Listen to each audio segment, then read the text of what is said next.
PKA 739, just the boys tonight. Should be a good one, Taylor. This episode of PKA is brought to you by Prize Picks, Lock and Load, and our wonderful merch. Right before the show, Kyle, you were engaging in some, what I'll just call hysteria until you change my mind that the world's ending for reals. No, nothing like that. But some telescope in Chile detected this asteroid that may potentially hit the Earth, and they don't know if it's going to yet because they don't have enough data on its path. So, like in 6 months, if they can see it again with Hubble or something, maybe they'll know more. But it's about 300 or 400 feet across. It's made of hard stone. They know for sure because they know its spin rate, and if it was like loosely packed rock, that would fly apart at its spin rate. So it's got to be solid. And if it hits, it's going to hit with the power of a pretty big nuclear weapon. And this is the potential path that it would hit on. The odds of it striking the Earth with the data they have right now are 2.3%. Can I just add to that? Yeah. I saw a headline. They changed it from 1% to, I thought I saw 2.4, but whatever, right? 2.3, 2.4%. So the odds are on the upswing. The more flight data they get, the more that percentage could change wildly. Like if they measure it in 6 weeks, it could plummet to 0 and no big deal. But right now it's 2.3, and this is the flight path that it would take. And so I told Zach to project it hitting the filthiest land in the world, India. And I told him to pick a populous city. So this is what would happen if it hit Bangladesh. Can we zoom in? Can we zoom into little Bangladesh? Oh, let's show the... See, you fumbled it, Zach. So do it again. There's a whole impact thing, and they show shock waves.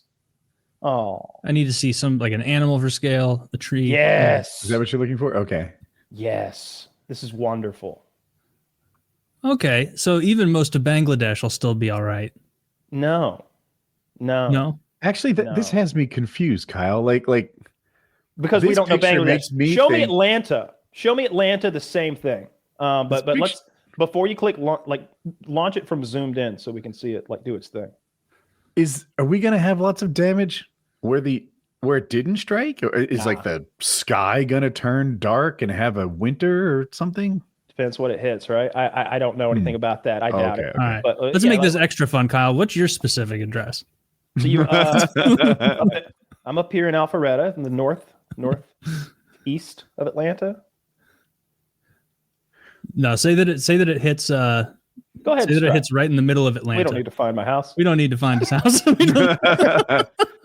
Oh, you didn't say it's fun graphics. I did. Okay, so how big of an area is that? Yeah, show the kill range though. That's what's interesting. I need to go bigger. So so in the very middle, 1,000-mile-per-hour wind. That may as well be 1,000,000 because you're dead. Yes, exactly. This is what I'm talking about. And I don't know what happens when you set everything in Atlanta on fire, but it's gotta suck, right? It gets cleaner. An estimated 150,000 people would die by the wind blast alone. Interesting. So hopefully that doesn't happen to India. Wink, wink. In a few years from now. No, I found that fascinating. Winds would within 2 miles would be faster than storms on Jupiter. Is what it said this is what it said in the sidebar. I read it. Yeah. No, I'm imagining that happening to India, just cleaning it up, just burning all that trash and garbage up. Afterward, all the trash removed from the river. Well, the river would be removed, actually. It would probably just bomb the river away, and a whole new fresh crop of water would come down. That's how I don't know what works, would happen. Right? My whole life, ever since I watched Bruce Willis save us in Armageddon, I've wanted to see an asteroid impact for RIP to Bruce Willis. In real life, there's that Tunguska event that happened. He's not dead, is he? His brain is. His brain is. Yeah. Okay. As good as dead. Yeah, the guy. If I'm ever Bruce Willis mode and one of you doesn't kill me, I'm gonna be fucking pissed. Total opposite, bro. If I'm in Bruce Willis mode, dude, I'm the only one not suffering, right? That man's having a good day. He wakes up unburdened on the daily. Do you do that? Fuck no, you don't, right? There's finances, probably women. Who knows what's going on in your mind when you wake up in the morning? But I know what's going on in Bruce Willis's mind. Not a goddamn thing. Peace. Yep. It's that circus music. I mean, self-lobotomy is always an option, Woody, but I would not trade places with I Bruce Willis. tried it and got halfway, and now I just can't remember actors' names. You're laying on the bed and like Jackie's trying to pull me off you, and I'm crying while I'm smothering you. Like it's not at all what you wanted. You ever read the instructions on how to perform a medical proper lobotomy? It's a hammer and like an ice pick, right? Is that close? Yeah, absolutely it is. Of course, they use like stainless steel everything, so it looks medical, but they hammer that thing into your eye. And they don't hit your eyeball, they go past it, but through that thin part of your skull up here in your nasal cavity area and into the part of the brain they want to destroy. And then the instructions are like, now just kind of jiggle it around vigorously. It's like give it a medical jostling and then pull it back out. You just and then wiggle it around to destroy that targeted piece of brain, and then pull it out, and you're all done. Like every year, it seems like we figure out more about the brain and the specific purposes of its different regions. The part's tiny. Yeah, that's absurd. Just wiggling it, being like, all right, fuck, she's wetting herself right now. We went too far. Then you have to go out in the waiting room and be like, sir, our definitely 100% real procedure wasn't successful. And it's like, no, this is absurd. I mean, they did that to the Kennedy kid, you know. That little girl. Yeah. Well, she wasn't a little girl. She was a young adult woman, and they she was. I don't know what her deal was. Maybe she was developmentally disabled or something. What I always read was that she would just like start flicking her bean in public and stuff and really going at it. But they let her live. Wow. Let her just flick her bean on one of the giant Kennedy compounds with an intact, somewhat functional brain instead of like Team Taylor here. Yeah. Now she can't even get that one little bit of pleasure out of life. Why did they give her a lobotomy when they could have given her a team of boyfriends? Read that for us, Taylor. Rosemary Kennedy had developmental delays as a child and was institutionalized after an experimental lobotomy in 1941. The lobotomy left her permanently disabled and unable to speak clearly. That seems almost like getting off easy with a lobotomy. Like, dude, someone hammering it into your... That's more... Like, that's like Mengele shit. That's so scary. Get a lobotomy from masturbating a lot. Teenaged Woody dodged a bullet. We all did. Like, that's absurd. That was just lazy parenting. They're like, I've told you twice now to stop jacking off. That's it. Taking you to the doctor where they're going to put a smooth railway spike up into your prefrontal cortex and then give it a wiggle. They did over 50,000 lobotomies in the United States between the 40s and the 60s. Yeah. Every so often, like, there's just a really obvious thing like that where like, no one's ever going to try to bring that back.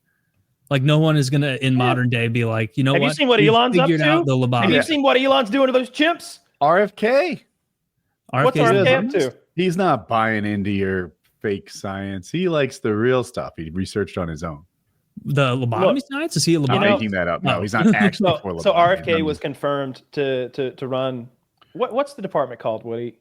Oh, shucks. The Department of Badly Voiced Parent thing. Health. Is it HHS? Is it Health and Human Services? It's Health and Human Services. Okay. Yeah. And one of the Republicans who didn't vote for him is Mitch McConnell. And I was like, hey, I wonder why. And they're like, oh, it's because Mitch McConnell had polio. And they told Trump that in the Oval Office. They're like, well, sir, he did have polio. And he's like, did he? And they're like, sir, are you doubting that Mitch McConnell really had polio? Well, no, I don't know about his polio, but he never votes for anything. We need to get him out of there. Dude, they do need to retire that guy. You can't just be having like semi-regular medical episodes on TV and be like, no, he's good. I disagree. You got to hold him to the Biden standard. Get him out of there. The Biden standard is we keep him in there until his term runs out, and then what should have as a hero? What should have been the Biden standard? Okay, that's the Biden standard, and we're going to abide by it because that's what we do here. We're going to go by what was that bitch in California that they wheeled around and had her vote and shit? Dianne Feinstein, who was she might have actually been dead in that chair when they were rolling her around doing those votes and stuff because she was out of it completely. Yeah. She was like that level of old where it always looks like you closed your hand in a door 3 days ago. I think we need someone like Mitch McConnell in there because he's old enough to have actually had polio. So when RFK is, I don't know about the polio vaccine, a lot of kids had it. There's a lot of kids out there who didn't entirely need the polio vaccine. Mitch McConnell can be like, I needed it. Dude, he's so fun to do an impression. I've tried it. I don't get it. I just do the same voice I do for Elden Ring lore. It doesn't really work out. Dude, what if that's the voice you get from too much beef tallow? This is the sword of 1,000 tears. This isn't from not getting vaccines. It's from eating a lot of dirty pussy in the late 70s. Yeah. Like, and I love that Cheryl is there. You know? I love that we got his wife there. Like I know y'all don't watch as much Curb as I do, but I see her. It's like that's the actress. That's Cheryl Hines from Curb Your Enthusiasm, Larry David's wife. She's a main character in this very liberal leaning show. I mean, they did a whole like Atlanta voting line episode on Curb, and there she is right next to RFK. So every time I see her in Congress or today it was either today or yesterday when he was getting sworn in and she's in the Oval with him. It's just such a weird juxtaposition for me. I'm like, God, that's right. She's actually his wife. I wonder if she shares his politics. No, absolutely not. Oh, I was going to guess that she maybe did, but stayed quiet about it. I think on the vaccine thing, there's probably a little... the vaccine thing's weird because there's an inkling to truth to some of the stuff they say, and they don't like some of the statistics they see, but it's about the overall good of the species, right? Like it's one of those things, and there's a lot of them in life where it's like seatbelts, right? Some people die because they had the seatbelt on. They would have lived had they not worn a seatbelt. Maybe it jams and they're trapped in the vehicle. Maybe the way that they were sitting, the seatbelt causes their neck to break when they would have just bounced around. It genuinely happens. People die because of their seatbelt when they otherwise would have lived. That doesn't mean we stop wearing seatbelts. It means we design a better seatbelt. You know what I mean? But we don't ever stop and take them off. Like a racing seatbelt. Great analogy. I'm going to use that in my personal life. I just made it up. It's too late for me to use here and act like I'm the smart one, and that goose is top of my head there. Top of my head, just wheeling and dealing over here with his iced coffee, firing on all cylinders. Would you be fine with your car having a racing style seatbelt if it was like my car does have a racing style? 10 style or 10 times safer than the traditional. I have a Hans device. I'm like Richard Petty in that bitch. I don't know what Hans device is. Hans device is that thing they introduced after Dale Earnhardt died. It keeps your neck locked in place. You would never have one in a passenger vehicle. You can barely turn your head to look. It was one of the main complaints from NASCAR. I meant the ones that goes like the 4-point shoulder. Or, is it 4 or 5 points, something like that? It's a 5. Well, there's both. The 5th point is the one that goes from the floorboard between your legs, and not everybody has one. I had one in mine. Yeah. What's the reason that we went? Is it just convenience that commercial seatbelts are just the one strap over here and not So Volvo invented the seatbelt, and they released the patent, I think, to the world for free, and still people wouldn't wear fucking seatbelts. There had to be a whole campaign to get people to start buckling up. Or it used to be just lap belts, but the shoulder belt's definitely better than a lap belt, and it's definitely a lap belt's better than nothing. But a 4-point would be better. A 5-point would be ideal. Like, there's no way it wouldn't be. There's a reason when you get in a race car, that none of them nobody's buckling up like this when they hop in a race car. You know, there's a reason for that. Yeah, it's better. Holds you in the seat tighter.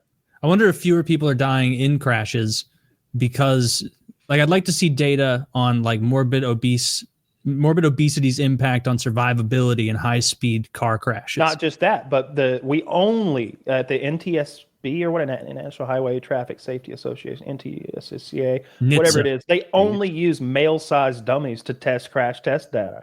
Like everything is tuned for like a 5'10", 180-pound body. So if you're outside that, is that still true? I read up on it. Yeah. Okay. But you've usually got your finger on the pulse of NHTSA degrees. Highway Traffic Safety Association. Yeah, you know, that's the data that you want to reel off the back of your head when you're trying to make somebody buy a Ford over a Volvo. Just as safe, I promise. I could see a rationale, depending on the speed of the collision, for being a giant morbid obese person, either contributing to your death or contributing to your life. Because if you're not plugged in, you think a big marshmallow man will bounce. If you're a big marshmallow man, but you're not, seat belted up, and you hit a high speed collision, all that mass and girth is going through the front windshield, and so I think you're going to fly even further. You're going to What's be the other side of the argument? I don't like envision. a low speed, like side swiping. You have like, I imagine like a cushion of the pressure, like being dissipated across your girth instead of just going like if you're a skinny little woman and you get sideswiped, oh no, the whole body, oh, I'm broken, I'm crushed. If you're a big fat man, he's probably like, you get a like deep, like an 8-inch deep bruise. That's not my experience. Between paramotoring and dirt biking, I'm in hobbies where you'd be surprised people of all shapes and sizes like do it. Heavy people are always the ones getting injured. They don't bounce. They don't stand up again. You know, your skinny little athletic friends are made of rubber. I had a friend who went flying during a hurricane. It's hilarious. He's like, it's just starting to get fun around here. And then he falls 30 feet. Not even a sprained ankle, right? And then a fat guy like fails to launch and trips. Broke his wrist. Like that's how it always goes. That's fair. Like a fall from head height, I'm taking the skinny person, or like a trip. They're also not an athletic. Here's the other thing: an obese person. It's not just that they don't do athletic things; it's that they never do athletic things. And so all of those tendons and joints and connective tissues that get, stress is what makes things get strong. Lifting weights makes your bones more dense.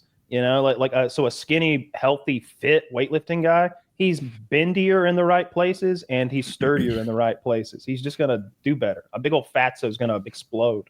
He's just bone inside of a big ball of shit. But that big ball of shit can offer a little protection, right? But the ball of shit is you. It's the part that's eating the damage is still you. It's just a part of you that we don't like to look at. You know what I mean? Like, yeah, but my flab is destroyed. Yeah, the flab is destroyed. Where as a fitter man, maybe his fucking lungs are destroyed because that bar punctures in all the way. That's like saying if you tried to stab a fat guy, he's got 8 inches of protection. That's true in a way. Oh, well, maybe being fat is the way to go. I do have one thing in my mind for evolutionarily speaking. Joe Lozon had a training partner who was heavy, right? He's not really heavy, not like, super, but he's a big guy. And Joe was trying to get him with liver shots or something. And I thought for sure Joe would get him. No, dude took whatever Joe Lozon could deal out. He held his arms up like this and just let Joe rock him to the midsection. He's perfectly fine. It's on YouTube. Yeah, you can see. I bet you could see the ripples of the fat, and that's energy distribution. Yes, that's energy distribution. He pops some like fit guy right in the liver or the kidneys. That guy's going down. Oh, that reminds me. Your way through it. Sean Strickland had a fight last weekend. This is the first show since then. Oh my God, I saw the picture. He got fucked up, didn't he?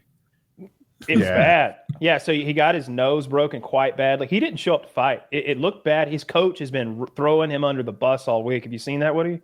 Yeah, I saw Sean reply. Basically, he doesn't think they'll work together anymore. They won't. Like the coach is has been genuinely shitting on him all week. And just unnecessarily. He was like, at one point, Alex Pereira leaned in. It was like, what's Sean doing? And it's like, you don't need to say that. You don't have to add that on. His initial statement was something like, I want to fight for a championship. I want to coach fighters who are fighting for championships. If that's not in Sean's head, then that's not. If he just wants to make money, then we need to make that clear. And it's like, man, come on. I guess it's fair.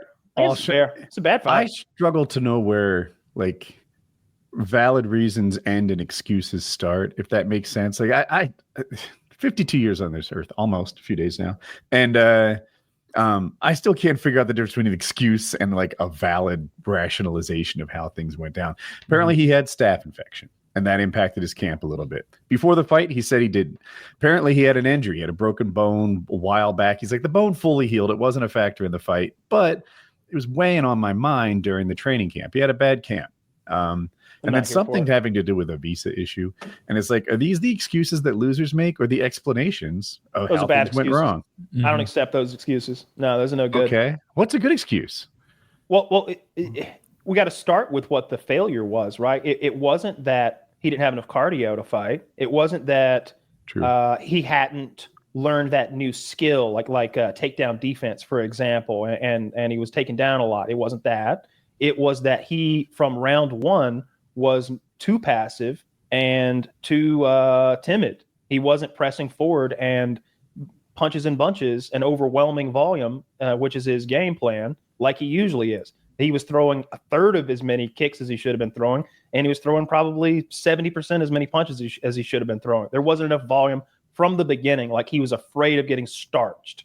Like, he was afraid of getting, like, eating one of those big loaded up, like, crazy windmills that we didn't see a lot of that from Drickus. We saw a more disciplined, measured approach from Drickus. He was there to fucking keep his belt and send Sean back to America, and he did it. So good on him, because now he's got to fight Khamzat, which I'm going to bet on Khamzat. I like betting on the people I hate. I bet on the Eagles to win the Super Bowl. Won my $50. You're welcome. Bad I'm glad about we it. could come through for you. Yeah, but Sean I Strickland get let us all Sean. down. I felt like you're right. He does talk a big game and doesn't come with the fury, but I don't mind that. What I don't like if he's going to talk a big game and then not even show up with his own game. He just didn't show up for that fight, and I didn't like it. Isn't he? Or I guess, do you think that? Because I saw the coach coming at him too with that. I want to coach champion fighters and shit. At first, I was like, yeah, that's justified. But if I was actually a coach trying to coach champions, that would have been a private conversation with my fighter. Because if, let's say, I'm a fighter who's looking for a coach, and I'm like, I'm not in it for money. I'm in it for being the best. Do I want to risk that I'm going to, get some emotional coach who might throw me under the bus publicly if I don't meet his standards in a fight? Like, he's justified in feeling the way he does, but that does seem wildly unprofessional to come out and be like putting the guy you coached on blast. It's like, dude, you're a part of this team. You were the one who was like cheering him on 40 seconds ago before he got, brutalized. Like, who's going to trust you now? Every fighter's going to have that in the back of their head when you're coaching them. Like, if this goes poorly, this guy's going to think for number one first, and he's going to sell me down the river. Say that it wasn't a failure of him. It was a failure of my fighter not wanting to be the champion. And it's like, it wasn't he literally the champion? There are so few fighter coaches who get famous for a good reason. It rarely happens that whoever. I know who you're thinking of. Is he Thug Rose's coach, maybe? Well, the one who threw the towel to protect his fighter. I was fine with that. I was thinking about Ronda's coach. I love that. Yeah. And I was thinking of Ronda's coach, and I was also thinking of Diego's coach, Fabio Fabio was his name, and that guy was like a fraud. Is what he was. He had like I don't. There aren't many sports that have a wing like or an attachment to them where there's bullshit. Like, there isn't some baseball like guy who's like, no, you grip it like this, and people are like, well, I don't know. It works for some people, I'm told, but you got to believe. No, there's hard data. It doesn't. This work is the new like coach that. of the New York Rangers. His thing is, he's never skated. He knows the game in and out. Yeah, it's not, but this Fabia guy was part of that sort of mysticism, kung fu, like mind over body kind of wing of mixed martial arts and martial arts in general, maybe I should even say. And he would do stuff like chase him around in the ring with a knife. He would hang him upside down by his feet and like punch his body and stuff and do weird like drills. It was very weird and homoerotic. Conor McGregor at times. had a weird coach too. Do you remember that guy? The one who played Touch Butt in the Park? I don't remember Touch Butt in the Park. Oh, you don't? Okay. So Conor McGregor had a movement coach, and he had like a real MMA coach who was his primary coach. But in the weeks leading up to the fight, there was all this video released of Conor, like, I don't know, dodging pull noodles, walking on his hands and knees, balance beam work, shit like that. And this guy was like a master of movement, and Conor bought into it, just hook, line, and sinker. And I don't even know that he's wrong. I'm just saying Conor believed. I think gymnastics is a good base for mixed martial arts. Sure. But after Conor won, and maybe it was Chad Mendez or something, like he had a good result with it. All of a sudden, everyone wants to play Touch Butt in the Park. Everyone is like, the key to fighting is awkward dancing in the grass, I guess. They're hitting the key to fighting is ruining picnics. Like, ruining some family's reunion. Touch Butt in the Park was Nate Diaz's insult towards him. He's like, we're out here training. I got world-class boxers in my camp, and you're playing Touch Butt in the Park, which became famous forever. Dude, I like Nate Diaz. He'll be like, you guys are training, and meanwhile, I'm out here committing actionable crimes, and I don't even care. Who was the coach who was choked, homie? Who was the coach who was running around with a knife? What is that? That's Fabia. That's Diego, or the guy that was Kyle's potential. Kyle was going to fight this guy until he backed out. Yeah, the guy that I punked out, Diego, the Nightmare Sanchez. You were his nightmare. His coach is the reason he had to leave the UFC. Like he was causing There's this video of, I don't know what they call it. They have this. It's not the fighter meeting. They have this sort of like Megan O'Leary is there, and I think DC was there. They were in like a conference room where the tables were set up into a big square. So, there was lots of seeing, and it was lots of UFC, like mid-level people. I'm sure the camera crew was there. Head of production is there. And they're talking about the show, and Fabia is there, like making a scene, like talking crazy, like conspiracy theory shit, screaming.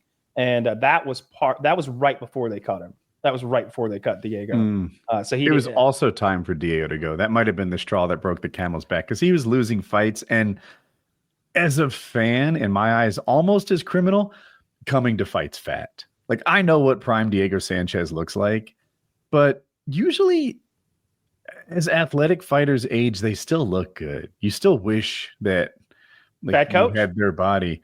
Diego, man, I mean, I took a better photograph than him. Oh yeah, big time. Yeah, that's bad coach. Bad coach. Can you explain the knife thing to me? What did he would chase him around with a knife and try to stab him, and he's like, "Avoid me. This is real danger. This isn't some patty cake bullshit. I will cut you. Run!" And then he went after him with the knife. And Diego's a professional athlete, so he avoids the knife. That's the kind of shit I would do if I were like, I'm in too deep. That's a real. That's like a tomorrow movie, spitball training. Yeah, literal spitballs. I've rented a chimp. It's time for you and Kirby to get in the ring. Yeah, that's ridiculous. This here's Tom. He's a 148-pound orangutan, and he's mad. He's mad. He's been in the trunk of my truck, and I haven't fed him. What's the worst? Do you remember Major Pain? That movie, yeah, Major Pain. Yeah. That sounds like that kind of training. What's the worst monkey to fight? Gorilla. If they know they're fighting you, gorilla, 100%. I disagree. Okay. If they know they're fighting you, there's no larger simian on Earth. I don't care how big they are. That's a plus against the gorilla. I feel like he's a little unwieldy at times, and he's going to be more of a battering like force.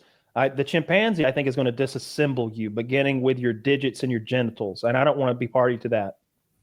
This is a video of him chasing him around with a knife, by the way.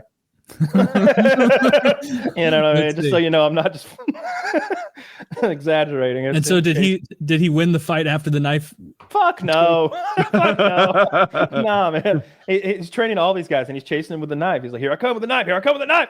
And he tries to stab him a little, and they're all running around, of course. I wish we could show this video. And he's not wearing I've told this story before. Like someone said they'd pay me $100 if I could. I think I needed to knock over the cow or something. I couldn't even touch it, but I look just like this coach trying to chase the fighters, and they're all too quick. They zip away. I feel like you showed like this blurry ass like cell phone video if you just mirrored it to avoid any sort of like catchy. It doesn't work. Really? It doesn't work anymore? Dude, nothing. Family Guy has it figured out. Whoever those Indian kids stealing Family Guy episodes, that it'll like shrink down and then get big and then jostle. Yes, that's the sort of shit you gotta like I'm reverse it, shrink it, put like a vignette on it, and have it look almost a little curved. Sometimes it up. Now we're in the static section of the show. Take that, Seth MacFarlane, you fuck. I steal your show. Yeah, I never really thought about it. That's why those are all jostling videos. Yeah, they're trying to get by but they catch you on the audio too. So I don't know what you do there. Sometimes you watch a show, the audio is terrible. But yeah. One thing I see news shows take the clips that they're stealing and they like use Photoshop, whatever, like Adobe or something, to put it on a television and make it look like it's on a 1980s TV that's a little curved as a subset of their overall video. And I think that's how they get away with stuff. It's funny that's even a thing you have to do now. It's like, I feel like it's becoming more and more sophisticated. When you're discussing who's This I is don't know. We Like MMA. He has 3 subscribers. He'd probably be chill with it. You think We Like MMA and his 3 subs would be chill? But yeah, I think you want a coach you could trust. You're absolutely right. And usually, if you're hearing from someone's MMA coach, it's not a good sign for that fighter. I don't want to know who your coach is. You should be just handling business out there. I hate that all the champions are going to be those Middle Eastern, Dagestani type guys now. It's coming. Are most of them Middle Eastern, or are they like from the Muslim Russia area? Both. Khamzat is Middle Eastern. I think he fought out of Sweden, but I don't think he was born there. So yeah, probably not. Wait, no, Khamzat. That's like a. Oh no, I was thinking of like traditional like a guy named like Eric Erickson. Yeah, like that's who you'd get. No, that guy is outrageous. He genuinely looks like a chimp to me in a lot of ways. He's hideous to look at. I thought he had a hair lip forever, but it turned out. I was just gonna say that. He fell and fell down some stairs. He fell down some stairs and he got a bad facial scar. And I guess whatever third world village he was in, they didn't have a doctor, so they just went with it. So now he looks like he's got permanent hair lip. Connor called him all sorts of mean names for years. I think he called him Khamzat, and he called him Rat Face. That Rat Face Khamzat. Yeah, that was always good. Some people call him Cum Shot. Oh, that's good too. Yeah. Anything with. And he's a very devout religious man. He probably hates that. I don't know. They all seem like they are when they're angry, right? He was the one who won the fight on 9/11 last year, and he was like, Allahu Akbar! If you need me to go to Israel and fight the infidel, I will. Or just give me permission, and I will take up my rifle, and I will kill. Or I will fight, whatever you need from me. And fucking Christ. What American allowed him to win on 9/11?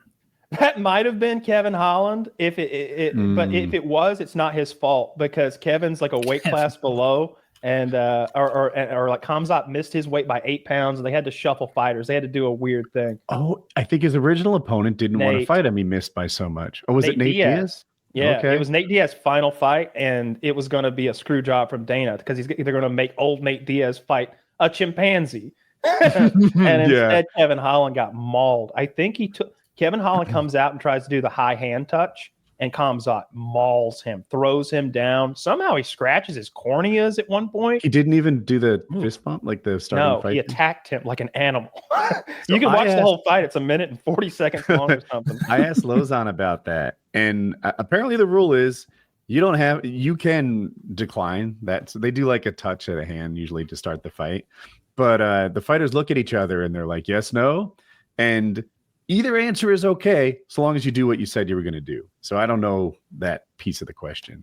That's the whole fucking fight. Yeah, it's terrible. There's nothing to be done for it. Yeah, though. and on September 10th, right before he was supposed to never forget, and this dude, Kevin Holland, did not defend our nation. So I think it was exactly midnight though, because it was after midnight, so it was September 11th.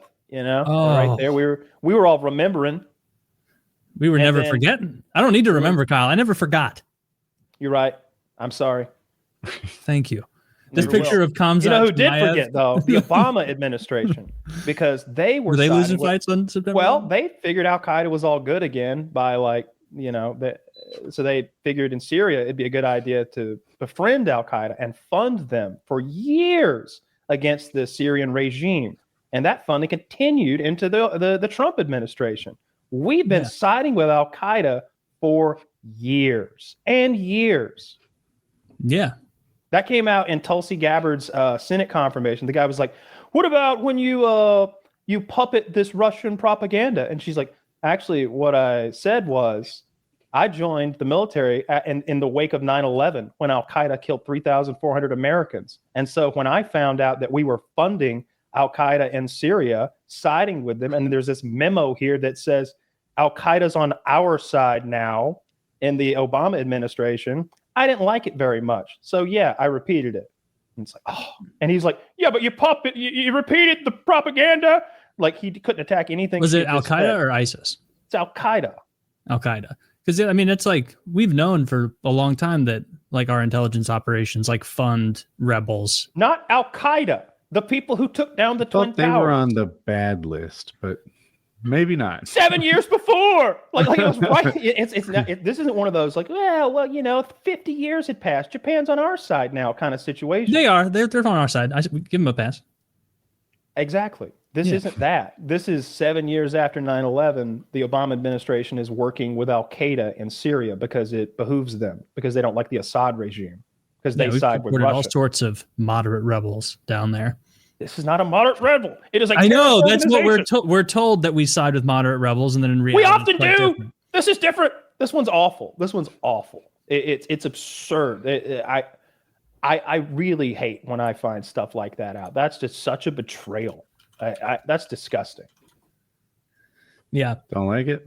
Don't like it one bit. Those Al Qaeda guys, those ISIS guys, 2 thumbs down from me. Oh, I don't like them one bit. Rascals. I'm in awe.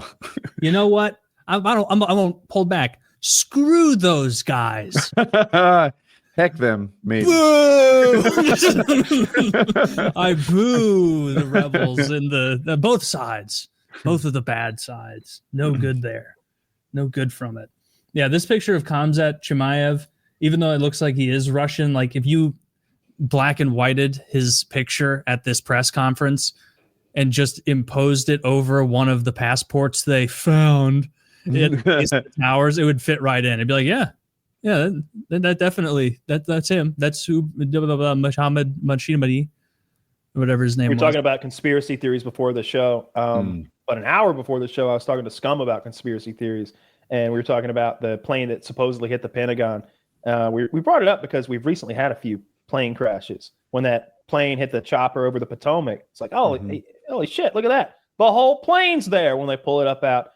But that plane that hit the Pentagon vaporized. Engines and all. It just turned into powder somehow. And I started pulling up those Pentagon pictures again. I'm like, weren't the wings wider than that? Just seems like that one room exploded and then everything kind of collapsed on top of it. I don't think a plane hit the Pentagon. I think we hit it with a missile or something. Correct me if I'm wrong, but didn't it happen right after, like, the Pentagon announced, like within a couple of days, the Pentagon was like, hey, we lost a couple $1 trillion. Really sorry about this. That was before. And then, that happened. Then 9/11 happened, and it destroyed a lot of what would have allowed them to suss out that information. I don't know anything about. The plane that was intact, though, was on its landing approach, right? At its sort of minimum speed. And the plane that hit the Pentagon, I don't know the answer, but I assume it was going pretty quick. That could make a difference. Maximum speed, you'd imagine. They were giving her all she got. I would. Yeah. They weren't in as I can without missing. Yeah. I feel like the engine should be laying out there in the yard somewhere, though. Or like one of them. You'd think, right? Like a dinner tray or something out there. Or a passport, like in New York. We found was an intact passport at the site. We found an intact passport at this free fall speed demolition. No other steel buildings ever fallen like this, but shut the fuck up. That's an interesting one.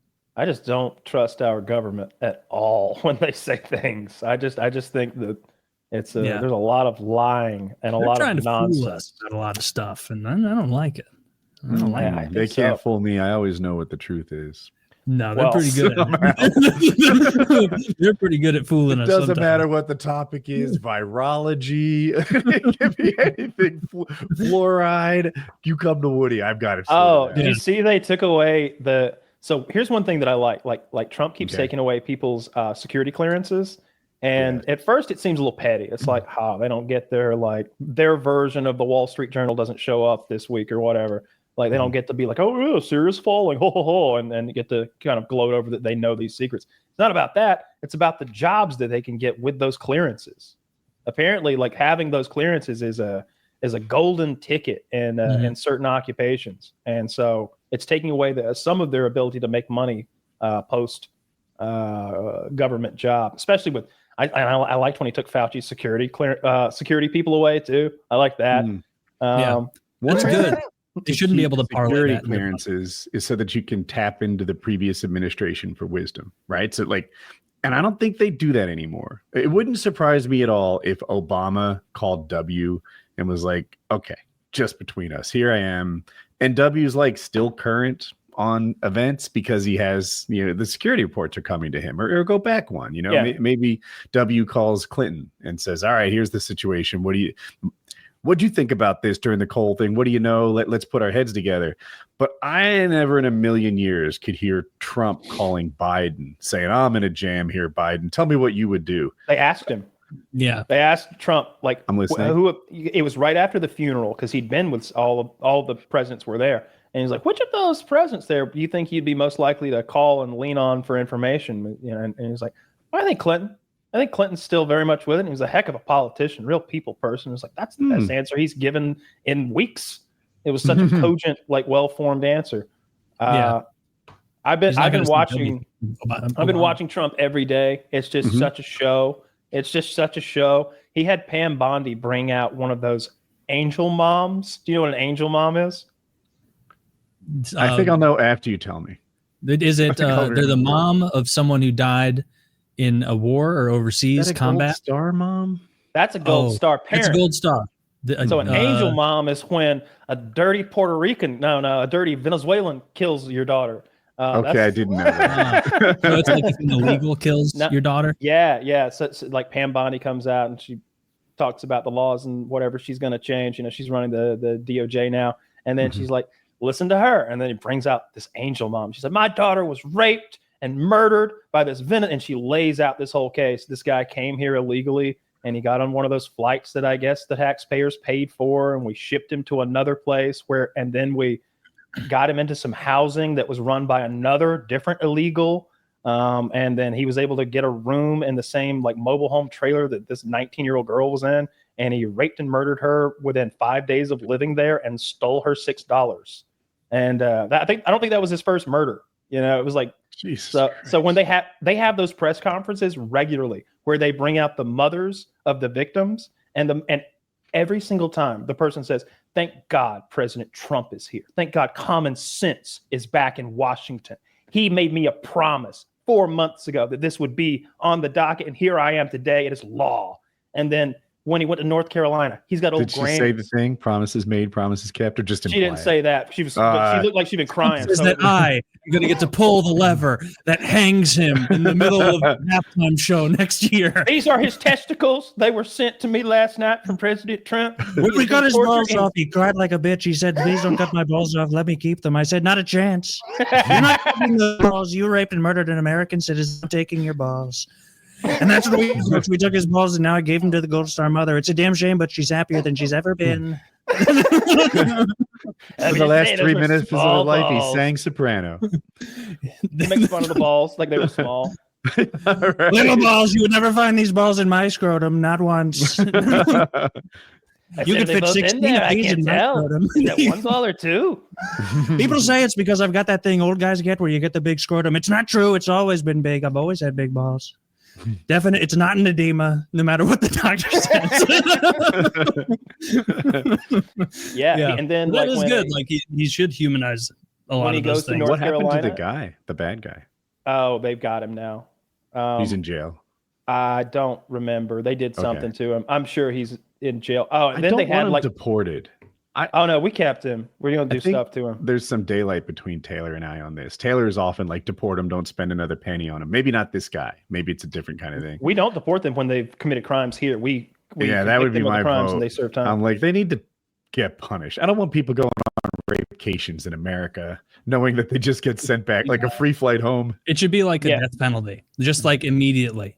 Like none of this horse shit of like, oh, it actually costs more money to put him to death. And it's like, yeah, it's because of a bunch of nonsense bureaucratic shit. We know this guy did it. He's an illegal. Execute him.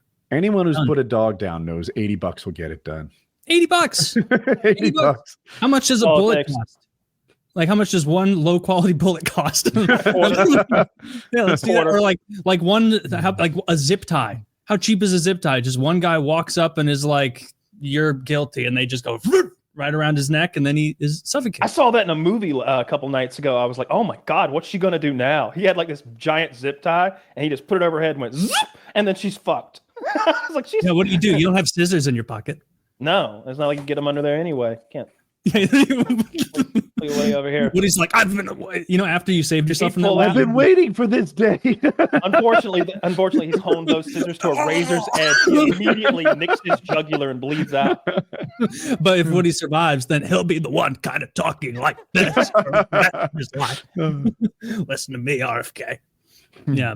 So yeah, we got to get that guy. We just pop him in the head, move on. Dunzo. Not taking up room in our nice pristine prisons. He did the same kind of press conference in North Carolina in Asheville when he had those people whose homes had been destroyed and FEMA hadn't helped them. And he's like, "No, I'm going to turn the microphone over to Maybell. Maybell, come on up here." And he steps to the side, and Maybell takes, and she's all old white lady and all teary eyed. FEMA come, and they left, and here we was, no sewer, no electricity, no power, no food. And President Trump come, and everything changed. And she just goes on this whole thing about how President Trump has come and saved the day. And she's like, "Thank you, President Trump. I love you." I was like, "Oh my God, this is the best thing ever." He's such a master of the show. He's such a good showman. Every now and then, because he plays off the cuff so much, and he just stops and talks to the cameras, I think he loses some of his mystique. If he only did those press conferences with the victims that he wheels out, he'd do a lot better. Because those hit me well. Every time I'm affected, I'm like, "He's not making that up." Yeah, that's a victim who he promised to fix their problem, and here he is fixing their problem. And there he did. I saw the clips that are running at the same time. At least it was probably on Fox, where they were showing like the giant miles of lines, because it was right before that giant winter storm hit, and so there were just miles of people waiting in line to get propane so they wouldn't fucking freeze to death. Yeah, Carolina. Yeah, Eastern Carolina. Okay. Or no, I'm sorry, Western Carolina. Is this related to the hurricane? Mm-hmm. Yeah. Okay. The hurricane hit, and then shortly after that, before everything was done, that giant winter storm came through and crushed a bunch of people. And so there were just lines and lines of cars trying to get propane so they could get heat to not fucking die. And they were using that to goose the emotion of the situation more. Which it seems like a valid thing, but some people resorted to cannibalism, I'm told, in the far reaches of Western North Carolina. Dude, I wouldn't like that. Frustrated me. So I have friends in Western North Carolina, and actually same guy, paramotors in a hurricane. And there was so much misinformation or intentional lies getting spread that I got really sensitive about it. One was that they were gonna the government was taking over this town because there's electric car battery ingredients in there, and they're buying this. I'm hearing there's bodies in the trees, and the first responders are told they're not allowed to come in. All of it untrue. That these FEMA people, they told them that they were there to steal your home. So people are greeting the FEMA people with guns, telling them to get off my land. And it's you are being lied to so that the other side can win an election. And that seems wrong. This is a disaster. Do we have to politicize it with disinformation? Yes. I guess so. Yes. I guess so. Yeah. The disinformation is from the FEMA stealing. The Trump organization is a mini tendril monster, So the stuff you're talking about, that doesn't come from directly from the horse's mouth or even his inner circle. That's the actors who are out there in social media having their fun. That could be Russian bots even, which I'm sure. On the other hand, so I guess they immediately gave, it was either $500 or $750 because people stopped working. People stopped working, and a lot of people living week to week couldn't buy diapers, groceries, whatever it is, your immediate needs. So they came into North Carolina and they instantly started handing out $750 checks to almost anybody, right? Clearly you live here, show me your driver's license, here's a check. Now you can eat. Now your kid can have diapers because you don't have extra cash. Cool. And they started acting like that was the only thing we were going to do. Oh, you lost your house? Here's $750. Go kick rocks. And it's no. That was the amount they decided that they could give away. And even if you robbed America for $700, we'd still be okay. That was just an initial emergency check that they painted as the only check. I never saw anything about people being they're stealing my land for precious metals. That must have missed big in my world. But that one hit my friends. They bought it. They believed it and shared it with me. Look what's happening. My friend owns an Airbnb, so she attended this town council meeting where this is what was said. And I'm like, this is... We need the lithium in Nashville. Yeah. All the lithium in Nashville is ours. They just take it if they wanted it anyway.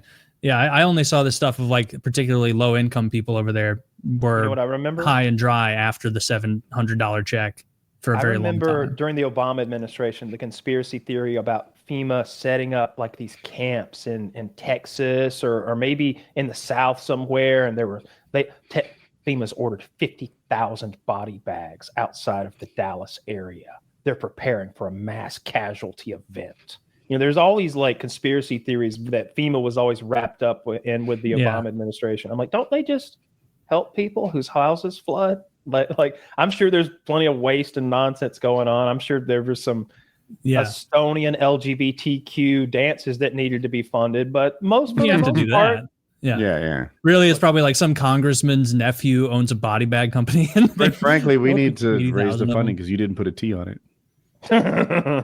Oh, you didn't put enough letters in the fucking... Dude, I looked into that Sesame Street for Iraq thing because it sounded so made up. And oh my God, it's real. Would you land on it? It's real. They gave him like over $10 million, 12.3. Hello, I am Oscar Grouch. Well, it's I not hate literally America. Sesame Street. What they paid the company that makes Sesame Street, they paid them to make the bootleg Sesame Street for Iraq. Mhm. And so it's the same style of puppetry and like, educational childhood interaction puppet show, but it's for Iraq. And it cost us $12.3 million. Yeah. I looked into it too. Retarded. And like you can land where you want on it. At first, I was like, this is outrageous. It must be for more than this show because in my foggy memory, it's 28 million, but I'm not confident enough to say Kyle's wrong. I might be wrong. But I was like, this is just way too much money for Sesame Street. I can make Sesame Street for $500,000. It's puppets. Like, I don't know where the other 27.5 million went, if my number's right. Someone's pocket. And then I found out this is like the #1 children's show in, is it Iraq or Iran? Iraq. And like it was a big hit, and it was educating kids like to wash their hands because apparently like this is preventing diarrhea and disease, and it was exporting American culture, and it was the #1 thing, and it was like to win hearts and minds of children. And I was like, okay. I landed on, I don't know, like on the I get how it's ridiculous. I see Kyle's face, and it's not wrong, right? There's more like than my one counterpoint to that would be translate Sesame Street.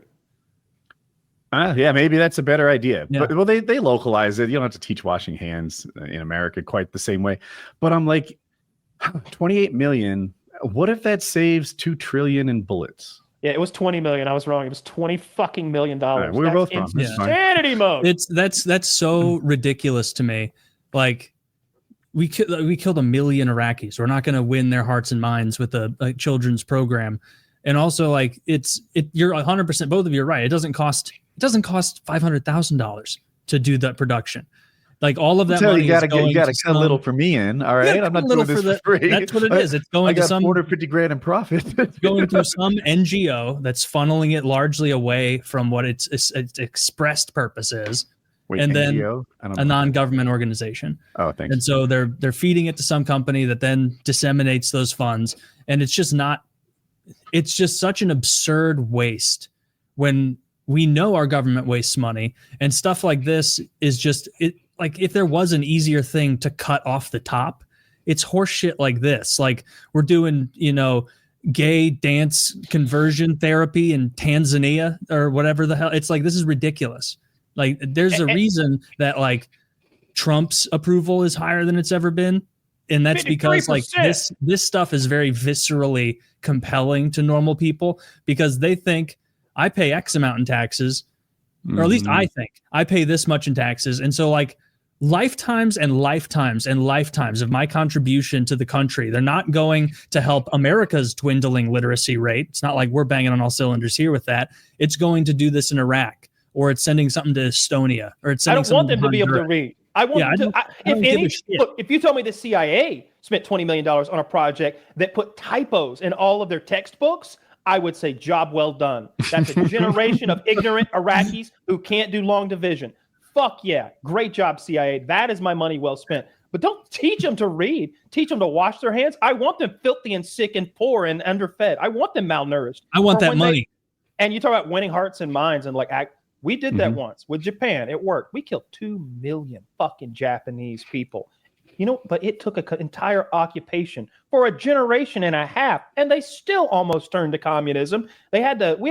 Somebody had to go on stage and stab their commie leader in the gut with a Japanese sword on live television to stop them. Big shout out to that guy. Big shout out to that guy. I don't know what they call the short samurai sword. You've got the sword. You got the katana, and then you got the little waist belt sword they wear too. The little one that they wear in accompaniment. That's what he had, and he ran on stage and skewered that fucker on stage. It's on YouTube. It's crazy. Something with the like all the U.S. aid, and then I'm excited. I'm happy seeing them root out a lot of this horse shit in the waste.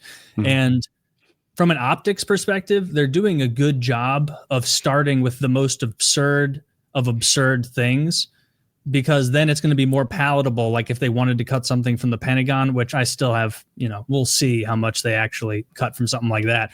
But these things are just, it's like free.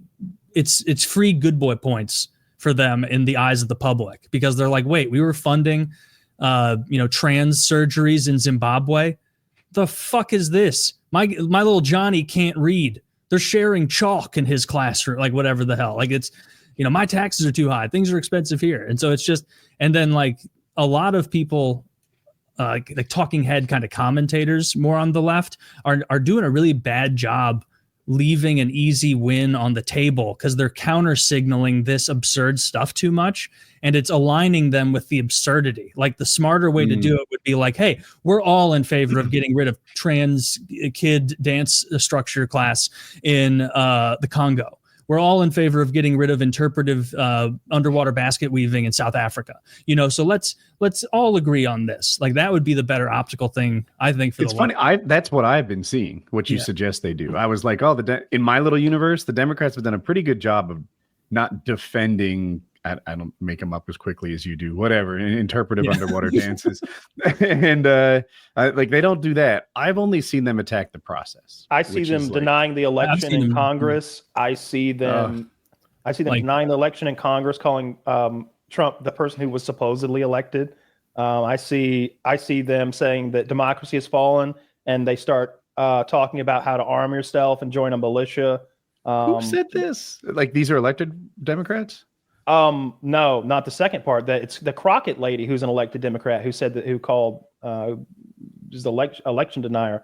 But just on the far left on MSNBC, when I see the talking heads, it's about how the country has fallen and how and they try so hard to drive a wedge between Trump and Elon. They do. I really hope the two don't take the bait. I hope that they have private meetings where they're like, they hate us because they ain't us. And then they just fucking do a Arnold Schwarzenegger fucking handshake like in Predator, but it's and then that's it. I hope they realize. Do you think he'll take the bait? Trump specifically, so for example, Elon kind of took over Trump's little Resolute desk talking thing. He had more airtime, more words spoken. It was more of an Elon show than a Trump show, and Trump just sat there looking subservient and second place to Elon, who was running it. Okay. I wonder if Trump will start not liking those optics and do something.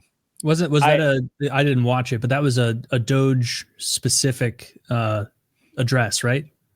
Like they were talking about Doge. It turned into one. Was that what it was planned as? I don't even know.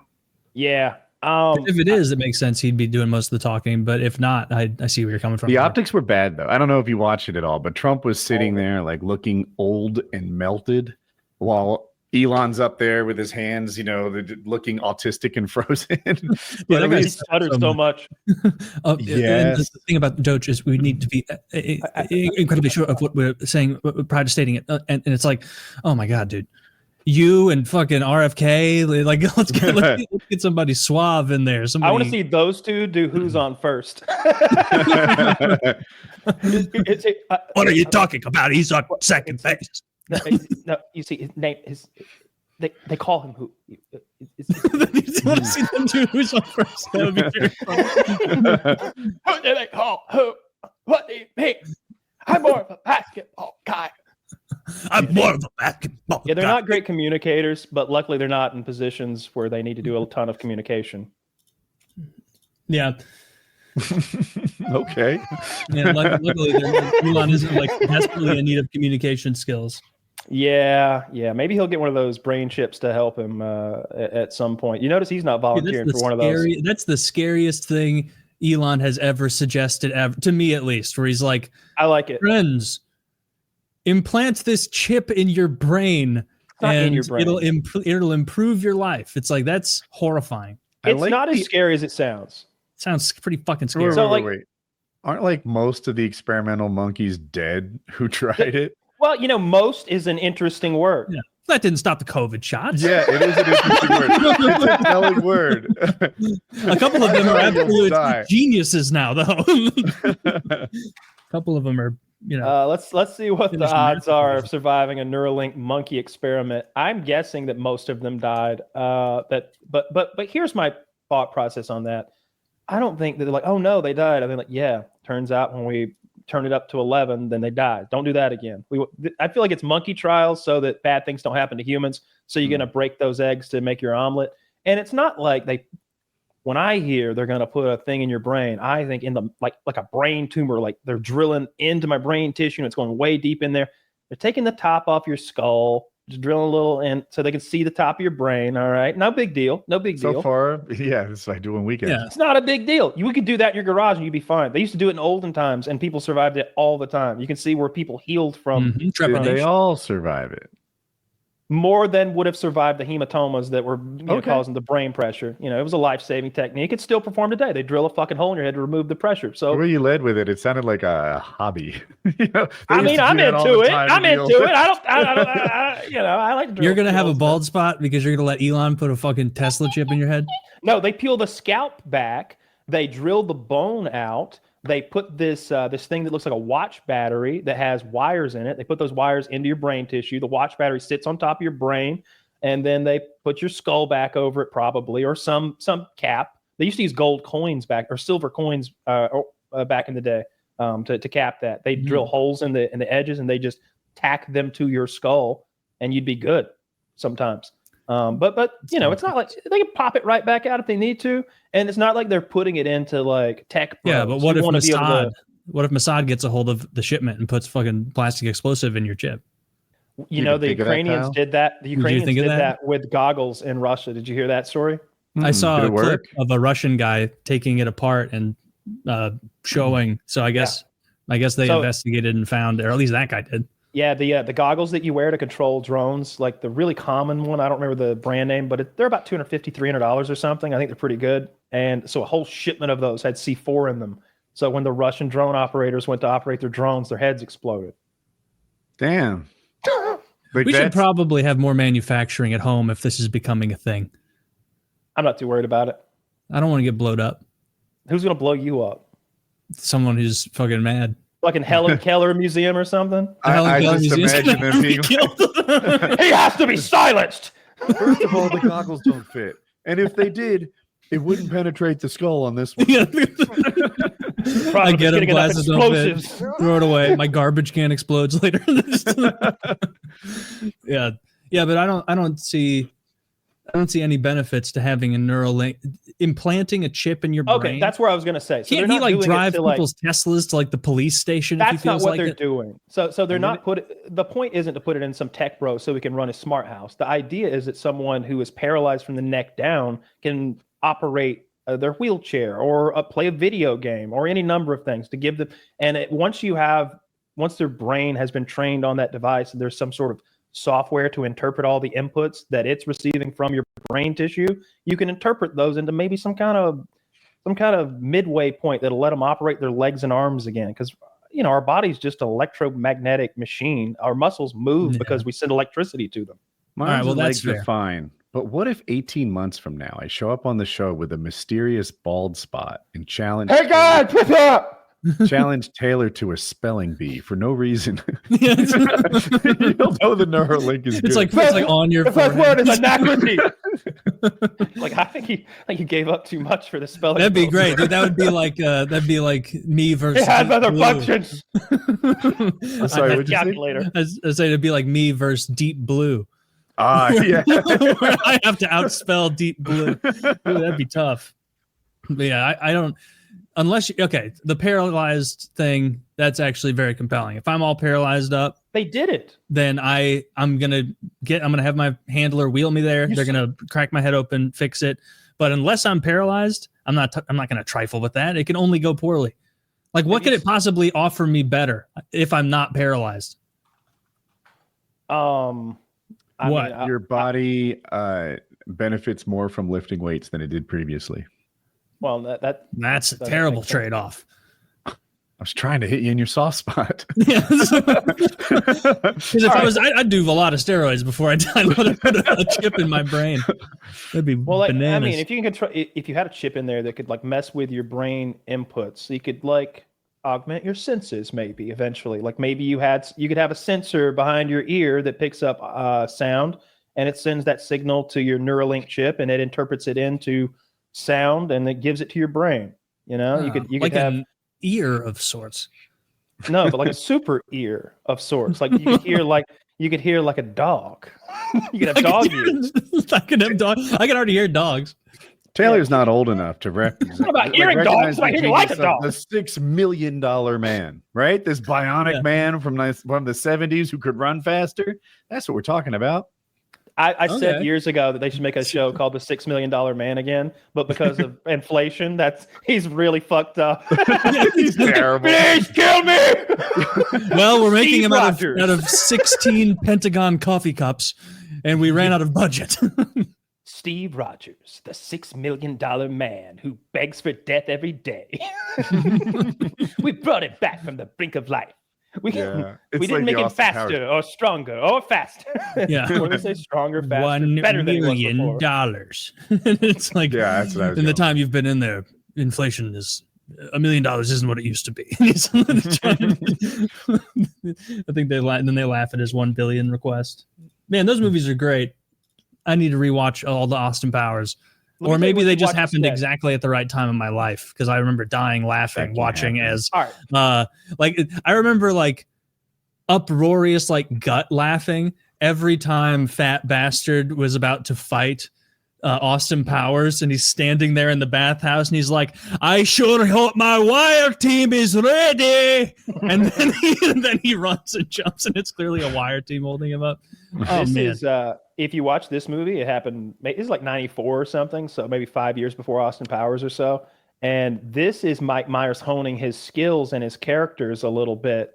Some of them are from SNL, but this is a movie where he thinks he might have married an axe murderer. He's not really sure. And but he does lots of characters. He also plays his father. So he does dual roles as a Scottish father. And his Scottish father is always ripping on Mike Myers' little brother because his head's enormous. He calls him Head. It's very funny. He's a red charming. afro. Huge. Yeah. It's very funny. It's very charming. It's very sweet. And you get to see Mike Myers actually act as Mike Myers. And you also get to see like, oh shit, he's been doing that Shrek voice, that Dr. Evil voice, that all those voices for the Fat Bastard voice is his father. That's his Scottish voice. So you can see him doing those accents in there, and it's real good. And he's young in there too. He looks weird these days.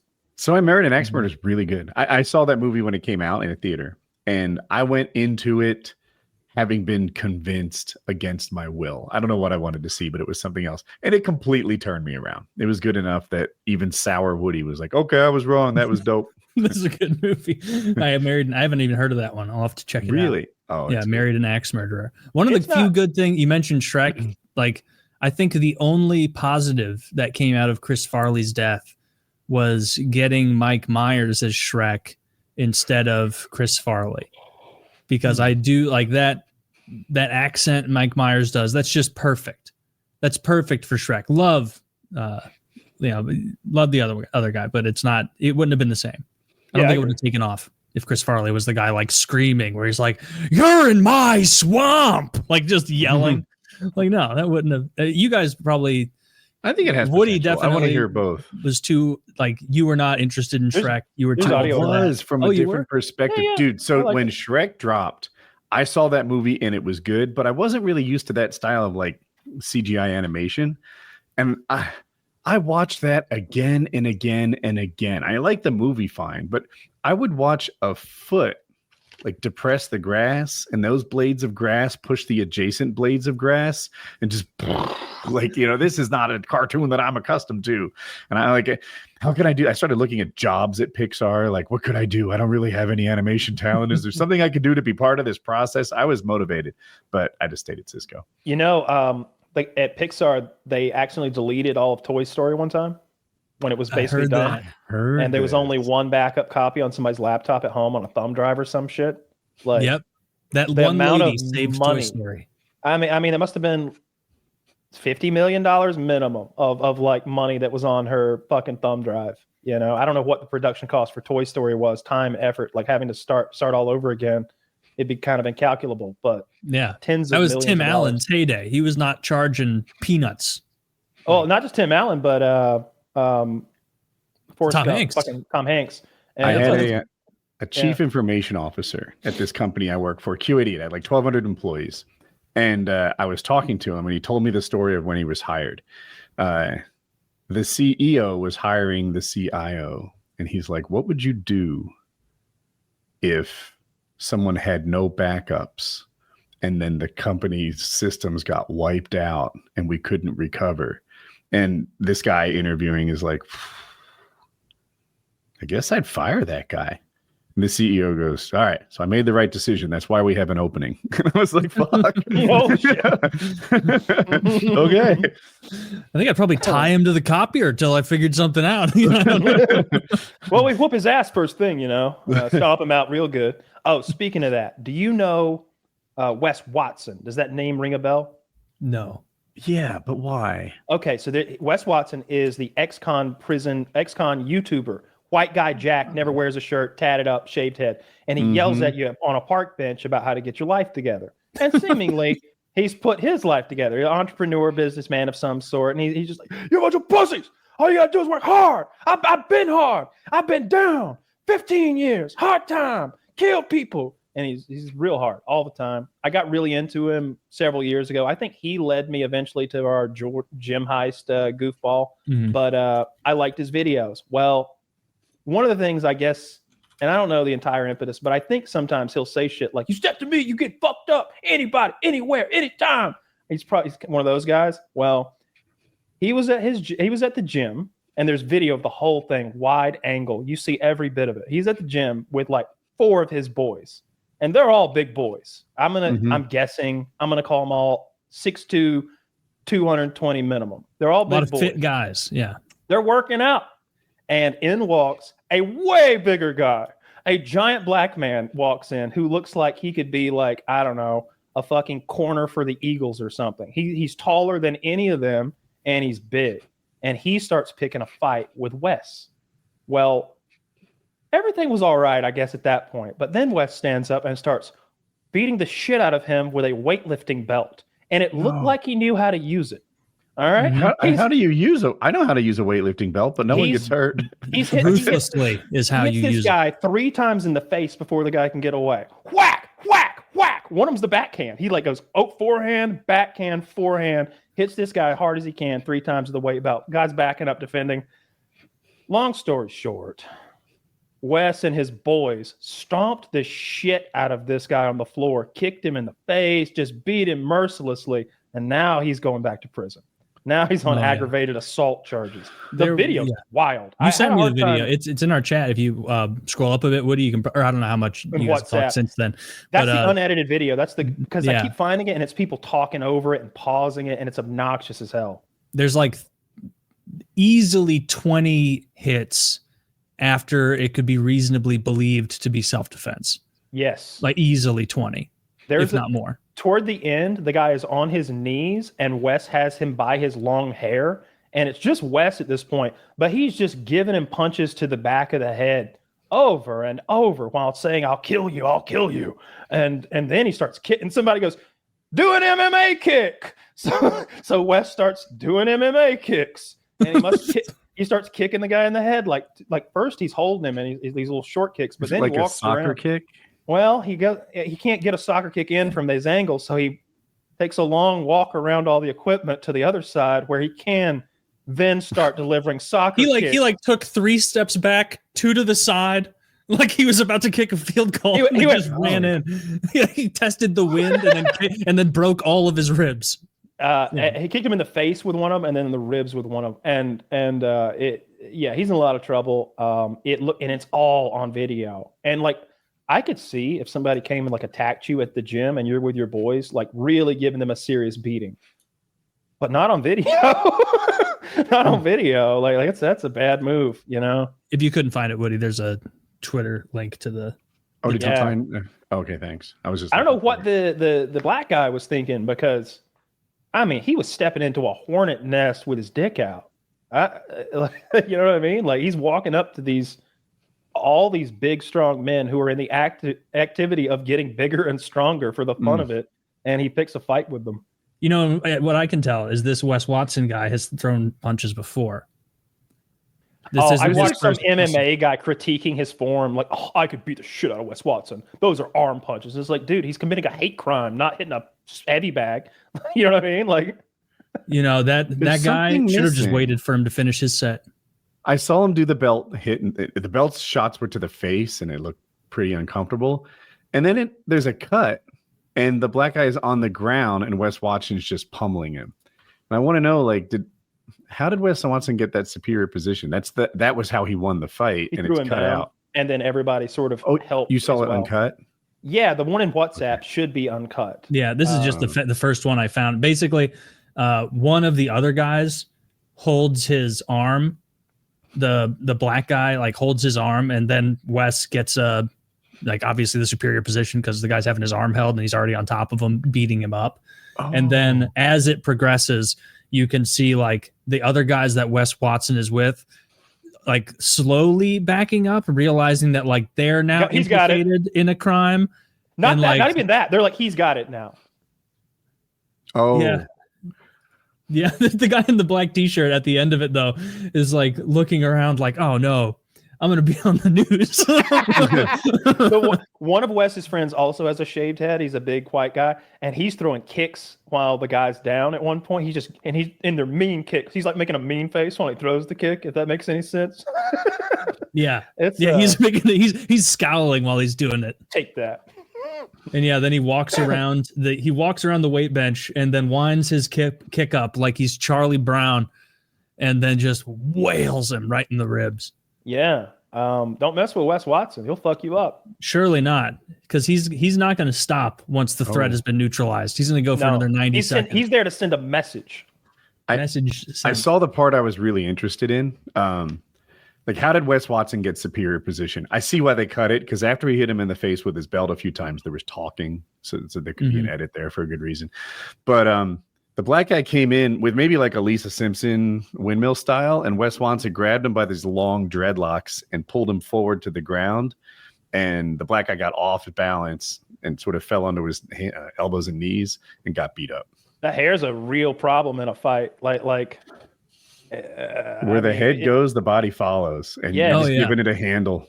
Do you guys think about that watching football, where you'll see some guy with like giant long dreads, and it's like your whole job is not getting brought to the ground, and this is like how this would be actively making your job more difficult.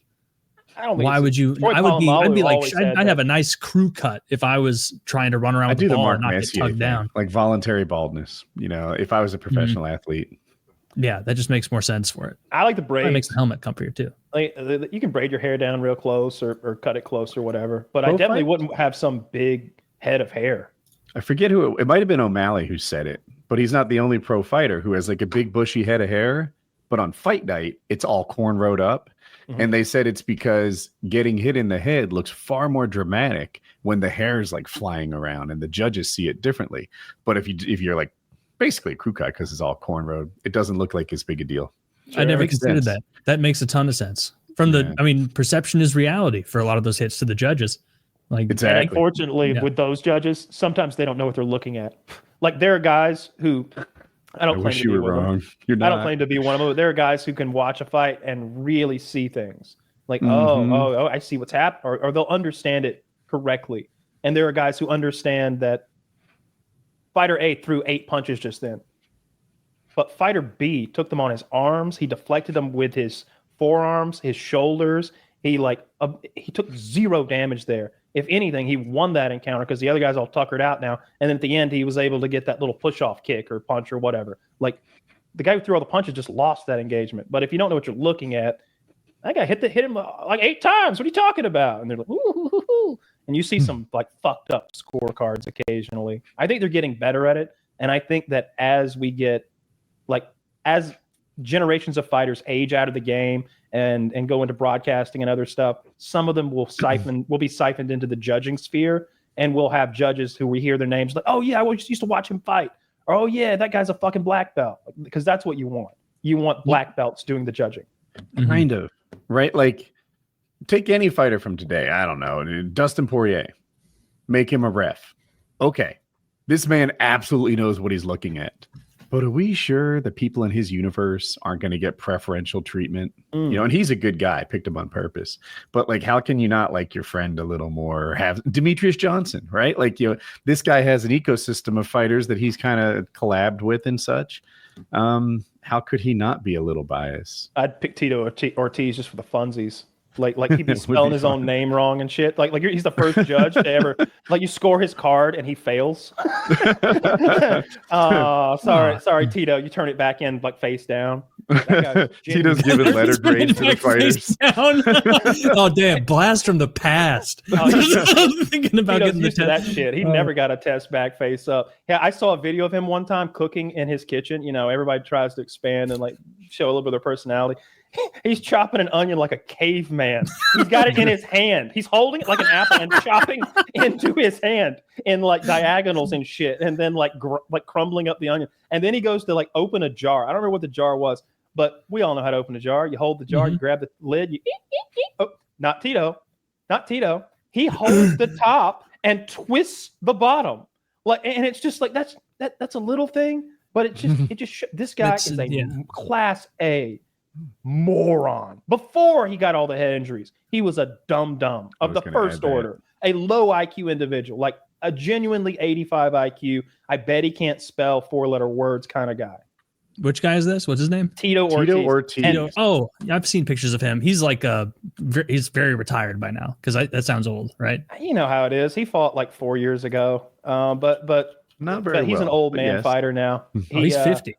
Damn. Chael Sonnen used to rip him to shreds. He's like, my opponent says that the only way I make money is by running my mouth. The only one who ever made money with her mouth is his wife. His wife is a porn star.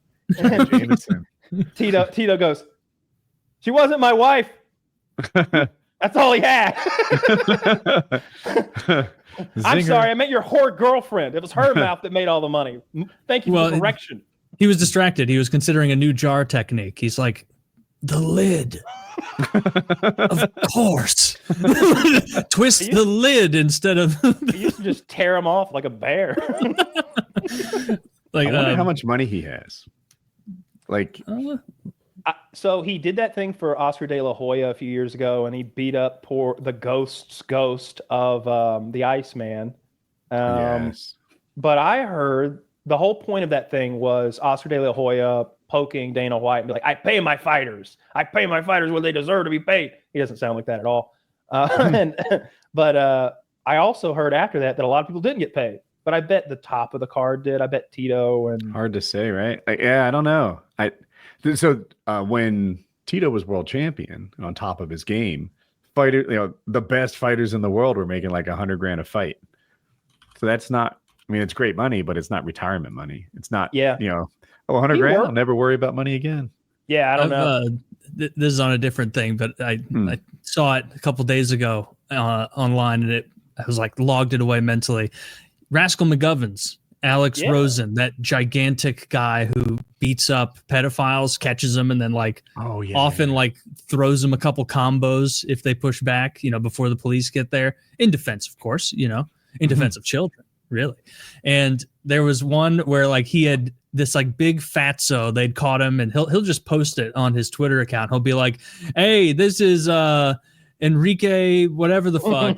And he thought he was meeting an 11-year-old girl here. And it's Rascal and his guys all like sitting on a bench somewhere, like taking a photo, like you'd see it like a bachelor party where they're all like smiling and giving the thumbs up, and there's just the most horrified obese guy who's just been caught where he's like, no, I didn't do any of that. And he's like, interesting. Here's all of it, and the police have it. Like, you could just say it. Like, we already gave this to the police. They're on their way. I saw him doing that, which was funny. And then also, apparently, he gets a lot of threats. And he was going to get someone like in the Atlanta area or some city. Mm-hmm. And he like posted a video of himself like in public in Atlanta. And he's like, hey, just a quick shout out. A lot of you fucking pussies said that when I came to your town, you were going to find me and kill me and attack me. And it's been 3 days and no one's here. Where are you? I'm right here. I'm in Atlanta. Where's everybody who was talking shit? Come on down. Come on down, guys. What are you afraid of, pussies? I'm on. Like, just goading people. and no one's going to show up to that giant and attack him. Get whooped with a weight belt. You're going to get whooped with a weight belt. But he doesn't have weight belts with him. He's not like Wes Watson or whatever. I carry one around everywhere now after seeing that. That's a hell of a self-defense weapon. It is. Yeah. So That's shout out to him. His content is very funny sometimes. No, I just because he's so much bigger than everyone else in every video I see of it. It's like, okay, this guy's pretty safe hunting these pedophiles. And a lot of the pedophiles are, I didn't realize as a population they were as obese as what I'm seeing. Or maybe these are the ones that are easiest to catch. Who's to say? But a lot of them are big fatties. Most desperate. Yep. Yeah. I'm sure I have mixed feelings about the pedophile hunters. On one hand, I feel like there's a lot of entrapment, a lot of mentally disabled people, and maybe they're getting lured, tricked, maybe somehow. It's like, but then again, like somebody needs to sweep them up. We we could probably send those people to Guantanamo. That's who we need to send. The child predators. Yeah, I love those videos though. The one police activity video where he thinks he's there to like rent 2 children from their mother when he's coming into but instead in the room is like the boys in blue, and they're like, "Hey there, Matthew, how you doing? Let me see your hands." And he immediately goes for his gun to shoot himself in the head. Oh, but they're not having that. They kill him first. They shot that guy so many times.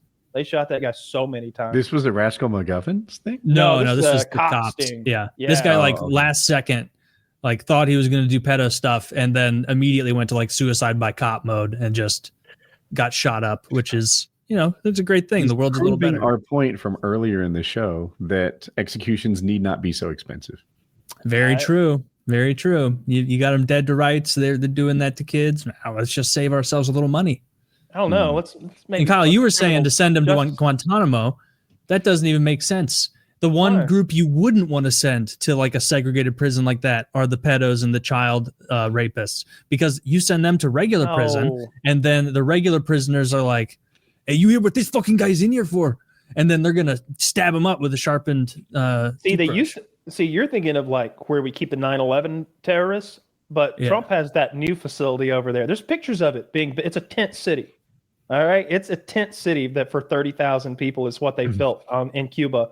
And I'm thinking of sending him there because that's where they send the Venezuelan gang members who they don't trust Venezuela to actually imprison. How do we get Cuba on board for that? They've been on board with it for quite a while. We've owned that base for a long time. They're not necessarily on board with it as much as they can't fucking do anything about it. It's Guantanamo Bay. Big facility. There's a naval base. There's runways, multiple like facilities there, hangars and such. Never been. I haven't either. I always fear going there because it would be the end of us all. If I were to visit any prison, you don't come back. Interested. Yeah, you don't come back. You don't. That's a scary place. If I were to tour any prison, it would probably be that one, because you could just sign up to go look at Alcatraz. They'll just walk you through Alcatraz and be like, "This is attraction." Yeah, but like nobody can just go tour Guantanamo Bay. It'd be cool to like see what's actually going down there. I bet it wouldn't even be that exciting. It'd be like, what the real excitement is, like the like black ops team of interrogators. All the rooms are just normal ass concrete rooms, and then probably I imagine a lot of hooks, like scary hooks and implements in some of those rooms. Here you go. But maybe that's giving them too much credit. No, you're pretty dead on. These are some of the photos that a prisoner who stayed there drew of his torture and treatment over the years. They call him the forever prisoner because we've had him for like 20 years and never charged him, and we don't plan to charge him. We'll just keep him. That's why they're there. Like, there's no right to a speedy trial. There's no rights at all. Yeah. Yep. What was he accused of? Terrorism? Yes. He was engaged in terror. Yep. Engaged in terror. And so now we put earplugs into his ears for 3 days straight, blaring rock music, and then we deafen him for 3 days with noise canceling earplugs, and then we spray his doo-doo butt in a big cage. Apparently, these are he drew these of the things they would do to him. They're in the right-handed. What is spraying his doo-doo butt? Because they're freezing him. He's bent over in that position. He can't get out of that. His ankles are handcuffed to the chair. He's bent over the back of it, and then his hands are handcuffed to the other legs, and it's bolted to the floor. And then they're spraying him with freezing water in a room that is essentially refrigerated. Air conditioning doesn't really describe what's being done in that room. It's probably 40 degrees in there. So it's been 21 years. There's like 12 more photos. It's rough stuff. 20 years or so, something like that. Okay. Yeah. So they think he was involved in like 9/11. I don't remember his specific charges. It's in that article there. But yeah, terrorism. Most of the guys that are there that we keep for that long had ties to Al Qaeda and were part of the 9/11 situation, or like some of the things that happened right thereafter with Al Qaeda. There was some anthrax stuff going on and some more minor bombings that kind of got swept away through the pages of history. I don't really remember. There was that one guy. They're pretty good. He had plenty of time. Yeah, they're pretty good. That's not his first draft. There's one of them where they're putting a power drill in his head. Wow. Clearly not like, maybe it was just like a Neuralink level. Just it's not what he says was that they let him listen to them power drill another prisoner. But what it sounded like to me is they made it sound like they were power drilling another prisoner to scare him. Maybe we power drilled a prisoner. That might have happened, but corner of the room is full of ruined coconuts. Yeah, that's rough stuff. Yeah. I want to go there. I would. Well, I'd be interested in touring. You're not going to stay. They tie him to the chair naked, and he like got doo-doo butt, and they got like 2 buckets. One of them's full of shit, and one of them's full of period blood. And they're like, you decide which one the Quran goes in, like stuff like that. Or they'd have like have him in there. They'd have him in there like naked with doo-doo butt, and they bring in like a sexy lady dressed like in like evening attire, and like just to fuck with him and have her ask him the questions. Oh damn! Do you think the guards bully the guard who like is like period blood guard? I don't think so. I don't know. Officer Watson, you're new here, which means you're on period bucket duty. As you know, there are no women here, so it is up to you to figure this out. Where do they get all that period blood? Oh, I don't know. Dude, if he's blindfolded this whole time, I would be doing a lot of like mimery. I'd be like, I'm going to do it. I'm going to put the last photo of your family in the blood bucket. And he's like calling my bluff. He's like, fucking do it. And I'm like, shit. I didn't get the blood bucket. I'll be right back. I'll be right back. Paint, yeah. You could kill a chicken or something. Yeah, Cuba, there's tons of them. Just something. I mean, maybe. So pretty horrific. But I think what Trump's talking about is his tent city that I saw thrown up, which looked awful. Can you imagine being in a tent in Cuba? What's the temperature? Hang on, I gotta know what the temp is in Cuba right now. Yeah, I'd much rather be in a tent in somewhere nice and warm than like a tent in Minnesota. 88 with 87% humidity today. Can you imagine what summer is like in Cuba? That's February. That's February in Cuba, baby. Spring's already over there. We got to open Cuba up. They got 88 right now. That's awesome. Yeah. A little extra. Just open Florida. I'm good. That's true. Yeah. Miami is probably like 75 degrees or something right now. Yeah. 80. It's better. That would be good. Speaking of Miami, that show Dexter, yes. It was one of the shows that I watched a good bit of many, many years ago as like a background, not really paying that much attention show. And I'm using it the same now because I forgot to cancel Netflix again. So I'm in for another month. And so I've just got it playing and just paying 25%, 30% attention. The only character that I absolutely love and empathize with fully on that show is the black guy who's jacked, the cop, who immediately sees through Dexter's shit. Mhm. Like immediate, everyone, like Dexter in like the first episode is like holding back laughs and actively dancing in like the nursery, a blood splattered nursery on like a Tuesday at 8 a.m. And everyone's like, Dexter, what are you deciphering from the blood? And that one black guy's like, get this fucking weirdo away from me. Dexter, I want this report by tomorrow, but you're a fucking creep, dude. Do you not realize everybody should, am I alone here, guys? No one else is on my team. Everyone else is treating Dexter like a genius. He's like smirking, looking at beheaded children, or like he's like actively marveling with admiration in his eyes over like the precision of cuts to body parts of dead corpses. And the only guy who's on the ball is that jacked black guy who's like, Morgan, just give me the fucking report. If I come in here and you're hard looking at pictures of those body parts again, we're going to have a problem. And everyone else is just like, oh, Dexter. I fucking hate Doakes. Okay. Surprise, motherfucker. I hate that guy. That guy, Dexter Doakes rules so hard. Dexter owns him so fucking hard. There's a scene like where they're in 4 Dexter's little episodes blood. They're in Dexter's little blood lab, and Doakes is like, I know the truth about you, Morgan. I know what's really going on. And Dexter's like, hands in his pockets. You can see the mask has completely come off, and he's giving him like the serial killer grin. He's like, well, here's the thing. You're never going to catch me. I'll always be one step ahead. No matter how hard you work, no matter how hard he's stepping closer, no matter how hard you try, for one reason alone, Doakes. And why is that, Morgan? He goes, because I own you. And he headbutts him in the nose so fucking hard it decks him. And then Dexter walks out quickly into the room with all the detectives, casually, la, la, la, la, like nothing happened. And Doakes, of course, tackles him from behind. I'm going to kill you, Morgan. I'm going to kill you. And it's like, detective, give me your badge and gun. I don't want to hear it. You've assaulted Morgan. And it's like game over. And it's like, yeah, he does own him. That was such a slick move. I love that part. Okay, well, that's definitely in the future.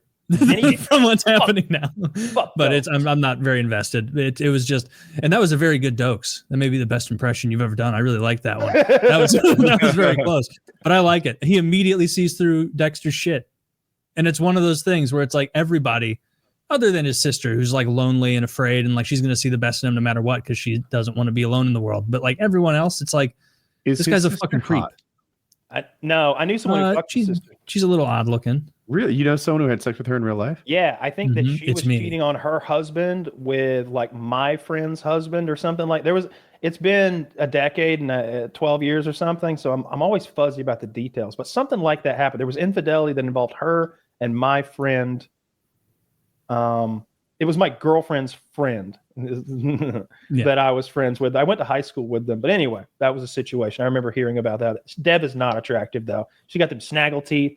She's built like a 12-year-old boy. You know, she's just skinny as a rail. She's got no butt, no boobs. The least believable thing in all of Dexter is that she could successfully pose as a prostitute and capture anyone. All day she'd have just been standing there with her skinny ass. $5, anyone, please. The big that's so I didn't think about that. There were some heavy hitters in her little squad of whores. No one would have been picking up Deb. Bunch of curvaceous Cuban bitches over there, like, yeah, Poppy, you want some of this? And then there's Deborah Morgan over there, like double A cup and Taylor, an ass that can't also find her unattractive. I mean, I do not think she's particularly attractive. Yeah, I think there's something. She has a very long, what you'd call a horse face. I thought she was pretty hot, and so one, of course, skinny girls don't turn me off, but two. There was like oh my God, this is so fucking gay. I'm about to say there's like a relatable boyish quality to her. Sometimes we've been doing this for over a decade and you still surprise. She's got this, she vibes boyish and charming about it. I think maybe what you're trying to say is she's got no, let it enter the record. I nailed it. She has like super long clit, like it's. She has like a Huckleberry Finn-esque tomboy kind of appeal to her, where we could both. You could see her wearing maybe some overalls and hanging out by the creek, you know, that sort of thing. Yes. Not what That you is what said, I'm- though. That's real good. Not what you said. Though. It's good content though. Yeah, it is. Yeah, she has one of those faces where like I feel bad because she's so Really? naturally skinny. It's like, oh man, like a couple different feature changes facially could improve her dramatically. Zach, can you put up a picture of Deborah Morgan from Dexter and Yeah. do your best Be to generous. find something representative? She should be neither like the most flattering picture ever or the ugliest. Something I've from seen like season 1 or 2, like because that's when the show is going. She's like 50 now. My vote would be for a red carpet photo. Like, let's see her at her best. Yeah, let's be charitable. We'll see what she Yeah, does. Deb think would so. appreciate that. But yeah, and look, I don't think she's unattractive. I just don't think that she's like, I don't know. She's not ugly. She's just not beautiful.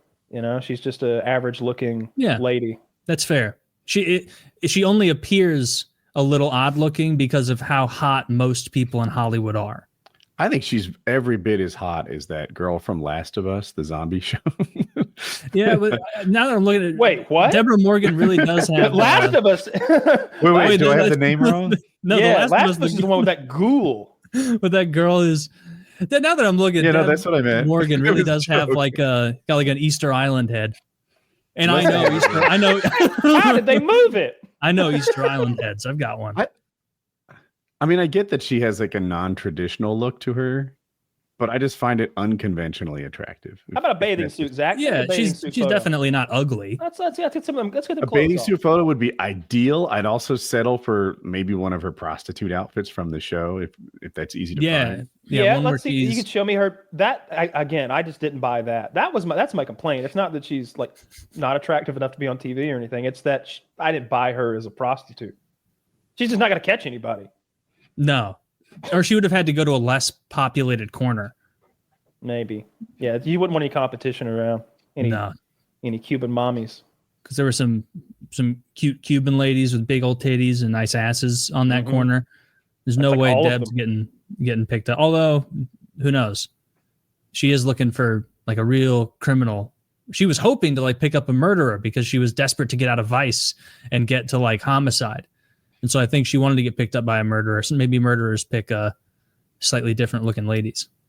I don't remember the specifics, but never really had a thing for her at all. But it's a good show. Especially in the early seasons, it just jumps the look. Every season after the initial formula of hey, Dexter is a serial killer who kills for good, and then he's got to be sneaky. Once you've digested that enough times, now they just repeat this plot point of Dexter meeting a man in a very gay kind of way, almost, who he's like, oh, this could be my soulmate who knows that I'm a serial killer. And person. That's a totally different who's lady. that? Who's that lady? That's a totally different lady. I mean, that's a good looking broad right there, but like, Well, she she like, looks old in this picture. Yeah, Maybe yeah, this is current her.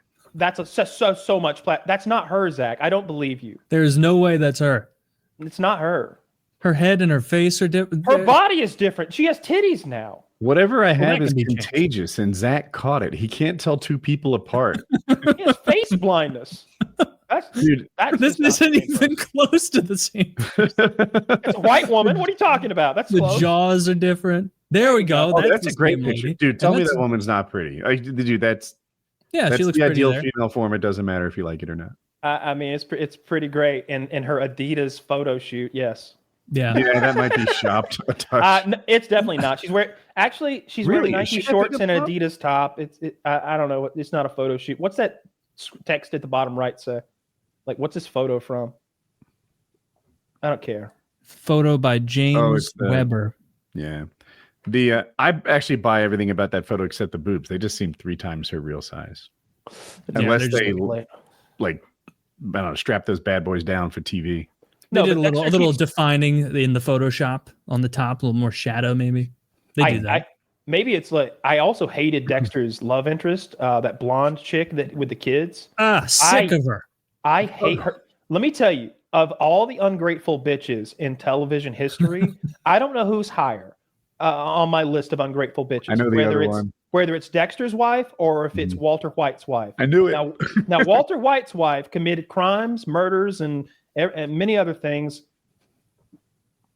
as far as his family knows, for their own good, because he's dying and he wants to leave them a fortune. We know that he has his other aspirations, but they don't necessarily know that when they're making their decisions to betray him. So that's incredibly ungrateful. However, Dexter Morgan, like, hooks up and becomes a father and a parent to this blonde lady who's white fucking trash with 2 kids, no car, can barely afford her rent, has no like degree, no job. Like, really, she has some shit job. She's like a hotel, like behind the counter girl or something. No offense to anybody who does that. That's not a career. That's a job.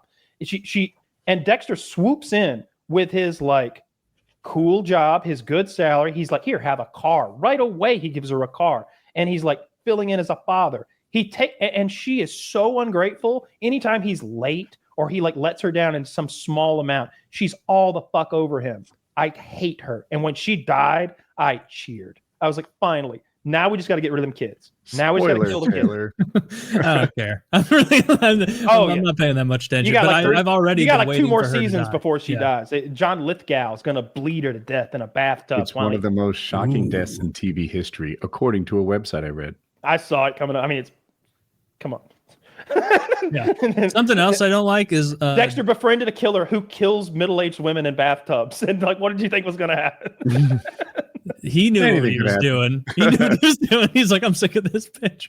I was so glad when he let her dry. I do like the huge overlap with Dexter where he's like killing someone. So half the time it seems like he's killing someone in a totally sterile, saran-wrapped room, entirely planned. And then the other times it's like, oh, I knocked this guy out with a frying pan in the kitchen. I guess I have to carry him like a burlap bag all the way to the car at 7 p.m. Like it's still light out. Like walking through your front yard. Like if I guarantee if I carried a body from my house to my car and if it was parked in front of my house, someone's making a call. Like there's no way. Yeah, you have a really long walk. you'd have to take a break. Oh, you're parking it out. I'm going to bring the car a little closer to the home. No one will see. You're like, oh, you know what? They could fucking catch me. This is exhausting. The cops are like, should we go to this house? No. It's a long walk. I think my favorite episode of Dexter. Dexter kind of loses his mojo, and he tries to kill this giant gangbanger. The dude's like 6'6", 280. But he doesn't use enough like saran wrap or whatever. So he goes to cut the guy's cheek and do his thing where he takes the blood sample and the guy just goes and like hulks his way out of the saran wrap, beats Dexter up a little bit and escapes naked running down the street. And Dexter's like, fuck! Fuck, I've got like rolls. This was laziness, Dexter. This was straight up laziness. You couldn't prevent. And so now that gangbanger's like on high alert because he knows somebody's after him. So Dexter spends the whole rest of the episode trying to take that. He's genuinely gigantic. They got a great actor for that. It's a great premise with just a terrible, I don't know, the writing or like they didn't have an idea for how to write a 5-season show back then the way they do now, I think. There's a prequel that's out now, right? Where you get to see Dexter in like grade school. And I think the actor who plays Dexter, Michael C. Hall, I think maybe he still narrates. He's like, life is hard when you're 14, but there's always ways to take out your anger. And then it's like 14-year-old him going and murdering some kids or whatever he's doing. I haven't watched it. I just don't care. Kids? Oh, I figured it was going to be pets. Dexter's adopted dad was too okay with like the unfurling of his adopted son being a psychopath. Way too okay with it. Like I get it, but like early on, he's like, Dexter, you're not like other kids. And he's like, Dad, I'm just killing dogs and animals all the time in the You want another spoiler to explain the relationship? Sure. So Dexter isn't his son. Dexter was the son of an informant that worked for him. And because he did a bad job, that informant ended up being murdered with a chainsaw in a storage unit in front of Dexter. And that is what fucked Dexter up. He was 4 when he saw it, 3 maybe. And so he feels incredible guilt about allowing that to happen to her because he fucked up somehow. I don't remember the specifics, some detective nonsense.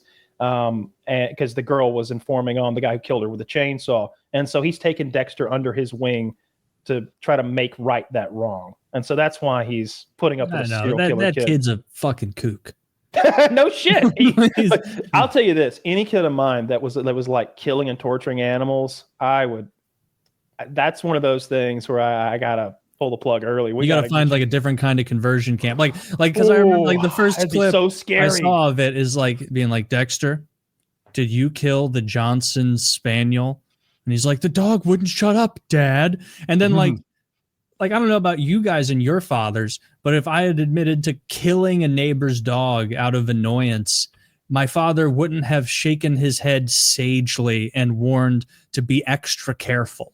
I mean, I was on a farm. It's a little different, but yeah, you're right. Yeah, the way Dexter did it, it's clearly in that I'm a serial killer, sociopath, and I like to inflict pain on things kind of way. Yeah. So it's fucked. It's like, Dexter, you have to pretend. That's what every single fucking lesson from the dad is. Like, they keep doing flashbacks as though there's going to be some novel instruction this time. Every single time it's like, Dexter, you're not pretending well enough. If you're gonna kill people hardcore your entire life, you got to be a good pretender over and over and over and over. And it's only like 6 episodes in. He doesn't pretend well at all. The only guy who sees through him is the black guy. Everyone else is retarded. Because the black I like the Asian guy too. The Asian guy's fun. He's really kind of a pervert, but he also really likes blood and sex science. Pest. He's a bit of his. I can see that developing. Yeah, he hasn't been too sex pesty. To Deborah, he is. He's always like, "Oh, you need me to reformat your hard drives, Deborah," or like just saying something like borderline nasty, and she's like, "Fuck you, Suzuki," or whatever his name is, something like that. It's close to Suzuki. It might be Suzuki. Have you watched Shoresy yet? I watched the first season, maybe the second season, and like it kind of feels like I got it. You know, I know the bit, I know the recurring joke. Hey, I'm gonna chirp at people this time, and you're not gonna see my face. And I know that's gonna be kind of every. They had the. I guess I lost interest, and you know I'm red, white, and blue over here. Okay, so all those Canadian products they got poured out weeks ago. You know, I deleted all. I deleted Shoresy from Plex. You know, deleted any Canadian products really. I don't want to talk about Dana Carvey. You know, any of that. No. You like the red, white, and blue. The red and the white. Did you alone? See what's the rename Greenland? Red, white, and blue land. Red, white, and blue land. I hate that. I hate that with a fiery passion. Yeah, I would prefer something like Patriotville over red, white, and blue land. He should have named it after an American hero or something. You can't have multiple fucking commas in the name. I don't like that. Maybe a Confederate hero just to piss off the libs. I've seen people who are like, we should rename every airbase and fort after a Confederate hero, not because we like Confederates, but because we love upsetting the left. We should make that happen. They're doing it here in North Carolina. So Fort Bragg, apparently, I don't know, General Bragg, whoever Bragg was he was a traitor. He fought for the Confederate Army, and a bad one, apparently. So they renamed Fort Bragg to Fort Liberty. Well, Trump's in charge now, so he's renaming Fort Liberty to Fort Bragg, but with a wink and a nod, he's like, it's a different Bragg. It's some World War II veteran with a Purple Heart or something like that. To be fair. So what did that Bragg do? Like, I don't know.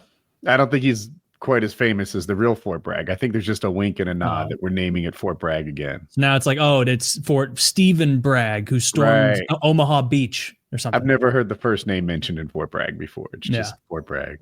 I mean, the real the real Bragg, he was a Confederate general, but he also fought as an American officer in the Mexican and the Seminole Wars. So, you know, you could name him after those contributions, not necessarily his traitorous ways that only came on later in life under the influence of alcohol. Is that what was he under the influence of alcohol? He fell to the drink. He fell to the drink, as many a great man has. Well, it was olden days. They were all doing it. It was a medicine back then. You needed it so that when you were getting there were people who were known doctors. But you know, but still a drunk's a drunk. I think everybody maybe was having a sip during the day to like make sure their water wasn't poisoned, but then they were drunks, right? Yeah. I don't care what they name things. I genuinely don't give a shit. I like when I like the Doge stuff. I like that he's finding things to save money on. And I hope that it sets an example for future administrations so that, look, especially as the U.S. aid stuff, I know that we need some foreign aid. Like, I love the idea of funding foreign police forces for their anti-drug task forces. I like the idea of stopping the fentanyl in like Thailand or something, and before it gets to Mexico or wherever wherever it ends up, you know, like if we could spend a fraction of the money over there so that we don't have to deal with the problem over here, then that makes tons of sense. And that's what I expect my government to do through research, being smart, and foresight.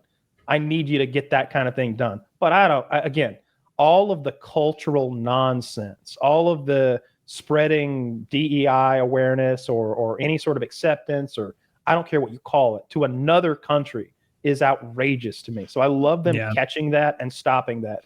But like funding the journalists, I don't like that. Like the Politico stuff, they keep trying to they're like, no, it wasn't a payoff. It was just subscriptions. And it's like, yeah, but I don't think the government should be paying anyone subscriptions to anything. I really don't. It's clearly a payoff. It's like, no, they're not paying Reuters. They're paying Reuters' parent company. And it was $2 million to New York Times subscriptions. It was something like that, you know. And I don't know. Yeah. Like just cut that little bit of fat.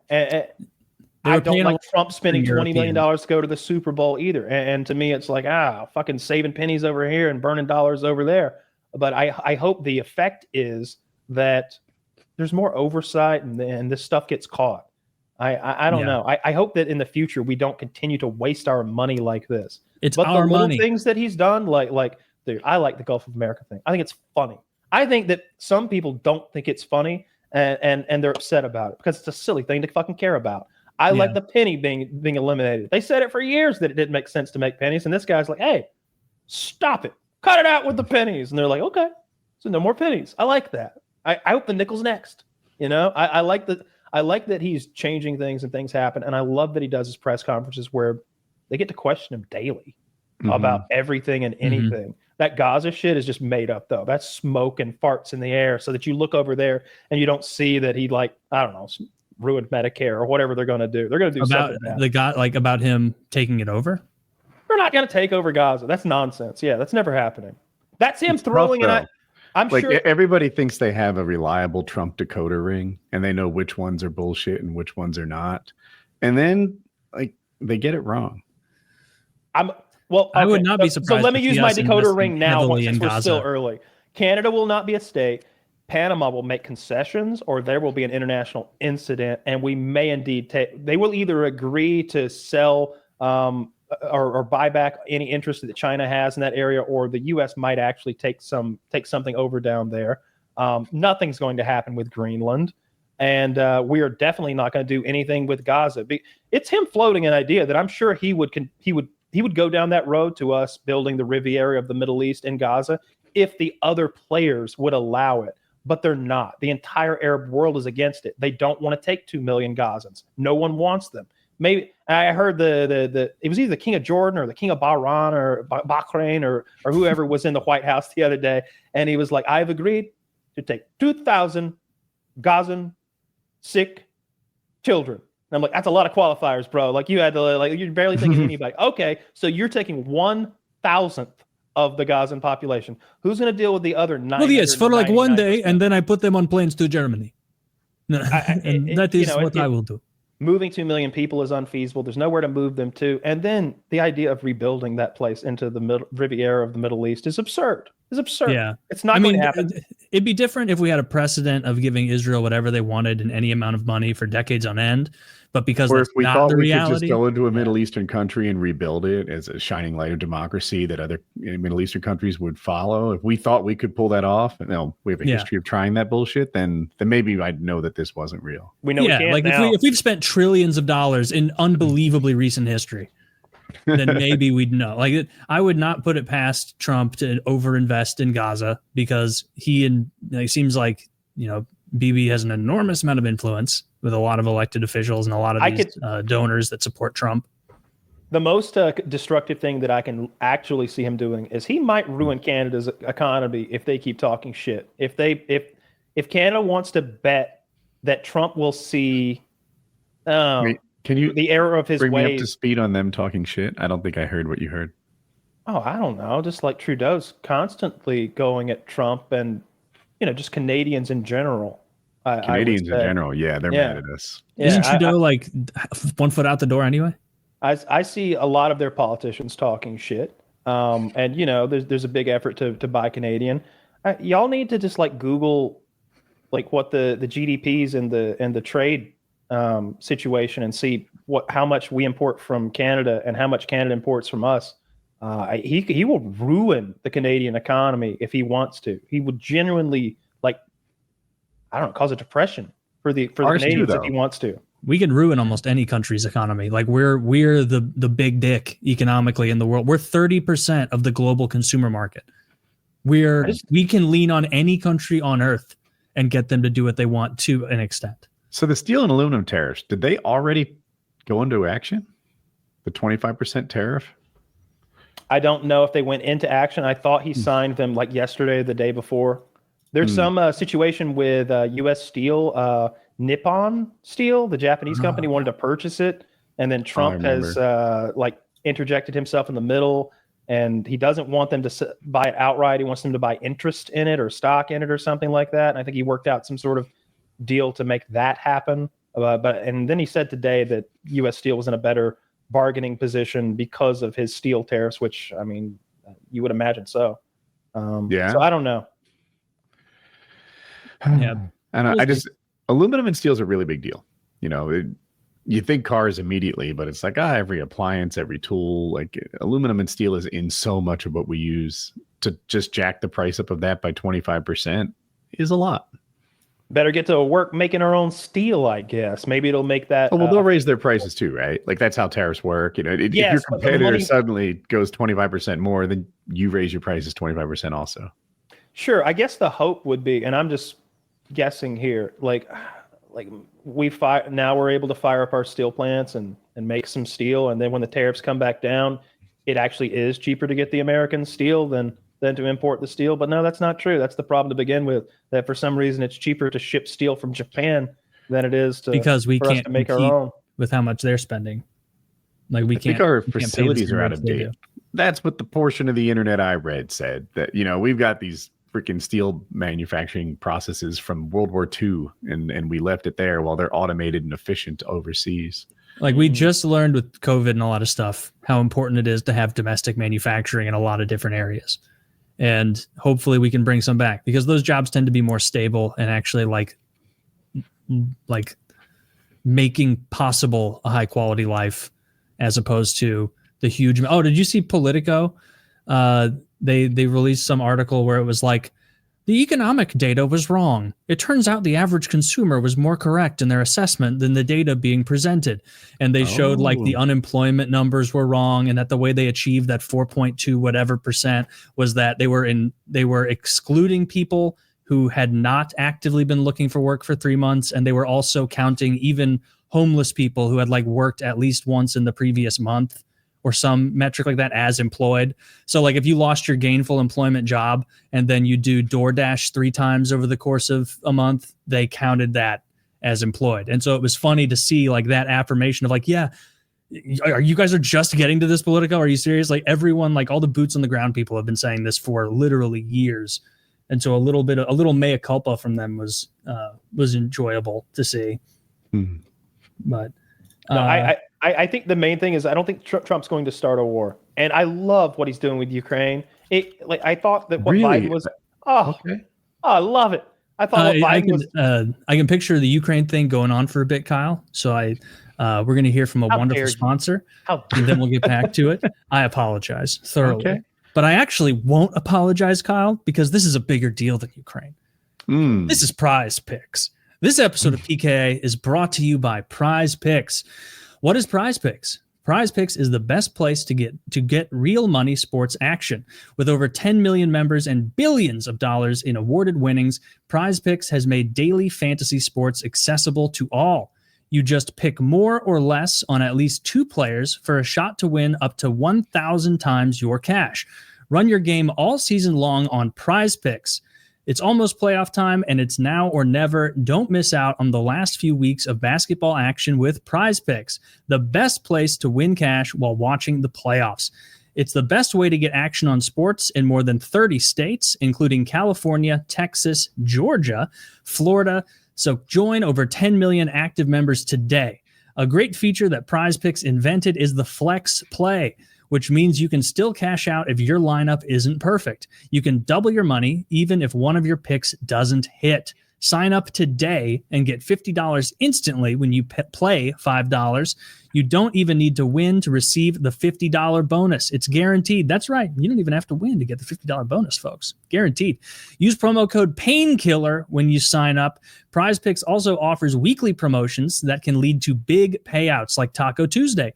Each Tuesday, Prize Picks discounts select player projections up to 25% to provide even more value for your lineups. So click the link in the description below and get started on Prize Picks today and make your sports watching experience even more exciting. The link is below. Remember to use code PAINKILLER to get that going. And again, sign up today and get $50 instantly when you play $5. You don't even need to win to get the $50 bonus, guaranteed. So use Painkiller when you sign up. Get that $50 instantly when you play the $5 and enjoy. Remember to use code Painkiller so they know that we sent you. Hope you guys enjoy Prize Picks. So check them out. Link is below. We'd appreciate you checking them out. Make us You'd be a fool not to sign up, really. Make us look good. Make us look kind of good. Just fucking click it. Make us look good. So check it out. Prize Picks. Again, code Painkiller. This episode is also brought to you by Lock and Load. Mhm. Wonderful product. Very efficacious. We've got Derek and his scientists coming up with formulas, putting them in a nice, easy to swallow container for you. We've minimized the capsules, but the efficacy is all still there. So check it out. Lock and Load. Use code PKA or code JIZ to get 10% off. And as always, it's not just for Lock. Lock and Load's what we want you guys to go for first. Obviously, support the show, and it's fun. It's fun to come a lot. You will enjoy that. But also, a lot of you guys are really into fitness, into working out the way the three of us are. And so if you're looking for pre-workouts, you're looking for protein, you're looking for energy drinks, protein bars. I saw that Derek has collagen peptide powder now, just a litany of stuff. And that's not even mentioning the sleep supplements, the dream supplements, all the little ways to get an edge in your life that maybe you would overlook otherwise. Just poke around on gorillamind.com and use code PKA or code JIZ to get 10% off your entire order over there. And of course, code PKA10 if you need a sweater, hoodie, t-shirt, stickers, mug, anything like that you would like to wear of our merch. Use code PKA10 and save 10% on all of that. What would happen if you combine Lock and Load with No Fap November? Oh, man. It'd explode. Don't do that. There's a warning on the bottle. That'd be like Hiroshima. You would just spontaneous combustion, I think is what they call that. Normal human. So if you're taking it, remember that would be like remember those old ads for Hydroxycut where they'd be like, Hydroxycut is not for people trying to lose 5 to 10 pounds. And then just to get people being like, oh my goodness, this is so for high people quality. who need major weight loss. If you're taking Lock and Load, you have to come at least twice a week, or you could explode. You could be at the DMV, and then there's just a pearlescent mist all over all the other patrons of the DMV. And so you have to come twice a week if you're taking Lock and Load. There's some Dexter cum specialist. Let's add that warning to the ad read from now on. This happens every November. We got to get Bruce, the cum specialist, in here, and he's like, you rang. The splatters here show that someone was really enjoying themselves. It's like, have we forgotten anything good from this guy? It's like, no, I don't know why. I think he's the chief's nephew or something. Anyway, Kyle, you were telling us all about why is the Ukraine thing good? I thought you wouldn't like it and that Trump is pretty much surrendering. But tell me your view of it. No. Trump says that he'll continue funding if Ukraine gives him $500 billion of rare earth minerals. Okay, don't hate that. And he called Putin and asked Putin if he was ready to end the war. And Putin said, yes, I'm ready to negotiate.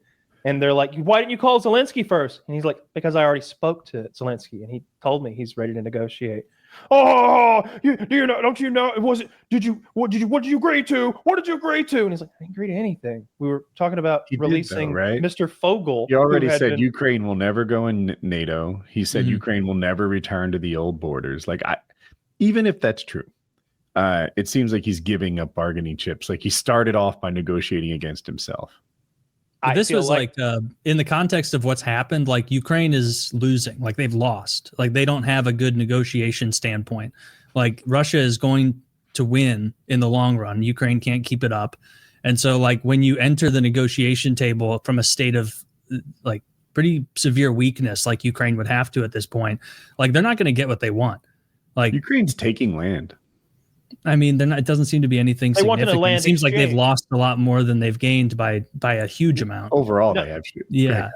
So so Ukraine's mindset here with them capturing the Russian land in the north is they want to exchange. They want to be able to exchange that Russian land for some of their old land.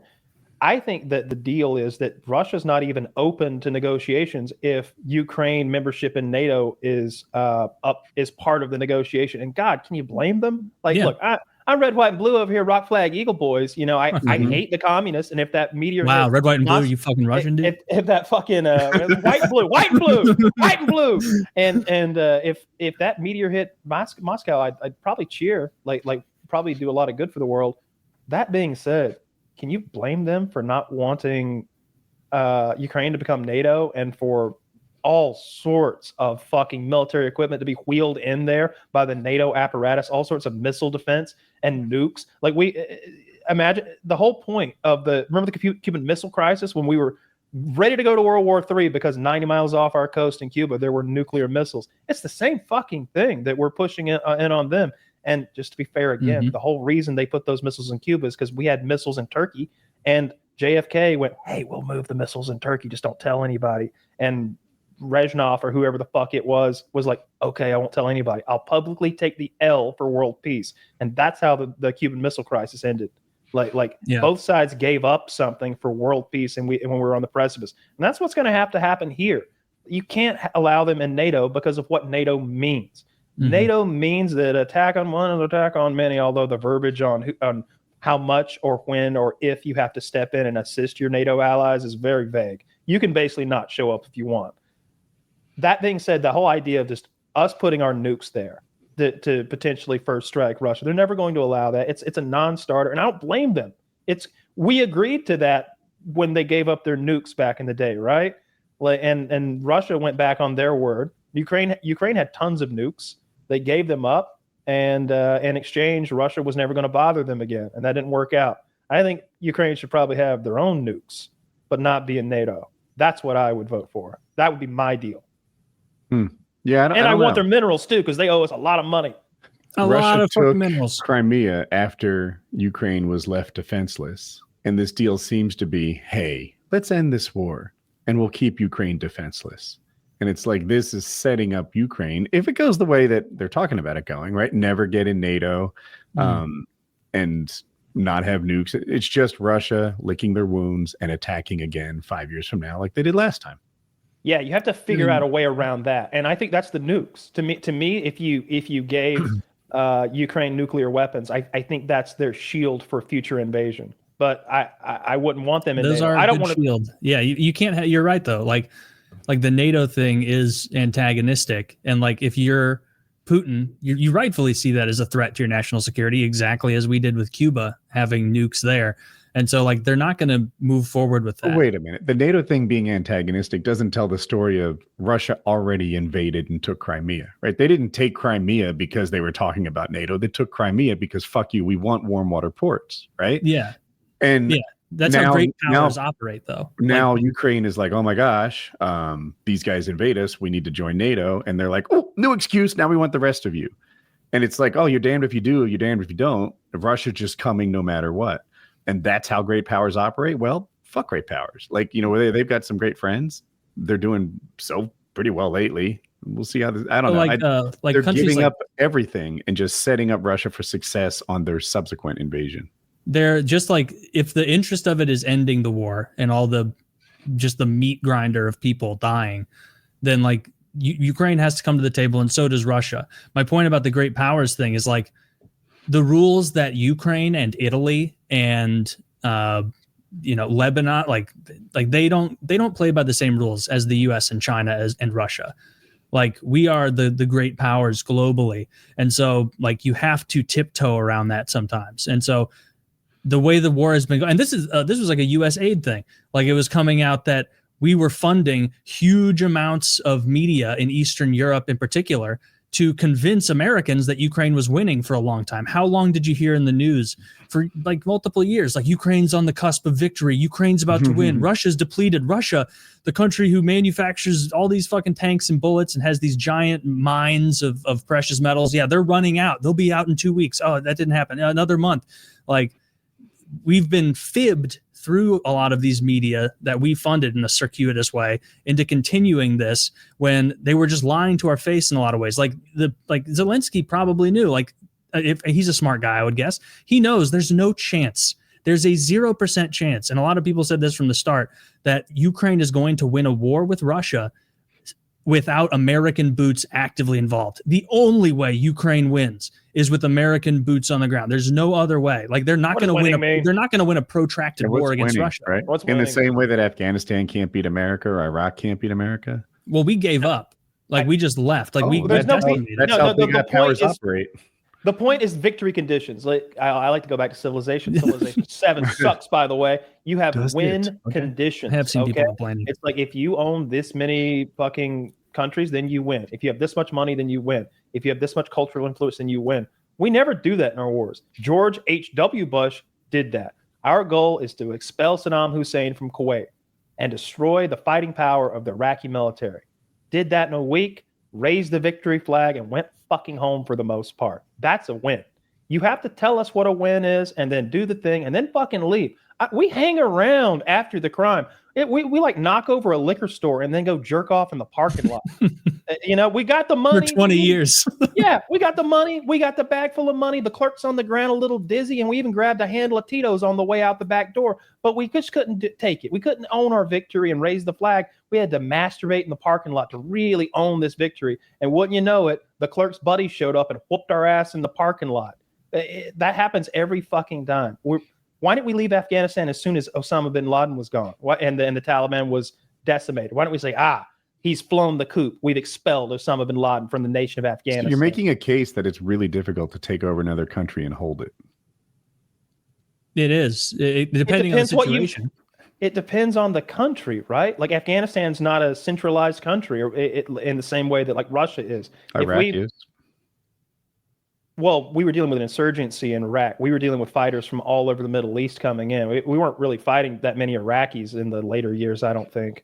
But that was, why didn't we just leave? Like once we killed Saddam, why didn't we just leave and let the cards fall where they may? I guess we thought we'd be able to hold another country, but that's really hard. We wanted to put our puppet government in and make them be like Iraqi Americans with our. Like, that's why I think you're 20. That's why I think 20 million on Sesame Street's nonsense, because we spent $2 trillion on already trying to win hearts and minds. It didn't fucking work because it's a different culture than ours, and they're never going to be like us. I hope the Ukraine shit actually ends, because it's just nothing beneficial is going to happen. Like if there was a magic wand, if I could wave a magic wand and make like Ukraine push Russia back and get their shit back, it'd be like, yeah, I'll wave the wand, but that's not going to happen. Like Russia's not going to give that up for the reason Kyle laid out. Like they can't abide our military bases with nukes in Ukraine. Like they're not going to. They're pretty worried Ukraine's going to take over Russia, I guess. No, they're worried that nukes. Like we have nukes. We have like American nukes and military bases are in Ukraine on the border of Russia. Like that's why Putin made such a huge to-do about NATO membership with Ukraine, because Putin's also not a retard. He knows that America is NATO. Like this idea that like Russia did it because of the NATO thing kind of forgets that Russia already did it in Crimea a few years earlier. It's hard to accept that as the rationalization when they're like, yeah, I know we do it whether it happens or not, but this is our rationalization. I don't think the invasion was brought on by Ukrainian aspirations of NATO membership. I think the invasion was brought on by Aspirations of global domination. They want more territory. They want to restore Russia back to its Soviet glory. However, as we sit now at the potential negotiating table, now NATO membership very much is a topic of discussion, and it's going to determine whether the talks can go 5 minutes, before everyone says, okay, well, see you next year. Mm-hmm. We'll see how it goes. I don't know. Yeah. We got the art of the deal guy on the case. Year. Peace this year, right here. Anybody want to take a bet? Peace this year? I think Ukraine will have peace this year. But like a big worry of mine is that all the neoconservatives in Trump's ear who are like, oh, we have to stop this conflict in Russia. If you know neocons, they love war immensely. Those guys fucking love it. And so like, I think that they see Ukraine as only being worth ending because every dollar sent there is a dollar then in their minds that should be going to Israel. It should be going to Israel. It should be going to solidify Gaza for them. And so I can see Ukraine ending, but I worry that Trump will escalate the Israel-Palestine. My next question is, what's peace? Right? Kyle's like, peace this year. And it's like, well, I wouldn't bet against a peace deal this year. But then comes the insurgency. Then comes the nonstop, the Ukraine insurgency, right? Where they start killing officials, whatever it can mean, right? Just snipers. I don't think so. People dying. The same thing it means in Iraq. But the bulk of the they'll be arrested as that, criminals. Yeah, what are you talking about? Iraq? This is Europe, not Iraq. Iraq. These aren't tribes. Oh, you think it's outrageous that they do what the French did in Europe? What I don't think. Well, because you have to remember the right. No, what are we talking about? We're talking about a scenario where the Ukrainians sign a peace treaty and it's over. But there are still Ukrainians living in what is now Russia who maybe don't want to be Russians. You think they'll peacefully just? Absolutely, yes, they will. This is 100%. Now, you want to take a bet on that there won't be anything approaching. You might find one weird article somewhere where some. Again, it's hard to define this bet. All I need to do is find a weird article where the Ukrainian takes it. Listening. I'm not talking about a scenario where you can find some weird article where one Ukrainian truck driver had enough and he poisoned all the vodka at a truck stop. There will be nothing approaching an organized insurgency of any kind where there is a group that has a name, that has a militia, that has their own little flag and makes videos. We are the Ukrainian resistance. This is Ukraine. Slava Ukraine. Down Russia. Horns down. Like that won't happen in any way at all. And you have to keep in mind that if this were in Kiev, I could imagine seeing what you're laying out, Woody. But the regions that Russia took, I think it's Donetsk and Luhansk, right? That's true. those are regions that had previously, at least one of them, maybe both, had held referendums and had voted because most of the people there apparently saw themselves as more Russian than Ukrainian, and so they don't have that sense of Ukrainian nationalism that people in Kiev do. And so it wasn't Iraqi nationalism that caused the insurgency. It was Shia-Shiite rivalries and the desire to kill the infidel and expel them from the Middle East. In this context, as their religious elders had told them to do. You have nothing like that in Europe or in that part of Europe. Maybe if we were in the Balkans. So the argument is that when it's this part of Ukraine, it is easy to take over another country and own it for good. We'll see. It's typically pretty hard to do that. It helps when there's an enormous population there that wants to be a part of the country that's taking. Well, you're doing current tense. I think Russia became a lot less popular when they invaded and raped their women and killed their children and stuff. The Russia's not as cool as it was before the invasion in this area. Maybe. There's no uprising right now. If there was going to be this sort of insurgency, they'd already be there. It'd be in full force right now. It's not going to happen because the people who Ukrainians are in Ukraine, and the people who want to be Russians are in Russian-owned old Ukraine, and they're happy with where they are right now, I would imagine. If they're not so unhappy with it that they're ready to load a car up with explosives and drive it into a checkpoint. I bet there is uprising right now. It's just in the form of providing intelligence and help to the official Ukrainian army. How do they find out where the S-400s are? How do they find out where these vulnerable things are, troop positions, etc.? How do they get footage of the success or failure of their attacks? It's the uprising. It's the resistance. I don't believe that, but I look forward to peace this year. I think it'll happen. I think we'll have a peace treaty, and it'll be like a European white people peace treaty where everybody goes their separate ways and there isn't a bunch of nonsense afterwards. it'll be no only Indian. people There won't be any like what do they call it? Indian giving. Didn't we have an Indian giving European white person treaty complication when after they took Crimea? Yeah, but that's the major powers changing their mind, not some sort of like group of dummies who have decided that God wills it. That's just not going to happen. So and that's the only way it does happen. You got to have a bunch of dummies who think God wills it, who are invading a country and fueling that. Oh wait, we just defined that major powers change their mind. That's the other way it happens. Oh well, I mean, the Russians could go back on their deal. That my point from the beginning is Ukraine should have nukes. That's the only way I see Russia not going back on their deal and doing what I would do in Civ in their scenario, which is like, hey, let's make peace for 10 turns while I push all my tanks and artillery up to your border and all my artillery 3 tiles behind that and unleash on you in 5 years. So you got to fix that problem. And the only way you fix that problem is by giving them nuclear weapons, or at least allowing them to make their own, which they're fully capable of. Yeah, I don't know. I could be wrong on this whole thing. We won't know until we go to the future and see how it works out. We're heading that way, though. Yet. We are headed towards the future. Yeah. That's undeniable. That's a good we all point. agree on this point. Yeah. Hopefully the Middle East shit doesn't turn up 1,000,000 degrees. It's not. It's all settled. This is a great time right now. We're living in everybody. Ooh, the price of eggs. You don't like eggs that much anyway. They're gross. I don't eat eggs. Oh my goodness gracious! You guys argued for a year eggs. that the You price of egg-loving eggs was the most pussies. important election issue, and now you're like, Bacon. take this brain I chip said up with the bacon Trump was one important. in. Well, Who cares about egg prices?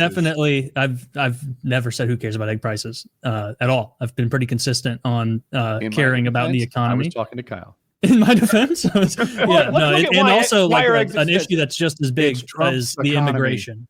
Why are Yes. they expensive, Woody? Yeah, why are they It's expensive? because of bird flu. When did that start? Who caused the bird flu? Donald Trump. Donald Trump, Donald Duck, bird flu. Holy shit! Yeah.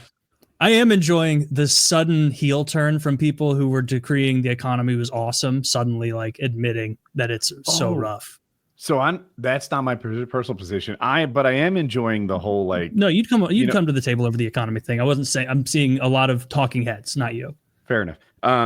But I'm like, I feel like it's disingenuous among some Trump supporters, not all, of course, to be like price of eggs, inflation. These things are paramount. It's gigantic. Well, inflation went up, and Trump blamed it on Biden. Eggs went up, and truth is that's not a president's fault in any case. Yeah. But it was Biden's fault when it happened the first time, and it's no one's fault now. And I'm like, you guys seem to be making up different rules depending on whether or not you want to blame your president. It is someone's fault on the egg thing. It's someone's fault. It's someone's fault at the FDA or one of our agricultural oversight groups of government. Like there should have been some way to prevent this. Can I interrupt for a second? Yeah. Do you know more about this? Because I think you might, coming from a chicken family. I know what it's like on the farmer's end of something like this, and it's like it's probably life ruining unless the banks are understanding for them. Usually they are, because it's going to decimate the industry. All of their birds are going to be culled. They're going to be killed and burned. I was going like, is it the farmer's fault? Did they look the other way? Did they have bad practices that allowed this? So this is a virus that's mutated. So I don't know where it originated, but I always point toward China. I think they make a lot of birds in like a lot of unsanitary conditions that allow viruses to mutate, but viruses mutate on their own. They just do. Mm-hmm. Farming is an unsanitary job, animals living in their own shit. Especially mass farming. I don't know what caused that virus to mutate and now become a problem. I know it's killed a couple people, maybe in Ohio, but I know on the receiving end for the farmers, economically speaking, as far as we all go and like resetting and getting eggs back the right price, they're going to, if there was all the virus was eliminated and deleted from existence right now, like we're in a computer, it would still be weeks and weeks of startup again to get the egg supply back because they're killing all the birds. So I know so little about bird flu. I spell it FLEW. But I didn't know it definitely mutated. That's how this happened. That's a thing. That was my understanding. This kills people. Okay. If you get it, yeah, or if it can, yeah. I think you could probably maybe get it from the egg. I don't know very much about that end of it. Like I said, I know about it from the end of all those farmers are going to lose all their pullets and they're going to be out of business, not selling eggs every day What's in, that day word? out. Pullets? Egg-laying chickens. Okay. I'm like the prize for journalists. That's the Pulitzer. Have you guys at your grocery stores, like for like at least 3 months now? Ask me more grocery questions. No. Ask him what milk costs. I forget I'm the only one here who goes to the grocery store. Like it's like I got the app. Okay. Oh, okay. Well, I go physically to the grocery store like a fucking serf. Woody, how much a picking gallon of out my milk own cost? shit. Gallon of regular milk. What's it cost? I'm gonna guess $4.05. How'd I do? That's fine. I did okay. Okay. Yeah. I'm off milk. I paid $3. Okay. The eggs though, it's like multiple months now. Like at least 3 months of them having that fucking sign up at the eggs where it's like no more than either 2 or 3 cartons per person. And sometimes I'll go there and like because I buy them in 18 packs and I try to get like the better, like browner eggs with those darker yolks because they taste better.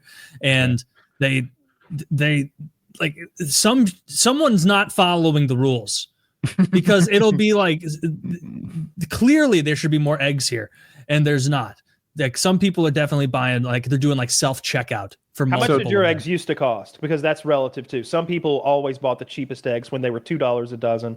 I usually bought $5 eggs anyway.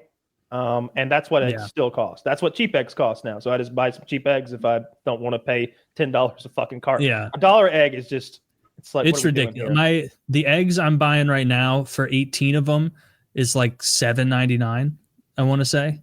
Yeah. If you go to Costco, they're like $9.50 for 2 dozen. So it's like $4.75 a dozen. That checks out. Taylor question. I'm curious. You said that there aren't the egg availability that there used to be. Used to be probably shelves filled with eggs. Yeah. Do you ever walk home empty-handed, or do they still have some? Oh, no. The worst it's gotten is like you have to forage. They'll always have 18 pack. No, I buy a lot of eggs because I like eggs a lot, and so there's a nest out back. Probably every 4 days, I go and get another carton of eggs or so, and like I get the 18 kind. And the worst I've had to go down is they've never even been out of the 18 packs. I'll just have to go to like that white styrofoam crappier eggs, as opposed to like the dark brown where it's like these ones are fed bugs and other options are like free, whatever the hell, free range. But I've never actually shown up and had them out of anything. That's some Soviet shit. Not even out of your preferred. No, they are sometimes out. They've been out of the ones I like the most, but there's never even been a time where I'm like, oh, I'm gonna have to get 2 12s instead of 118. Like they've always got something. You know what I did look at because I was curious is how much it would cost to have egg-laying chickens in your backyard, and I went down a whole rabbit hole.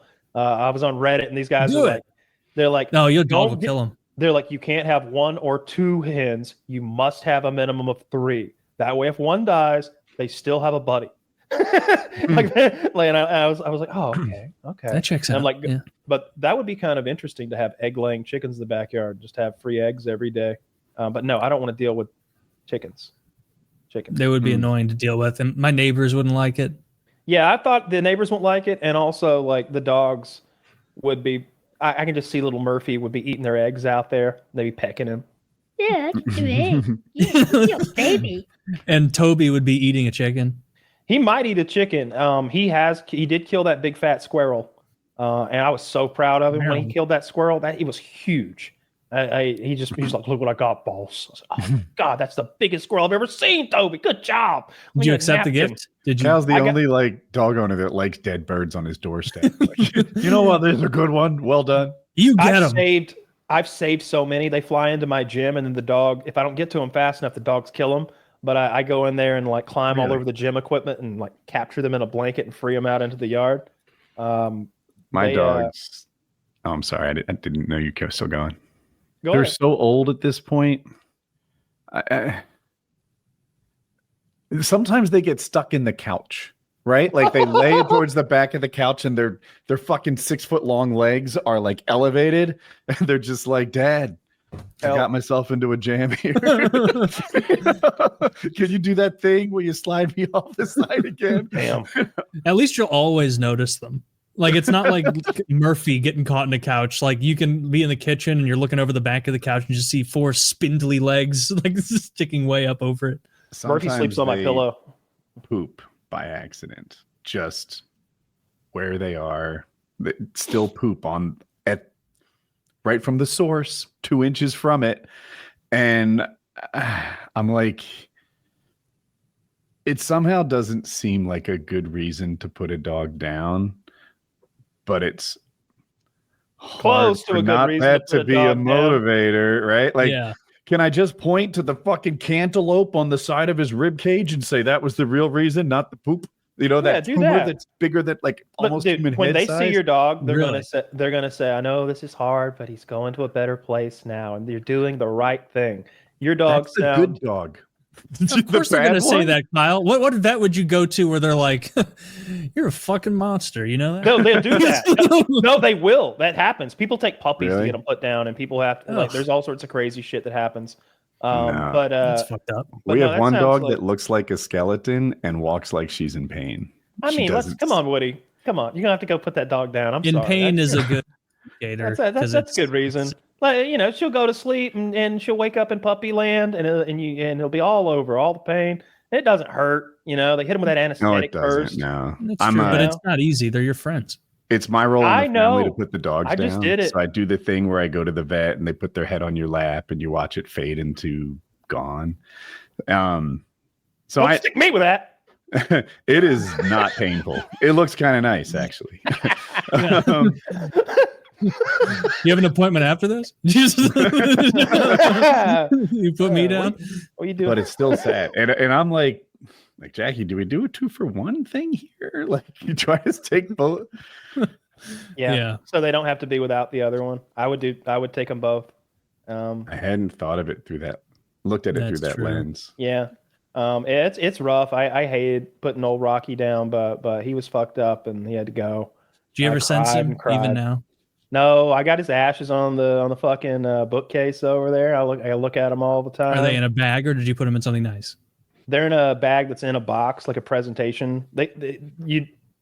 When you pay for the cremation, it comes with. There's a whole what do you call it? Package. There's a whole package that you buy. I think the main thing was which urn you wanted and whether you wanted a solo burn or cremation or a group cremation. And I'm like, solo, don't throw my big boy in there with that the ruffians and fucking street dogs and shit.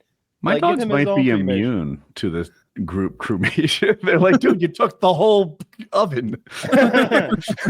I'd be like, we couldn't fit a chihuahua in there next to him. So it says here it's $130 each dog extra for the solos. Could we be honest with me? After you throw these 2 in there, how many more dogs could you really even fit? Let's make it 50. 50. I could do this in my yard poorly. Very poorly. Yeah. Very poorly. Yeah. Wouldn't remember Wings said he used to shoot his dogs? And he convinced Wings of Redemption said that he would take his dog to the swamp and put a bullet in their head. And that was the manly way to put down dogs where he's from. Sure. And I'm not from where he's from, but is that a thing people do? Yeah. I shot all my dogs. If they're really, really sick. Yeah. Okay. Yeah. My grandpa's done that. Like no one in Ocean City does that. They don't walk into like their neighbor's sidewalk and just put the dog down. His problem now. Take him to the beach and just float him away. That Rocky's when I had to put that dog down the other day, that was the first time I'd ever actually taken one to the vet and gone through the medical way of. Actually, we had our dog put down in the house a while back. The other Pomeranian that was really old. She was 17 or something. But growing up, I would just shoot them. Seemed humane. You know, they instantly die. And it's like, oftentimes the reason they were being put down was they're in an enormous amount of pain right now. It was like in World War II when you're like blown half in two. Like shit, you know, if a dog gets ran over by a tractor, we're not going to scoop his guts up and drive him to town. You know, you just got to. Yeah. It's what did you put him down with? Like you just pop a whatever was slug in a 12 gauge. Yeah, you just want to vaporize their skull. It's the smallest thing usually. There was always a 22 Ruger like in Dad's like truck that was just like a ride around gun. So usually something like that. Cause you know you don't want to blow your poor little pupper apart. Yeah, no shit. It's fucked up. It's the whole situation's rough. It's a downer. It is nice It doesn't feel nice, but it is nice when a dog's health just falls off a cliff, right? They're coasting along, they're aging, it's whatever, and then bam. We had a dog, Brandy, yellow lab. She had some sort of like cancer thing in her mouth that was getting worse. And then one day, just blood and pain, and like it was clear. It's go time. Like this needs to be done. And maybe we were even selfish because it happened on like a Saturday. And we're like, all right, Monday we're doing this. And we did. So we had a little goodbye. And then that, our current dogs, it's been a long, slow fade. And there is no perfect day. Yeah. It's harder. Anyway, this is probably not a good topic. I know. No. Yeah, I would recommend yeah, it's a shitty topic, but it's, I would recommend they'll come to your house and do it. And it might be easier for somebody to come because then you don't have to deal with the transportation to the vet and like getting them in and out of cars because that's going to be a mess and a bitch and a half. The difference between our situations is my son. I think I'd rather just take it away and have it vanish away from his observation, or you can probably achieve both at the same too. time somehow. Like maybe he's out of the house during that time, or maybe you do it out in the barn or the garage, and because they take the dog away. I don't know. I'm just thinking they're big dogs, and I know, and they're sick and crippled. So getting them in and out of cars is going to be. When I was last at the vet, some old man had an even older dog that couldn't get back in his car, and I'm like, I'm like, hey, sir, can I help? He's like, oh, I'd love it if you would. I'm like, good, because he wasn't going to. I'm like, pick his fucking dog up, put it in there. The gun's in the back. Let's both. When you guys, or when we all die, your urn, if you're going to do I think we've all established we're down with cremation. Do you want it to be, how much do you want it to like dominate the room of your family's home? Who keeps it? Well, there will be I want it to be. There'll be a presentation that it's going to be like one of those Billy Basses. So you'll walk past my urn and like it'll start. And it's your horrible fucking Lovecraftian face sewn onto a fish, turning. Put me in the water.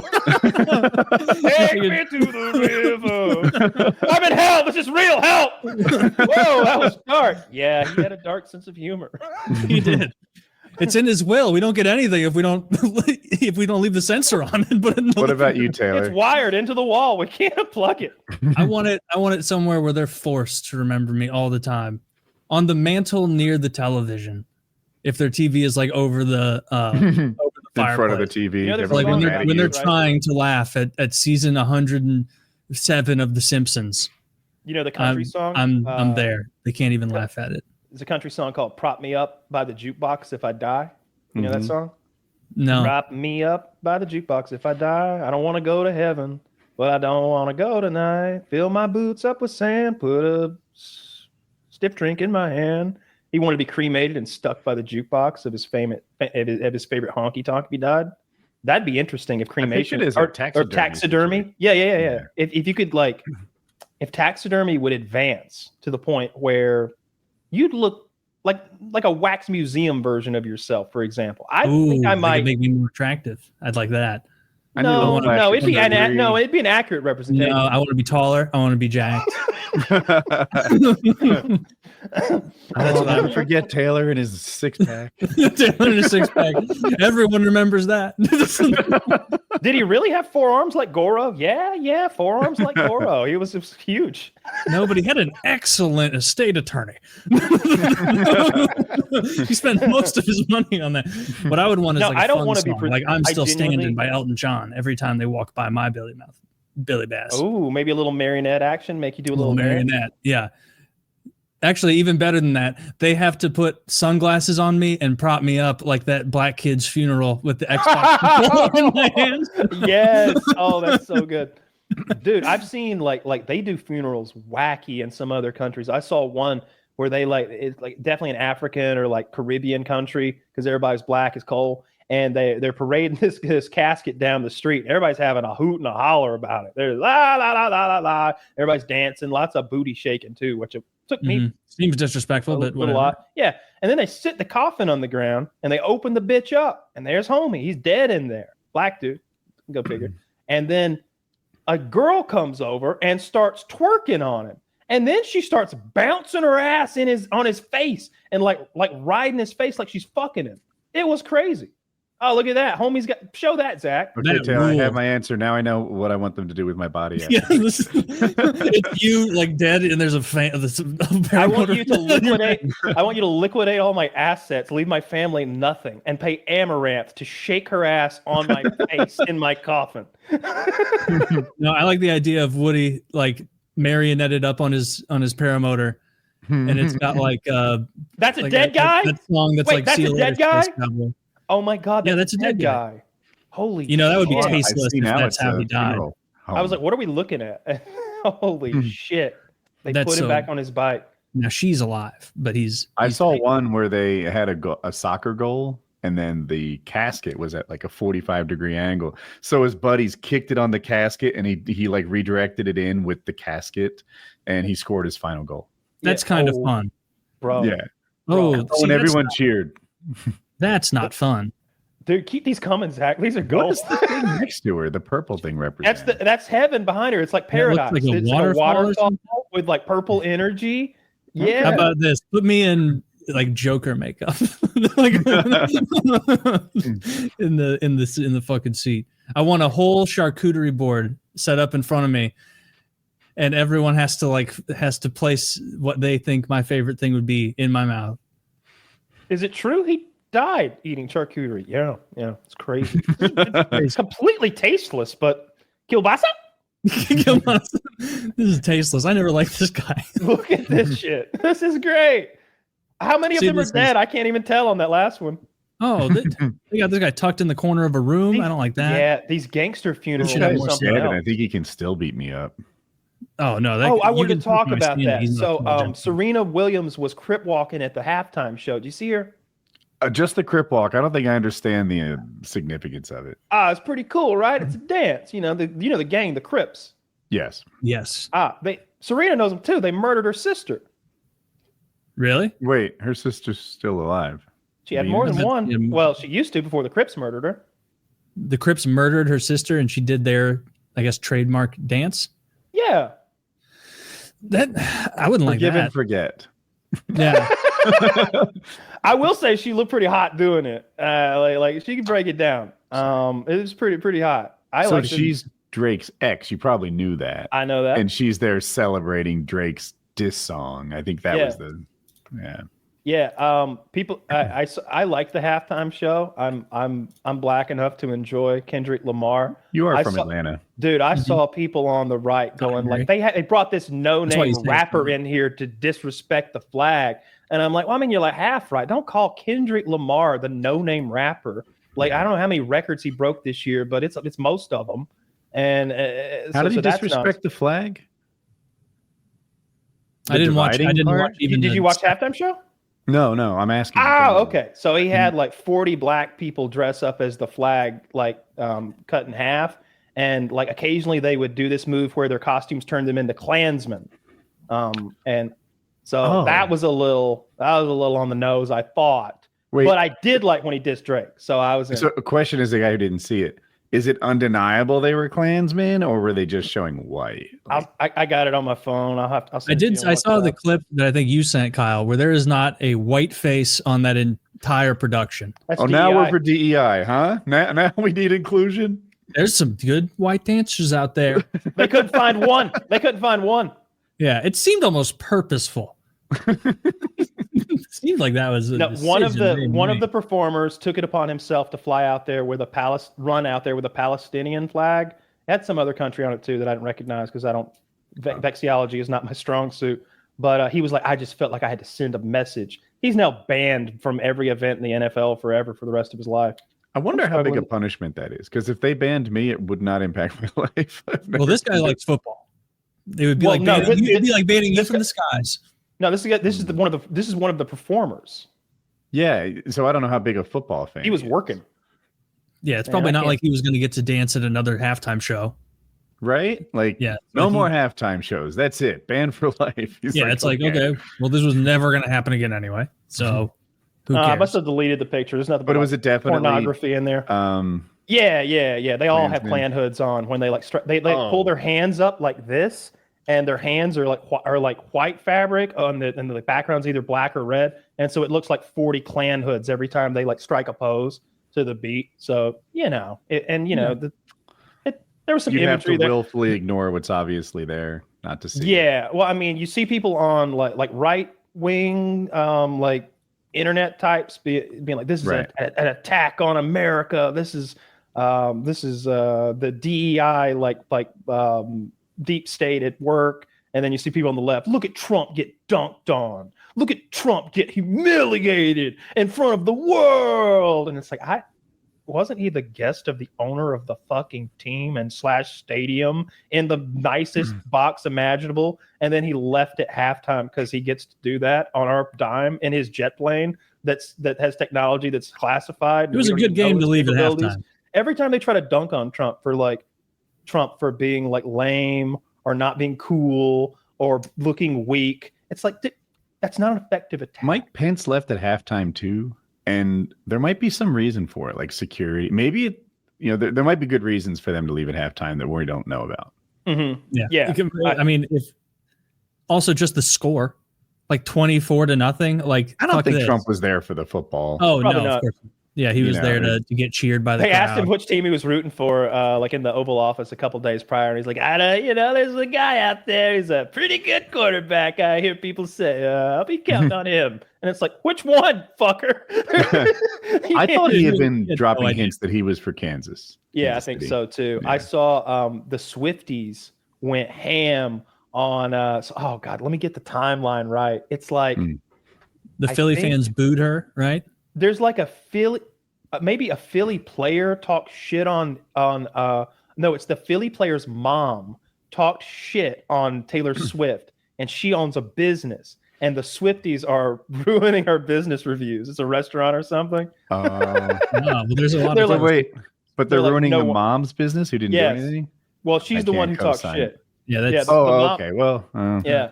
I saw she got booed at the game, and there's conflicting reports on whether Trump was cheered or booed. And I think it's very obvious that the answer is yes. He was cheered and booed, and it depends where you were sitting, and it depends how you mix the audio. And I don't fucking care. I guarantee the majority cheered because that's how the polls went, and we're at a football game. And the whole I was going to say the football part, right? America's saying, pretty evenly divided. What is it? 48-49, 47 something to 49. But at a football game, I think Trump wins in a landslide. You see, they removed the end racism from the end zones. I did. We wouldn't want to offend Trump with anti-racism messages. Then they went ahead and cranked out the Black National Anthem. Yeah, that's ridiculous. Dude, having end racism in the end zone is so fucking ridiculous. Like, y'all are the having real racists. something like accusatory in there, like that, putting the onus on the reader that you're the issue. It's just, it's smug. It doesn't hit me like that. I don't hate end racism. I do dislike the Black National Anthem. It feels divisive to me. Like, let's all share the same national anthem. When y'all hear the White National Anthem? Yeah, well, I wouldn't like that either. Yeah, when you have a Black National Anthem that's seeding the regular one to seem like that's the white one, like that's what it seems like. It's dividing. I don't want to. I don't think I don't like that. Is the move. And I don't like social commentary causes in the fucking end zone. That is beyond gay. End racism, like what? Oh, so all the people watching your product right now. Oh yeah, I didn't think about that. Damn, that's really good point. There's like a Klansman choking a black guy somewhere. Like, you know what? I will. Hey, get up, dust you. Let me get that dust you off there. Sorry, there, homeboy. I've been living my life wrong. That end zone though set me straight. Come on, let's go watch the game. The people talking about booing Taylor Swift like it was anything other than it's like, yeah, no shit. Philly fans saw the very public girlfriend of one of the stars of the team they're hoping to beat for a Super Bowl right now. They probably booed because she represents KC, not because they have a visceral hatred of her as a person. I would disagree to that to some extent. I think the average football. I didn't watch. We'll see. I think the average football fan is sick of her. That they're here for football, and for some reason, And what's happening is the NFL is kowtowing to Taylor fucking Swift of all people for some extra ratings. Not only extra ratings, but a whole different demographic slid into view. Now they can advertise. You know how it works. So much money flows in when Taylor Swift joins the fucking crew, and she's part of the game, part of the experience almost. And if you're a real football fan, I'm sure I'm not exactly, but I get it. You're thinking, fucking go back to the game. Why am I not like getting a close up of the coach right now, or seeing somebody like tend to their? I want to see if Mark's knee is okay. Show me him in the tent. I don't want to see fucking Taylor Swift. So I'm sure a lot of people resent her. That's fair too. For that. I didn't see either of those viewpoints, and I think they're both great ones. I only saw it as, I guess they hated that she endorsed Kamala, but I think that's me projecting. Oh, no, I think it was football related. Yeah, I mean, that makes sense. Philly fans have been known to boo the opposing team. People don't know that, but yeah, it's true. Yeah. Y'all, did you see the celebrations in Philly? It was pretty tame. I'm not even kidding. It was pretty tame. All right, so what they took over the speed up a stoplight. They took over the street. I saw a drone shot where they fly through the streets, and you get a real idea of the size of the crowd, because you can make any crowd look big if you put the camera right. It was a lot of people taking over the streets and having a good time. Y'all are destructive. They opened like a truck of there was a shipping truck, and they're just opened the back and stole everything in it. Oh, that I like the least. And there was a red light, Taylor. Then it was flashing red, the Chiefs colors. And wouldn't you know it, Eagles fans can't abide that. So they tore that fucking street line down and stomped it like they were. It was a black speeder in Los Angeles in 1992. It was like Casino, the movie. Do I have the movie right where they beat that guy up? Or Office Space? It was like Office Space, and they had the copier, and they're just stomping a very sturdy piece of road hardware that doesn't give. Not as sturdy as an Eagles fan. One of those guys. They grease the poles so those numbskulls won't climb them. I think that's actually like pretty standard operating procedure after the championship. Not outside of Philadelphia, it's not. They never greased the poles in Atlanta. I promise you. Can you imagine? After the Super Bowl, take the grease down. They lost. I can't imagine Atlanta winning the Super Bowl. They came close 7 years ago. Very, very close. That was a fun part of watching the Super Bowl. Was Tom Brady's on the broadcast crew now? He's signed some massive $100 million deal. He's on the broadcast crew now. He's doing the pre-show and all that stuff. It's fun to see like the best to ever do it give his input on this stuff. And so they were down 24-0 at halftime. And Brady's like, well, we were down 23-3 in the third quarter. Anything can happen. Come on, guys. He could still do it. And I'm thinking like, he doesn't believe that, but he wants to remind us all that if he were the quarterback, he could do it. He should have said, like, I don't even know who the coach of Kansas is, but like, if you call me, I could do it. Andrew Reid. Yeah, it's in a move that many are calling flagrant cheating. Tom Brady has suited up for the Kansas City Chiefs. He's all out of Mahomes shape. Is in the cage of shame. He took his jersey off. No, he goes back up to the broadcast booth. He's like, "Yeah, it's pretty humiliating. Let's see if." And then Brady just kills it. Can you imagine? Brady starts throwing laser beams. He's been training through the off season. Final score is 72-40. They run up the score. Yeah, that's look. I still think the world of Patrick Mahomes as a quarterback. He's done crazy shit, but that's definitely a moment that he had where he could have transcended to another level, and he fell so short, man. Because it was he had no protection. And I've never seen anyone have so little protection for an entire game and then not be able to make an adjustment to protect him, or like come up with a scheme where they could protect him. Like every time they snapped the ball to him, he was in duress. Immediately he was, get off of me. And he was having to run out and circle out and scramble. And I don't think he ever got hit too hard, but he could not set his feet. I think he got sacked a lot. And they did it with four 6 people. times, maybe. So they had the extra guy defending him downfield. Yeah, they did it with 4 men up front. They kept making a point of that. Again, I don't know shit about football, but it sounds like they were doing the least and getting the most out of their front guys. 2 of which are from UGA. I'll remind you all, those big bruisers up front, the defensive tackle and the defensive end of the Eagles up there are Georgia boys. They've been with them for a couple years now. Yeah, that was a good Super Bowl. I enjoyed both sides. I didn't mind it was a blowout. Like I said, I bet on the Eagles, so right away I was like, all right, good deal. Didn't we have a rookie return an interception for a touchdown on his birthday on the Super Bowl? You forgot the best part. A white help me. rookie. Oh, is he the only white cornerback in the league? I think he might be. He's the only one that caught an interception for a pick in the last six 20 Super Bowl years. He last might be week. The only one in the white Super cornerback. Bowl. Yeah. Dude, they I didn't showed know it was him his after- birthday. Good for him. Yeah, they showed him on the sidelines afterwards, and he looked like it was just a regular, like, Sunday afternoon or something. He's just like, whatever. Well, of course. why are you not like, you can't get too high on your supply before you win the game. You got to. dude? If I'm 22 years old and I just pick sixth in the Super Bowl and I'm white, oh my god, I'm vibrating. You'd be stoked. So stoked. Yeah, Everybody dude, would. that's All ever. of Philly is stoked on that guy. I guess so. Good for them. Good for them. Yeah. Congrats on Yeah. the Super Good for Bowl win. him. Don't Yeah. know what his name is, but shout out to him. No, white guy. Just know him as white guy. He's probably Cody. That checks out. Yeah. Why do I think his name's actually Cooper? Zach, what's the guy's name? Zach will actually know this because I think he actually likes football. Mm. He's not a filthy LARPer like we are. Yeah, I don't know. I guess maybe Zach didn't. Or maybe he stepped away. No idea. Fucking Google AI. His name is Patrick Mahomes. You're worthless. Dude, DeJean. Cooper DeJean. Yeah, that DeJean, interesting. Yeah, the Google AI thing, like if I look something up, like what's the nutrition information of this food? I find I have to keep like it's just added extra scrolling to my search because I'll be in the middle of reading it and be like, that doesn't look like a reasonable amount of carbohydrates for this question at all. And then you see it and it's like, oh, this just aggregated incorrect nutritional information on a sweet potato. Okay, I'll have to scroll down further and then click this link that'll actually break it down. I do not care for that. I've been live streaming. My chat is convinced AI like changes the world, that it's a huge threat to like humanity's workforce and all that.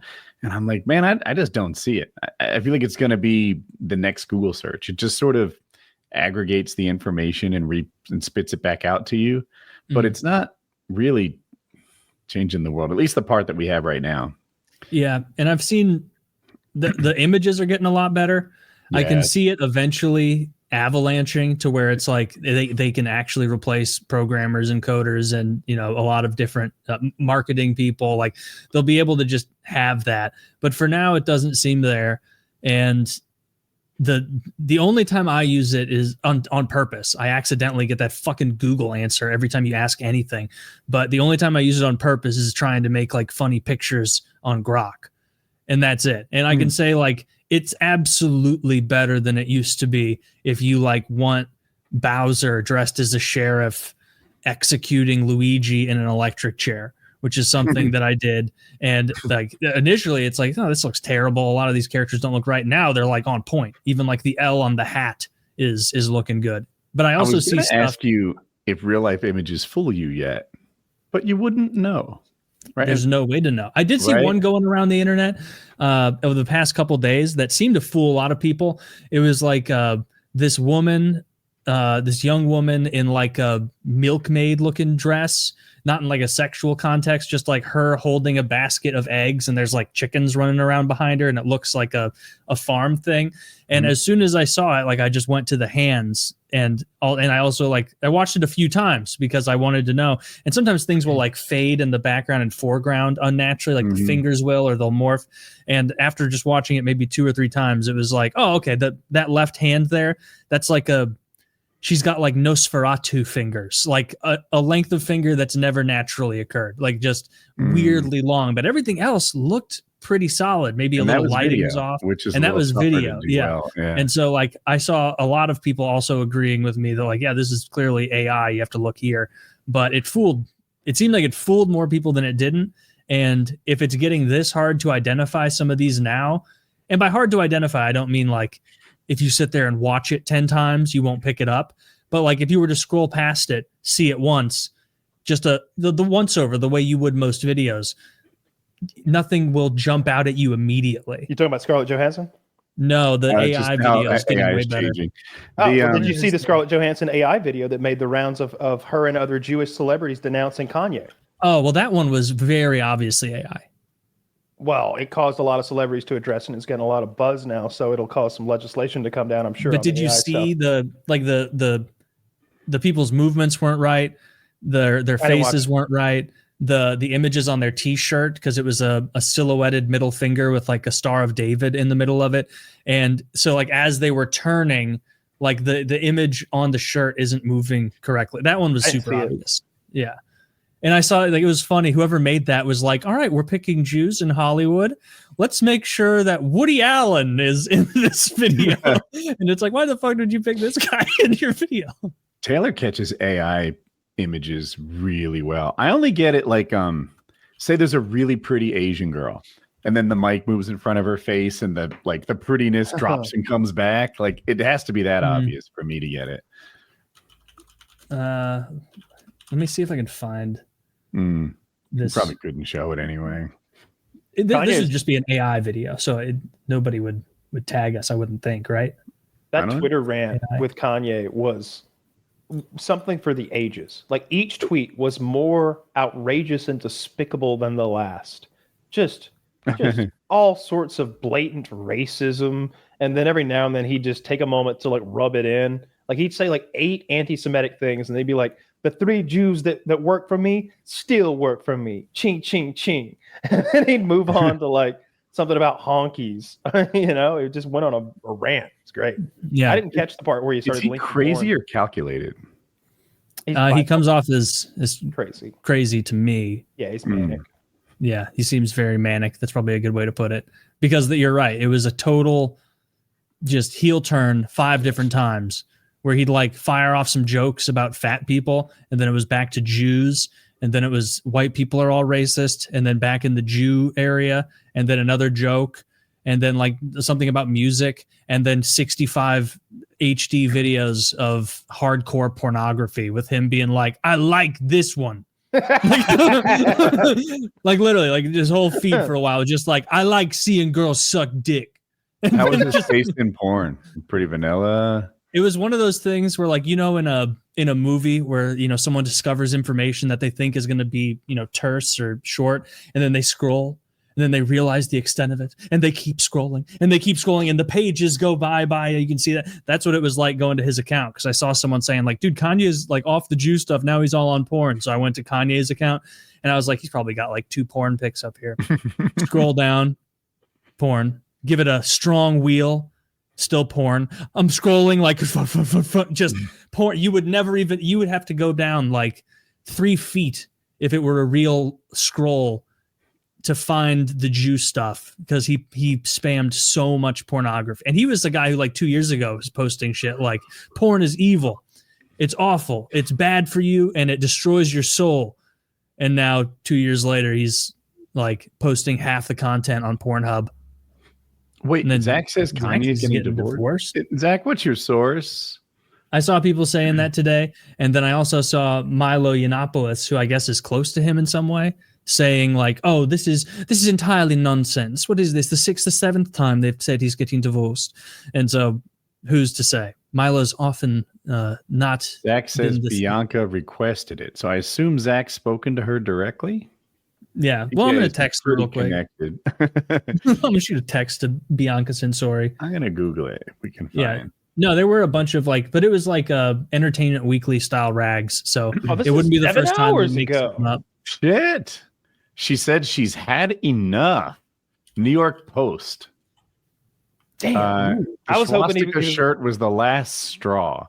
She told him that's not who she is and she can't be associated with that. I'm a porn star, goddammit, not a Nazi. We'll see. I'm a whore.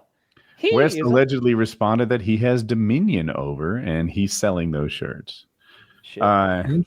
Where's he selling them now? Kyle, you have to stay strong with me. We both have to wear the shirt at the same time. They can't cancel both of us. Oh, they could never. I'm not going to wear the shirt. Well, you check your mailbox in a week. Wait, she turned 30? It's time for an upgrade. Yeah, she was 30 last time. Oh. No. So that would be crazy. I'm disappointed because this means he's not going to have her even more naked somehow, at the next award show, and that makes me very sad. That makes me very sad. Let's all pray that the only reason that she's not walking around with like a My Little Pony butt plug, or a butt plug light, as Zach posted there, that's also a good idea, is that Kanye was holding her back. She's actually like an even bigger whore than we think. And Kanye's like, whoa. Come on, that's tasteless. You can't go completely naked. Let's put this clear shower curtain on you.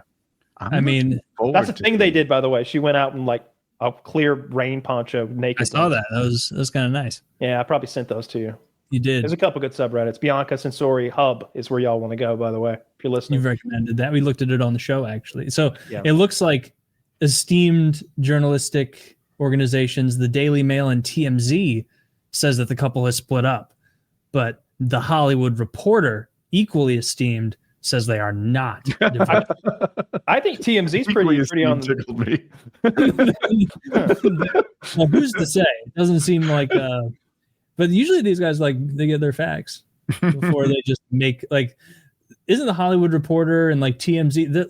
They're the same tier. Like, do you remember seeing those rags checking out at the grocery store where it would be like Brad Pitt has AIDS? Just like something that like Cameron Diaz has crazy. Alien baby. Yeah. Cameron Diaz has hidden family of 10, and it's like her with like photoshopped bags under her eyes, like with a money satchel or something, like stealing Africans, whatever. Yeah, that's not this. TMZ is like real journalism. It's paparazzi journalism, but they pay a lot of money to their sources, and they're often the earliest and the most accurate on this type thing. So if they're saying they're divorced, they're probably divorced or getting so. USA Today says they're not. I don't know what to believe. Yeah. A lot of people. Who knows? Could have been a rumor. Yeah. Milo Yiannopoulos says they're not. Well, there you go. That's the horse's mouth or something. Horse's mouth. Apparently, he actually is like connected with Kanye in a pretty significant way. I didn't fully realize that. Milo's the one that said Laura Loomer bragged that Trump said it was the best BJ he ever got. Yeah. You got to take everything with many, many grains of salt here. I got to tell you, I do want them to not get divorced if it means there's no more pictures of Bianca. I might lean in favor of divorce because there's another Bianca out there and she's only 25. We can reset the clock on this. Well, he's going to get to work now. It is going to be a blast to watch the drama unfold. I want to hear about the settlement. I want to know how much money she gets. I want to hear Kanye be dissatisfied with how the court case goes and maybe who's behind it. I don't know who he'll blame. It could be anyone, but I have a bet. I'm not going to tell you what kind of lawyer she had. So what people, it was a Jewish lawyer. I hope like Sir Robert Goldstein presides over the case. It would be a blast. Well, Mr. Kanye. Goldstein here from Goldstein and Kike Associates. I had a few discrepancies in your returns from last year, Mr. Kanye. How to pronounce it? Kanye. Yeah, we're sentencing you to fight for the IDF. Although, like, you would think after he went through the Kim Kardashian ringer that he would prepare himself legally for another divorce this time around. But well, that's what the swastika shirt money is going to go for. The swastika shirt money. There's no way he sold any anyway. What a maniac! I just don't even know. Oh, why you don't think he sold any? See, the thing is, the kind of people who like Nazi shirts are maybe not Kanye fans.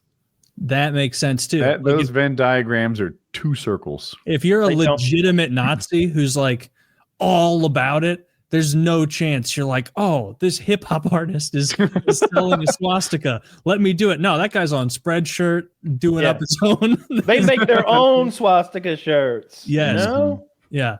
That guy would probably be nitpicky about it. He'd be like, it's a wrong angle. It is diagonal swastika, which I'm not a fan of. It's Wait, is that wrong? Right? Yeah, you picture those eagles with the little emblem under it. Those were diagonal. Those were diagonal. But what about the flag? Was it diagonal in the flag? I feel like it was always diagonal. Yeah, it has to be. I'm picturing it in my head, and that doesn't look right. If it's in every high school bathroom, they draw it like flat. We were playing a game that was kind of like Pictionary the other day, where we all had to draw. Someone wrote a sentence, and then you had to draw it, and it was something like that involved Nazis. So I had to draw a swastika, and I can't draw a swastika. It's unreal, dude. It's 4 right angles. I don't know how you beefed it up that bad. That's how you know I'm not really racist. I have never drawn one before. I had no idea where to start. I couldn't even picture it. It was unreal. Kyle, like, he wasn't even fucking close. Like, he's watched a zillion hours of History Channel, and it's 4 right angles that all point in the same direction. And Kyle, like, was getting some of those wrong. So there's like an almost square in one corner where the tips don't touch, and the other one's like too many angles. Yeah, I can't do it. Still can't. It was absurd. I do it backwards. I start from the top left and go flat across the top, and I'm looking now. That's not right. Yeah, I don't think I would, like, if you said draw one real quick, I wouldn't do it right. I would do it right because it's just 4 right angles, but I wouldn't remember to tip it the diagonal way. I could do it without the tip right now. I've just been looking at Nazi flags for a minute straight. I've got it on lockdown. Draw swastikas and hold them up. A swastika drawing contest. Remember when that guy did that in Texas? Very easy. That guy in Texas was going to hold a Muhammad drawing contest. I like that, actually. Like, you're not allowed to be that big a snowflake that you can't have an image of your person. Not in America. I saw a video the other day, and I think what it was is like this Muslim guy had set up like a booth, like, I'm a Muslim, convince me otherwise, or something like that in the park. And someone approached him and was like, I actually named my dog Muhammad. And the guy had a meltdown and attacked him. Started beating him like right there because he said that. Yeah, they're a little. So he was like a very not chill Steven Crowder meme. It would be like if Steven Crowder got called off. a communist and started just pummeling somebody. He's immediately pissed. Yeah, it's almost like he couldn't argue his point. Oh, that's a way that we could always get a win on fish when we play that game in the Hangout. What? Don't give people ideas. One of our jabronis will do that. I don't get it. I'm lost. Well, we play that Pictionary game. And you write wrote. So my sentence will be like, Muhammad walking on the beach, and so it'll just be the beach. That was a great idea. Suddenly he's got no fucking shot. Dude, it would be hilarious if like 15 of us all had the same prompt, but Fish is not in on the joke. Yeah. Definitely. He'd love it. Oh, he would hate that. Muslims notoriously he eats bacon. I don't even want to fucking hear it. I don't want to hear it. He's a bacon eater? He's a bacon eater. I've seen him do it. That's not cool. Nope. All sorts of drugs, too. Fish gave me advice for my fish tank, and it's the reason we're losing corals. I haven't told anyone yet. I've lost like $1,000 in corals. You told somebody because they told him. Yeah, I mentioned it in my live chat, but that's just an intimate group of 120 people. That got back to me. What did he tell you to do? What so we had a kind of algae called bryopsis that I don't know anything that eats it, but apparently fluconazole kills it. And we did it ourselves in the little tank like a year and a half ago, and we lost corals. And Fish was like, no, dude, that's totally unrelated. It's coincidental. Bryopsis kills it. We do it all the time. There's no problems. So I followed the instructions perfectly on the bottle. The big fish tank is not doing it. The fish are great. And I feel like that's more of like when a coral dies, like, is that even a fucking animal? Like technically it is, but whatever. Barely. But it is the thing that we've been growing slowly for over a year now. And we've lost so much progress. And yeah, Jackie's sad. It's Fish's fault. Well, ultimately, everything's my fault. I'm the one who took the advice, but it wasn't great advice. Would you categorize this, I don't know, as a act of terrorism? Does Tom Holman know about your coral? We need to tell him. On the line. Someone at Homeland Security should probably be brought into this conversation. Dude, I saw someone online refer to Tom Homan as having Tower of London medieval executioner physiognomy with like that big Tom Homan. He's that big face. He's the Mexican catcher.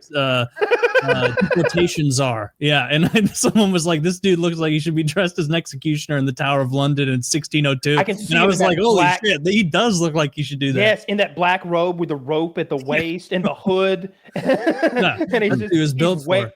Like when the boss tells him, like, "All right, now cut off his toes." He's like, "Finally, a better work, my lord." Let me get my toe clippers. I haven't heard about ICE doings in a couple of weeks now. Like there was this big there's a splash. leak. Someone in the FBI has been leaking bullshit totals. Couple things. So someone in the FBI has been leaking the information about where raids are going to take place. So there's been investigations into those leakers, and they're going to be prosecuted apparently. And what I saw that the DOJ filed lawsuits against several sanctuary city mayors and governors. That happened either today or yesterday. Bondi made the announcement. And but I think Eric Adams up in New York, mayor of New York, has been fucking. You want to talk about somebody who's actually being like cucked politically? Mayor Adams was hit by Biden's DOJ on all sorts of corruption charges. He's dirty, like all sorts of bribery. And I think there was some sex stuff too. They confiscated all of his electronics. The charges are ready to go, the grand jury, etc. And the Trump DOJ says, "Hey, it seems like you're in a tight spot. Wow, we were thinking about sending the ICE into New York and really cleaning house. How would you feel about that?" "Oh, you would like that. You'd be able to accommodate us." Well, all charges are dropped, no problem there. And that happened. And so now you got Adams out there. They're like, "You're so happy about it." I hate that Trump set a dirty politician free. He pardoned him, right? Yeah. Well, no. He just stopped all the charges from going forward. He just killed the charges. Oh, better than pardoning, really. Yeah. Look at this picture. He looks exactly like one of those funeral pictures we were looking at. I thought that was a funeral picture. That's real Mayor Adams. That's they got him. It mic'd up. Who's in the background? Is that a body? I don't know. Is he in a dentist chair? How did this get out? He's either getting his teeth whitened or some sort of eye procedure. Some sort of laser procedure, perhaps. He's got those Morgan Freeman freckles. Freckles. Yeah. Every time he defrauds a taxpayer, he gets another freckle. Wow, a glass of wine and a Busch Light and a cigarette. That's an actual dead person, and that's Mayor Adams. Yeah, so Trump literally went in and muscled the mayor of New York and made him let ICE come in and do their thing. And Trump brags about it. He's like, some people have been accommodated. Mayor of New York, I think he's in line now, right? We got him in line? Good. I just like he muscled him. No, he let him off scot-free, and they made a corrupt deal together. We can fire the charges up any time, though. It's not like he's pardoned. That would be like we gave him a thing that we can't take back, and now we hope he does his end. It's like, yeah, keep it up, Mayor. Maybe those charges will never come to fruition, or maybe they will. I don't know. How charges as long as are. the deportations get going, like so far it's been bullshit. They're like, "Oh, we got 700 people today." It's like, crank it up, get it going. So, I hear you. I said I hadn't heard anything about it, and then I thought about it more in my live stream chat.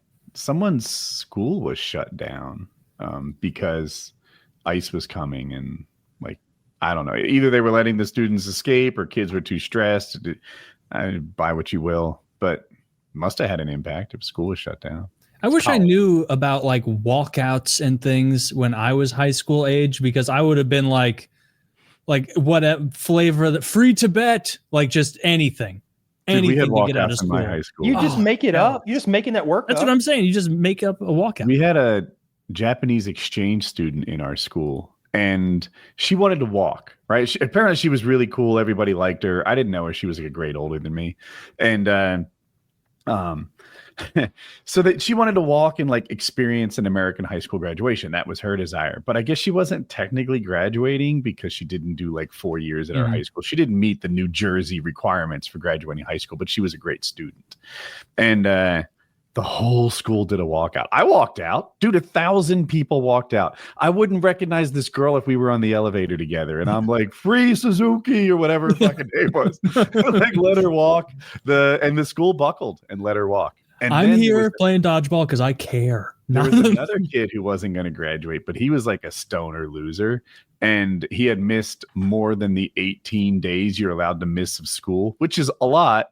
Yeah. And they staged a walkout, and the whole school was like, look at those 6 losers out there. He did not get the same support. Wow, try being a hot Japanese girl, idiot. Exactly. Yeah.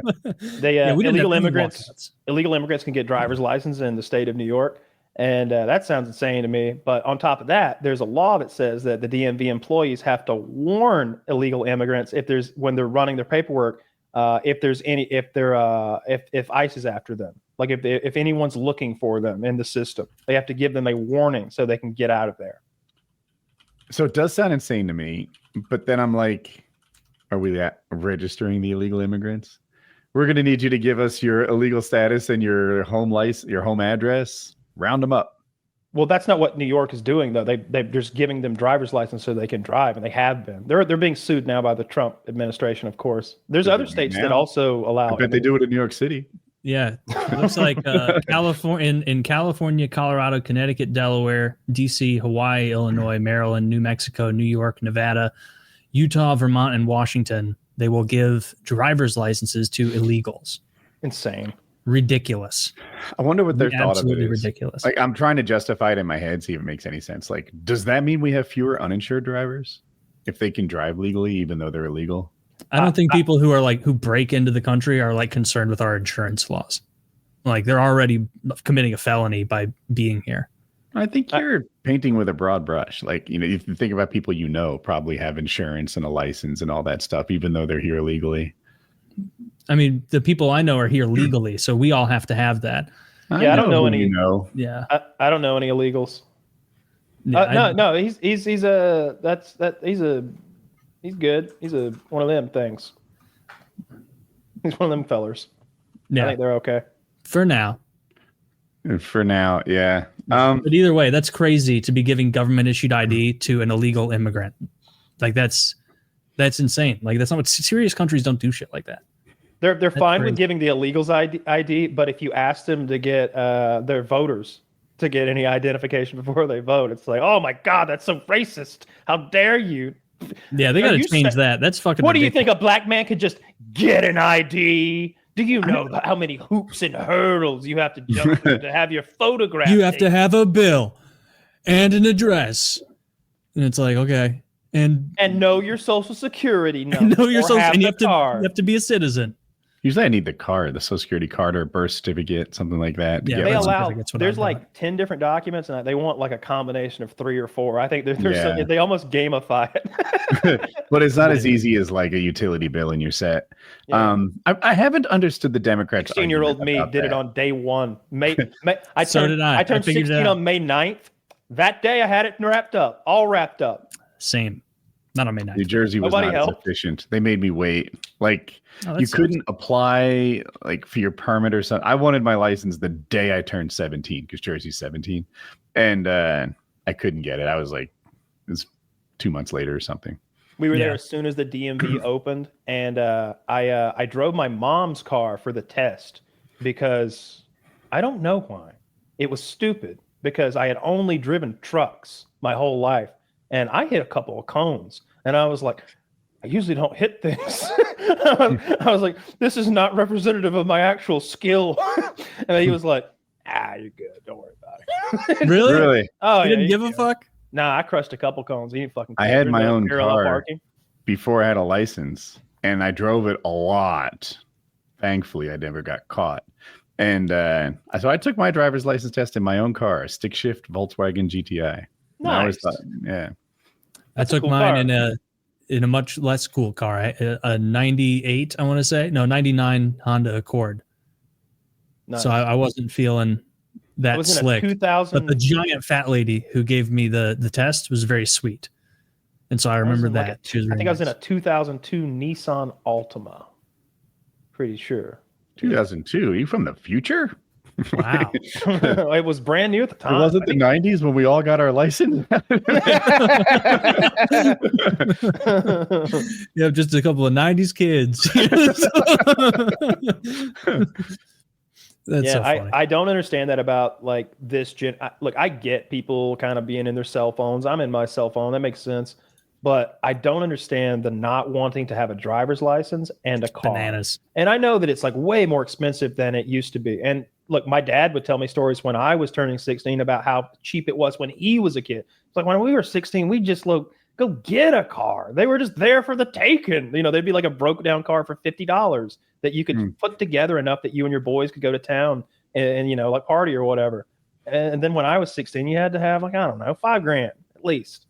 Now I know it's probably $10,000, but like, dude, my life's ambition would be saving $10,000 and getting my driver's license if I'm 14 or 15. Like it would be so vitally important to me to have wheels when I'm 16 and be able to go anywhere.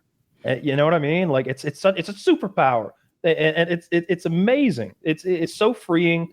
The horizon is suddenly open. No one can tell you no. You don't have to depend on anybody. There's no older sister or uncle or cousin who has to drive you to practice or the store or to a girl's house. My God, don't y'all want to get pussy? What's wrong? Yeah, I was going to say that. Yeah. You know how as an adult, women like men with money? Like that's an attractive feature in a partner.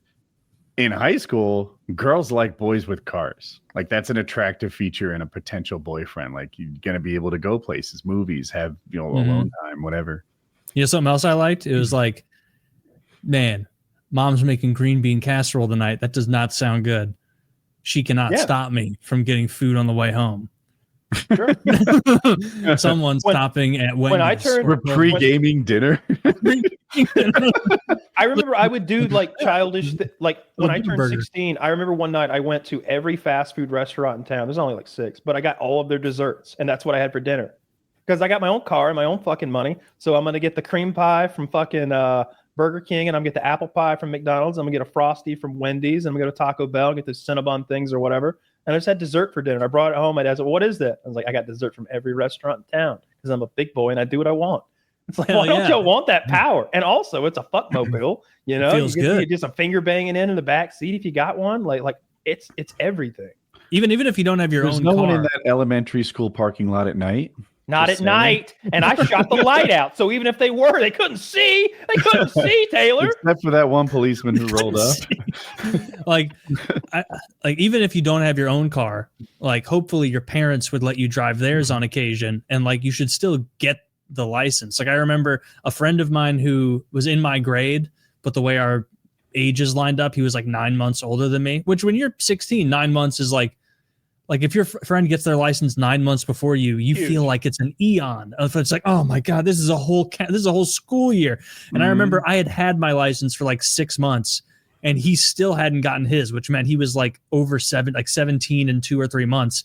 And I just was like, dude, why don't you get your fucking license? And he's like, I'll just get around to it. And it's like, okay, what you really mean is like me and the other guys are gonna like pick you up and drive you. Like, just why would you not want this? This is the first iota of actual freedom we're offered in life, and to not immediately pounce on it, it doesn't even register with me. There was a guy that didn't get his driver. This is how rare it was when I was in high school. I knew a guy who didn't have his driver's license, and it was like, what the fuck? Why doesn't Nick have a license? His dad has race cars. It doesn't his uncle drive racing go-karts? They're like a car family. There's extra cars around. Cool cars are extra lying around. And they're like, oh yeah, Nick can't really read that well. And I was like, what the fuck do you mean Nick can't read that well? You mean he can't pass a driver's test? He's like, yeah.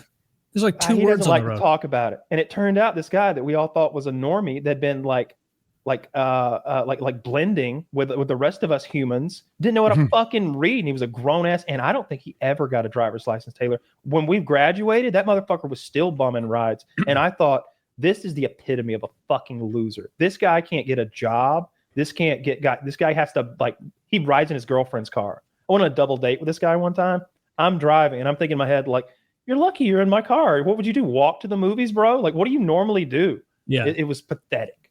I couldn't believe that he didn't have a driver's license. Yeah, and it's inconsiderate to the people. All of the around people, even the people, I say, like all the poor kids had driver's license. I took driver's ed, and the kid in my car, Ronald, was very poor. It was evident he was poor. He had like 3 changes of clothes. You know, he couldn't make it through the whole week without wearing the same shit again. And but he had a driver's license. He'd never driven a car before there though, because his parents didn't have a car. So driver's ed was terrifying with that kid. Like I'd been driving on a farm my whole life. I could drive. Like I would drive around the roads around our farm and stuff, and stick shifts and big trucks, backing trailers up. I had done enough driving that I could operate a motor vehicle and no one would notice. Or I'd never make a mistake when we drove down the road. This kid was a wreck every day. The coach had an emergency brake, and I just remember we came to a fork in the road and there was a tree in the middle, and it's go left or go right. You're not supposed to go right. Clearly we're going left. That's the curve of the road, but you could go right, I guess, but not the tree, Ronald, the tree. And and the coach has to slam on the brake that he has on the passenger side of the car. And it threw me into the front of the car because I wasn't buckled up. And I'm just up there between them like, what the fuck happened? It was like 8 a.m. driver's ed. That's where it was when 9/11 happened. My favorite piece of early freedom, before a driver's license in New Jersey at 15, you could get a moped license. It was the nerdiest form of transportation. Nobody thought you were cool. No one confused them with motorcycles, especially as you pedaled it to get it going. But it was freedom. And I could go to like nearby towns and stuff. There was a pool hall on the mainland that you had to be 17 to get in, the driver's license age. We would roll up on our mopeds, hide it so they didn't know like we were moped riders, and hand them our moped license. And they didn't check the birth dates. They were just like, has a license, must be 17. And we would play pool with our like fake IDs. That's not where the pedophile approached you, is it? No, that was a different. That is a good question. He had well aged at that point. Yeah, I was too old for that man at that point. Yeah. Yeah, that guy was on to greener pastures. Damaged goods for him by that point. You were all blown out. You couldn't get your license till that point. I'm ruined. You can't get license till 17? Had too many bows in New Jersey. Right, New Jersey is 7. You can get a learner's permit at 16 and a half. But okay. Driver's we license. We do 15 for the learners in Georgia, so I drove us to school. That's what ours is. Like between 15 and 16, I would often drive us to and from school. Like my dad would pick me up from school and he'd hop in the passenger seat or vice versa on the way to school. But mostly like I had driven enough that the novelty was gone. And like, I just knew how to drive when I was 15. I tried in my high school, there was a guy here and there, like in other grades, none of my friends, but they had Pennsylvania driver's license. Like maybe their parents were divorced or something. And I was like, Mom, I got to get a Pennsylvania driver's license. But their license plate literally says you have a friend in Pennsylvania. So it's like, Mom, the writing's on the wall. All I need is a friend in Pennsylvania with an address and I could get a license there. I bet you could have rigged something, right? Like if my mom let me, I could. If she'd allowed you to use your friend's address. Perhaps, right? Yeah. Yeah, because that's not going to matter for a kid, ever anyway. I think it's like a misdemeanor or I don't even know if how do you even get the wrong address on address to the law. Like, what do they want? A utility bill from a 15-year-old? Yeah. I think you'd be good there. I think I had to go. I think my mom had to be there with me with a couple pieces of paperwork when I got my actual license. Like I couldn't have gone. Like she had to. Well, obviously she had to be there because if I would have driven myself, they would have not been okay with that. Shit, I'd have walked. Didn't have a license. I'd have walked if I was not walking distance. I wasn't either, but I'd have made it happen. I'm telling you, like that was. I had not wanted anything more. I skipped school that day. Like we did it that day, like on my birthday. And then afterward, my mom was always fast and loose with the rules. And she was like, I was like, Mom, do I have to go to school? And it was like 10:05 a.m. Easily could have made it for most of the day. And she's like, nah, have fun. Just drive around. And so I was like, hell yeah. Just drove around, like go and like buy a Diet Coke, drink all of that, go to a drive-through. I'm totally alone. All my friends are in school. Right. And you're literally reminiscing about this now. Yeah. That was a good memory. On top of that, gasoline was so cheap then, and it's not just inflation. Like gas was just cheap. I remember gas being like 90 cents or something like that for a long time. So you could just burn a tank of gas and you wouldn't care. It was only $15 or something like that. I wish I had I would skip first period and just drive 20, 30 miles to the mall and walk around the mall and go to Lids and buy a hat and then drive 30 miles back to high school and do second period. when I got my license, we invaded Iraq for the first time. I was like, God damn it. Why did that matter? Because it raised the price of fuel by so much. It was by like 40% or something. I bet. They were burning those oil fields on the way out. That's some of the most apocalyptic imagery ever. The burning Kuwaiti oil fields. There's some angles of sunsets through those that are just beautifully horrible. You know? Really? That sounds cool. There's half a dozen oil derricks just gushing fire with the blackest black on top, and then the wind is catching it and making it turn 90 degrees, and then that desert sun going down over the dunes is catching all that fucking gas and fumes and the smoke, and it's like filtering through it's beautiful. Yeah. The way they put it out is wild. They just create such a large explosion that all the burns out, I guess, and then it just starts going clean fuel and no flame anymore. It looked like a dangerous job, and the people that did it were men's men. So they just bombed the fire away? No, it was more like up close and personal. Like in the fire, they would have a cap kind of ready, and then they'd put some sort of explosive in there, kaboom, and then quickly cap it. So that's cool. Do you know something about this, Kyle? I don't know what they did or specifically what you're referring to, but I know a lot of times explosives are used to put out the fire part and it works in a couple ways, but it eats up all the oxygen for one thing, and it lets the fire get out so they can more safely approach and cap. The Soviets used nuclear weapons to stop burning oil wells, not once, but like 3 or 4 times. Like they put nuclear weapons under the ground and detonated them to crush where the gas was coming from under the earth to plug it. Yeah. They did it a couple times. The Soviets are badass with those nukes. They didn't give a damn. They just didn't give a shit. Post World War II, there was a big move to industrialize the nuclear weapon. We had discovered this incredibly potent form of destructive energy, and was there any way to turn this toward mining or agriculture? Could we use it to cut a canal across vast territories and bring the ocean in to irrigate landscapes and so on and so forth? And it was eventually they just didn't, thank God, because it just doesn't seem like a good idea. But I think the Soviets did some mining with nukes. They would open pit mining where they would bury the nuke and detonate it, and all the earth would flatten out and move away so they could find I bet it's quick. What else could be faster than detonating a nuke to make the hole you want bigger? I guess so. Is there a faster way? Nobody trifles with that anymore? Probably against some law.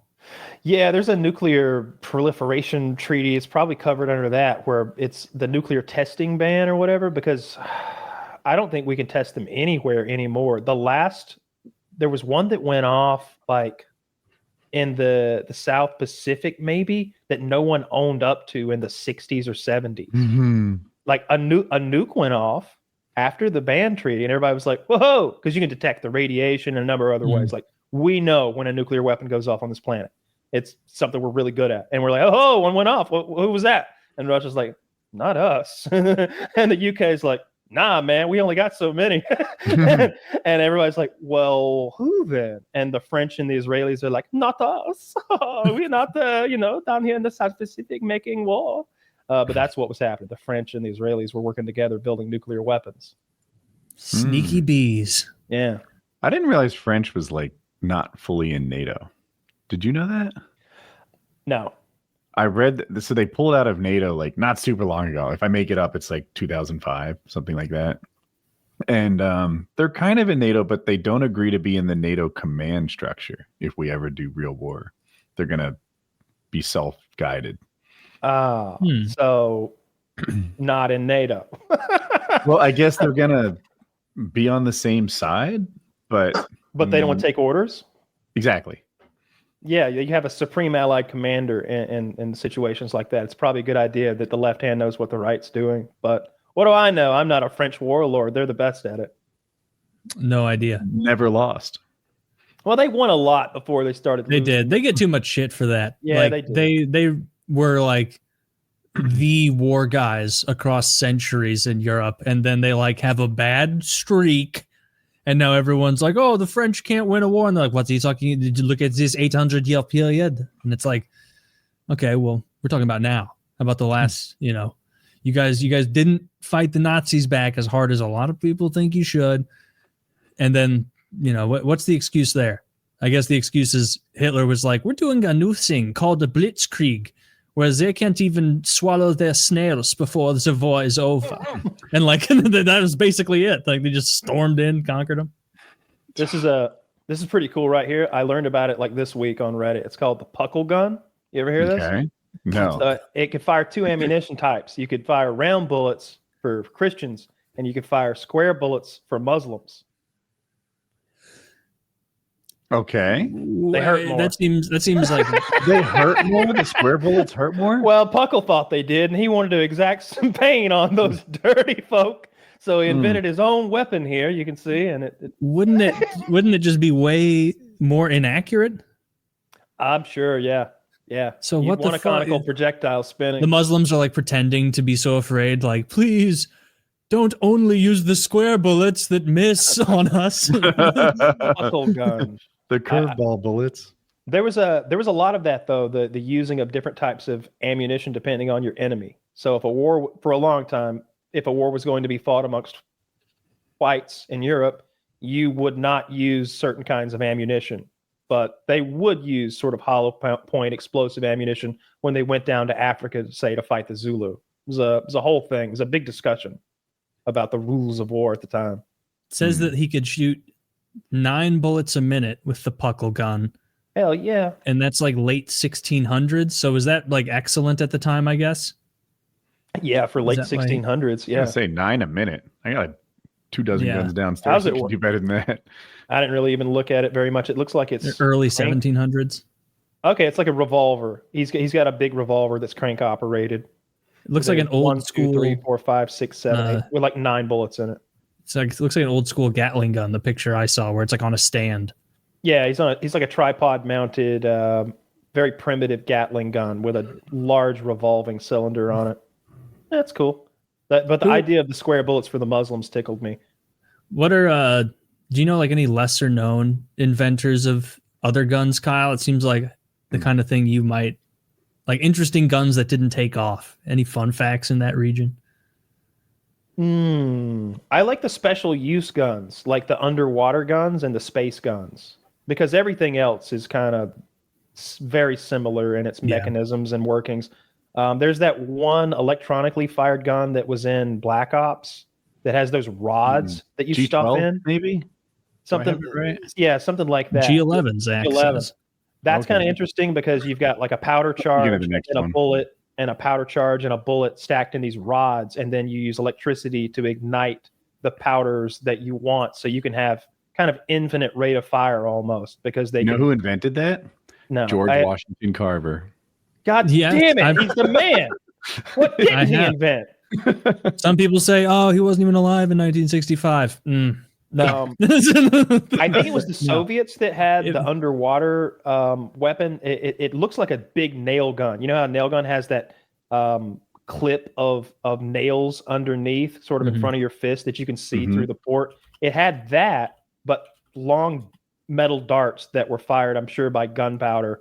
But underwater, It's called the APS Underwater Rifles Act. If you can bring that. that up. thing's fucking sick to look at. And then the gyrojet is another famous one, which is the space pistol that has the bullets that have jets on the back of them. And you're basically just a pistol that shoots jet rocket bullets at people for space. I don't understand why that's required. A regular firearm should work perfectly in space. Perfectly fine. Yeah, I don't get the space thing. I get the water thing here Yeah. because this was shooting 4.7-inch long steel rods that apparently could penetrate much better than spear guns. That's a large casing, it looks like to me. That looks like 7.62 by 54 casings or something. So a big powder charge. Yeah, it says it could shoot through a reinforced dry suit or a protective helmet or parts of breathing sets and harnesses and small underwater vehicles. Does it say what the range is? Because like a traditional firearm, your range is probably 3 feet from the muzzle or something like that. Very short. Or wait, this is saying If underwater ordinary bullets are inaccurate and have short range. You know what would It just work has really longer well in range, I don't space? know. A silencer. Why? Because there's no sound in space. It would work great. You could really have a nice boondoggle there with some government contract. It's a loud, looks like a blunderbuss, and it's still. You Kyle, joke. you're, 98 feet at a depth of 16 feet underwater. It would shoot effectively at up to 98 feet. That's a crazy range for underwater. Yeah, and he'd be like letting you have it. You know, like he wouldn't be firing one and hoping he sniped you. You know, he'd be up. That'd be terrifying to fight. Horrible way to die. What did you say the range was? 98 feet at a depth of 16 feet underwater. I wonder what the effective range was, right? Like I've seen regular guns shoot underwater, and they're really fast for like 3 feet, and then at 5, I feel like I could stop it with my skin. Yep. Mm-hmm. So I wonder what. I mean, where did the deadly stop? I don't know. I mean, Yeah. it's made specifically for that, so I bet they're Pretty far. yeah. Yeah, that kind of projectile, that long, heavy, lower velocity projectile is what's going to do it. It's gonna keep its speed and go through you. That and those rape dolphins we trained, we trained sea lions and dolphins to kill divers. And that to me is I want that declassified. I want that movie. I want to hear about the James Bond of bottlenose dolphins who like won the Cold War. And we don't even know about it. Like they would send those dolphins, they would have them guarding ports, like naval ports, so that the enemy doesn't send some frogman in to plant C4 on your $1 trillion boat. We've got fucking dolphins down there ready to kill. That's pretty cool. They're trained to drown.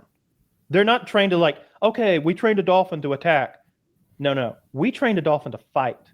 Like it will come and pull your breathing apparatus off your mouth and push you down. Sea lions, we train to do that too.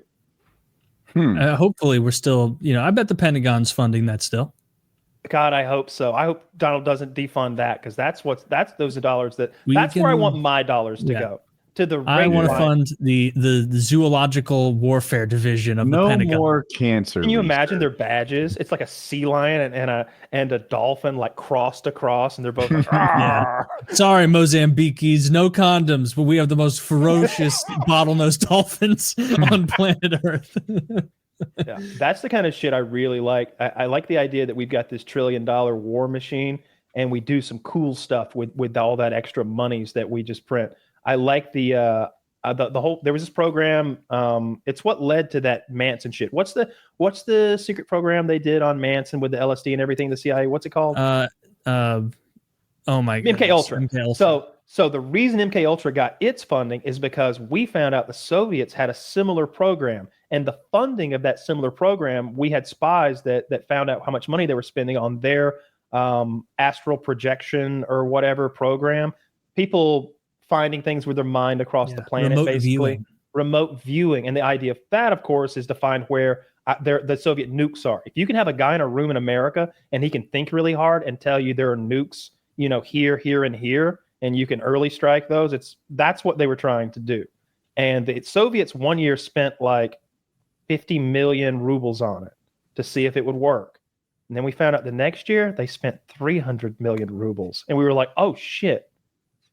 They found something that works. Like they've got something they figured out, and they're like, they're in for a penny and for a pound now. Like we got to get our program cooking. And that's where MK Ultra and a lot of those other like programs came from, using the LSD and hypnotism, electroshock, and a bunch of other experimental mind altering programs to sort of, fuck with people. I'm sure there were many branches of it. It's the idea is that what they were doing to Manson involved like a Manchurian Candidate type brainwash, where you would have an assassin who doesn't know he's an assassin. So you couldn't even torture anything out of him. He doesn't know it because you've created a segmented version of him, like on his hard drive. Code word Ronald McDonald, and then boom.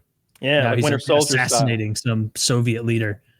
Yeah, that was the premise of Winter Soldier, which is one of the very few good Marvel movies where, the guy's got a whole code phrase that if you read exactly what he like fucking goes into murder mode and he'll do whatever you want. Have you seen The Family Guy where they make fun of that? where like Meg is a secret soldier and they're trying to figure out her code phrase, and the handler is like, it's something that no one would ever say to ensure no slip ups. I love you. Peter gets the piece of paper and he's like, gee, that Italian family at the next table sure is quiet. And that was what the senator was killing. I don't think it was an Italian family when they wrote the bit at first, though, was it? What made it to TV was the Italian family, but who's to say? Who's to say? Maybe they workshopped a little movie theater reference in there or something. That's because the Italian people are known for their resiliency, their sense of humor, and their volume. They're loud people. Yeah. Talking with their hands, very loud. They're excellent food. A lot of them are excellent criminals. food. Well, the chefs, the food outdoes the criminality. I think so. Yeah, that's one thing that gets lost on some people. I know during the time The Sopranos was really cooking, there were people who, and I think maybe it's why David Chase wrote that into the plot to some extent. There were people who thought it was anti-Italian. They're like, you're portraying Italians in a bad light. And you had characters in the show who were sort of saying that about mobsters and the love of the mafioso and the gangster movies. They're like, this is us in a bad light. And on the other side of that, though, all of the law enforcement seemingly were Italian. All the good guys were Italian. There are more upstanding Italians in The Sopranos than there are bad Italians. Tony's doctor is an Italian. All of his doctors are Italian. Yeah. You know? Well, they're very insular in Tony's area. Because it seems like The Sopranos and all the bad Italian is like core to their essence. You know, the food, the accent, the whatever. All the good Italians are just Americans. Wonder Wops. Wonder Yeah. Bread Wops. That's what he called them. Yeah. Wonder Bread Wops. Yeah. Yeah. Well, there's that. I remember that one guy who was an annoying character, like Melfi's a professional friend, like at dinner, who was like, oh, they're showing Italians so bad. They stop reporting on only the crime stuff. We do better stuff. And he was just being like an Uncle Giuseppe. You ever hear, you know what a banana is? I do. My friend's yes. a banana. Yeah, where you're Asian, but you behave in a stereotypically white fashion. I know that one. There you go. Yellow on I the like that outside, white on the inside is a banana. Yeah. Yep. It's I don't know if it's derogatory or not. It's in his Tinder profile. Like, you know, he's letting. That's because he is looking for white ladies, and he wants to let them know that there's going to be no kung fu or stir fry rice. That he's he's one of them. He's like, no ethnic. I have no ethnicity. I am Asian though. Hello, ladies. That's what that means. I'll even muscle down some dairy. I won't like it. I'm gonna have the shits, but I'll have the white cuisine, a bunch of dairy. Yeah. Yeah. I'm glad that we're evolved enough to be able to process dairy. Dude, huge shout out to the European ancestors for going hard on cheese for so long. What's the next step in that? Okay, like think it so we can process lactose or lactate, whatever it's called, and they can't. Like certain groups can't. So that to me is like we have evolved conditioned that ourselves ability. for that. Yeah. Yeah, we can do that now. What's the next step? What's another thing that we could evolve or adjust to be able to eat or be able to like tolerate? What's like good that we? What's like not a sci-fi? That we Honestly, can't there's an ability I wish I had that other people do. I got tolerate sunlight. Sunscreen, my friend. What are you doing? Come on. Sunscreen's a problem. It only lasts for a few hours. If I spend the whole day in the sun, like a paragliding day or something, That's true. it's a challenge. And if there's water involved, like paragliding with the boat towing or something, like it just reapplying is an issue. If I could natively handle sun, and by the way, when I turn 60, people are like, "What are you, 40?" That's dope. I want to be able to drink salt water. that would be actually useful. That's a good. Because there's some animals that can like handle salt water. So I want us to be able to do that. Something about. I'd like to be able to eat food as hot as the Thai people do.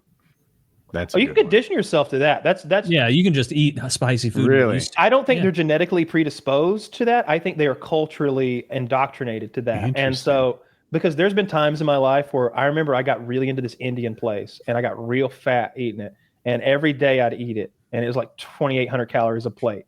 And I would get it hotter and hotter and hotter. And I would bring a towel to the table because I was going to need to blow my nose so much. But after like 3 months of that, I was much fatter, and I could eat that shit no problem. And it was like Thai hot or Indian hot. I wanted it like their version of hot, and every bite was just an inferno of deliciousness. So I think you can condition yourself to ate at this Vietnamese place. They serve pho, I think you pronounce it. Yeah. It's not spelled like that. But anyway, I'm a mess. I'm needing extra napkins. I'm crying. My nose is running. And then they're like, do you want it hot? And I'm like, yeah. And they're like, white people hot or Vietnamese hot? And I'm like, slow your roll, white people hot. I'm still a mess. It's an embarrassing thing to drip that much from eyes and nose at a restaurant by myself. I had to go to the bathroom once at a Thai restaurant. I had to leave the table and go to the bathroom at a Thai place one time with my girlfriend and just like blow my nose and wipe the tears away because my Penang curry was so fucking hot. Mm-hmm. I like really hot curry. Like hot wings or something like that, I never get overly hot. But if I get Indian food or Thai food, I want some pain involved, I guess. That's the number one problem I have with most restaurants' chicken wings is that they bitch out and they go too heavy on the butter or something, and there's not enough kick to it. Like you have to like request. Wings, you said? Yeah, I don't wings. even get them hot. I always get medium. Oh, if they have an option, I pick whatever the hottest wings are. As long as it's not one of those places. What? Like, no, I'm adding in a little addendum here. If it's one of those places that's like the fuck your asshole, like where they're like trying. They to all make do that. hot, I feel. I'm not gonna get the meme wings where they're replacing flavor and goodness with spice. But if they have like mild, medium, hot, I'm always gonna go hot. They're hot wings. So, you ever been to Zaxby's? Do you have that there? I actually, yes, I have been to Zaxby's. On the way home from a trip, I stopped at Zaxby's and I got some stuff. Zaxby's wings flavor is like it goes like wimpy. I think that's the lowest. It's called wimpy, and then there's tongue torch, and but then there's either nuclear or insane, and I never know which one's the hottest. You know what I mean? Yeah. I'm like, nuclear or insane. One's a state of mind or the lack thereof, and the other is, nuclear. It's hard to get hotter than that. Dude, like the only times I've gone to Taco Bell in like the past years, like the thing that would entice me to go back is like, oh, they have that Diablo sauce now because they used to top out at just hot. No, that it's not that hot. It's a fucking fast food sauce. It's just one level above their regular hot. And if you like if I would get home with my meal and they forgot to put the sauce in there, it's like, what's the point of even eating this? This is like weird, borderline flavorless at this point. I've gotten either the nuclear or insane before from Zaxby's, and it was inedible. It was so spicy to me. It was like, well, I just can't eat that. Like, that's not food anymore. It's yeah, I'll forge ahead. See, you don't have stick to it of this when it comes to eating spicy food. They're really fucking hot. But I think Zaxby's is the only like chicken place that's of that caliber that does wings. Like that's what definitely sets them apart. I'm a big fan of Zaxby's. I know Wings of Redemption also big fan of Zaxby's. I think they're better than any of the competitors like Cane's. Cane's is bullshit. I kept hearing people talk about how good Cane's was, and then a while back I went and tried. No. Raising Cane's chicken is garbage. It's garbage chicken. I wouldn't say it's garbage, but it's never a place that I'm gonna go out of my way or crave it. Like it's just like I'd rather have a Chick-fil-A sandwich than Cane's. It's just boilerplate chicken tenders. Like they're nothing to write home about. I don't like their sauce either. Their sauce is not good.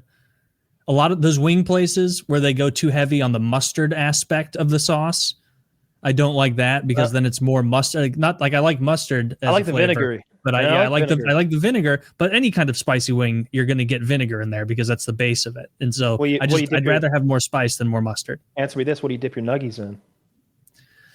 Depends where I'm eating. Like a McDonald's nug. Why would you? An actual decent chicken nugget, a Wendy's nugget. Oh, if I get nuggets anywhere, I ask for a buffalo. If they have buffalo. So just the hot buffalo sauce, barbecue. Yeah. If it's available, honey.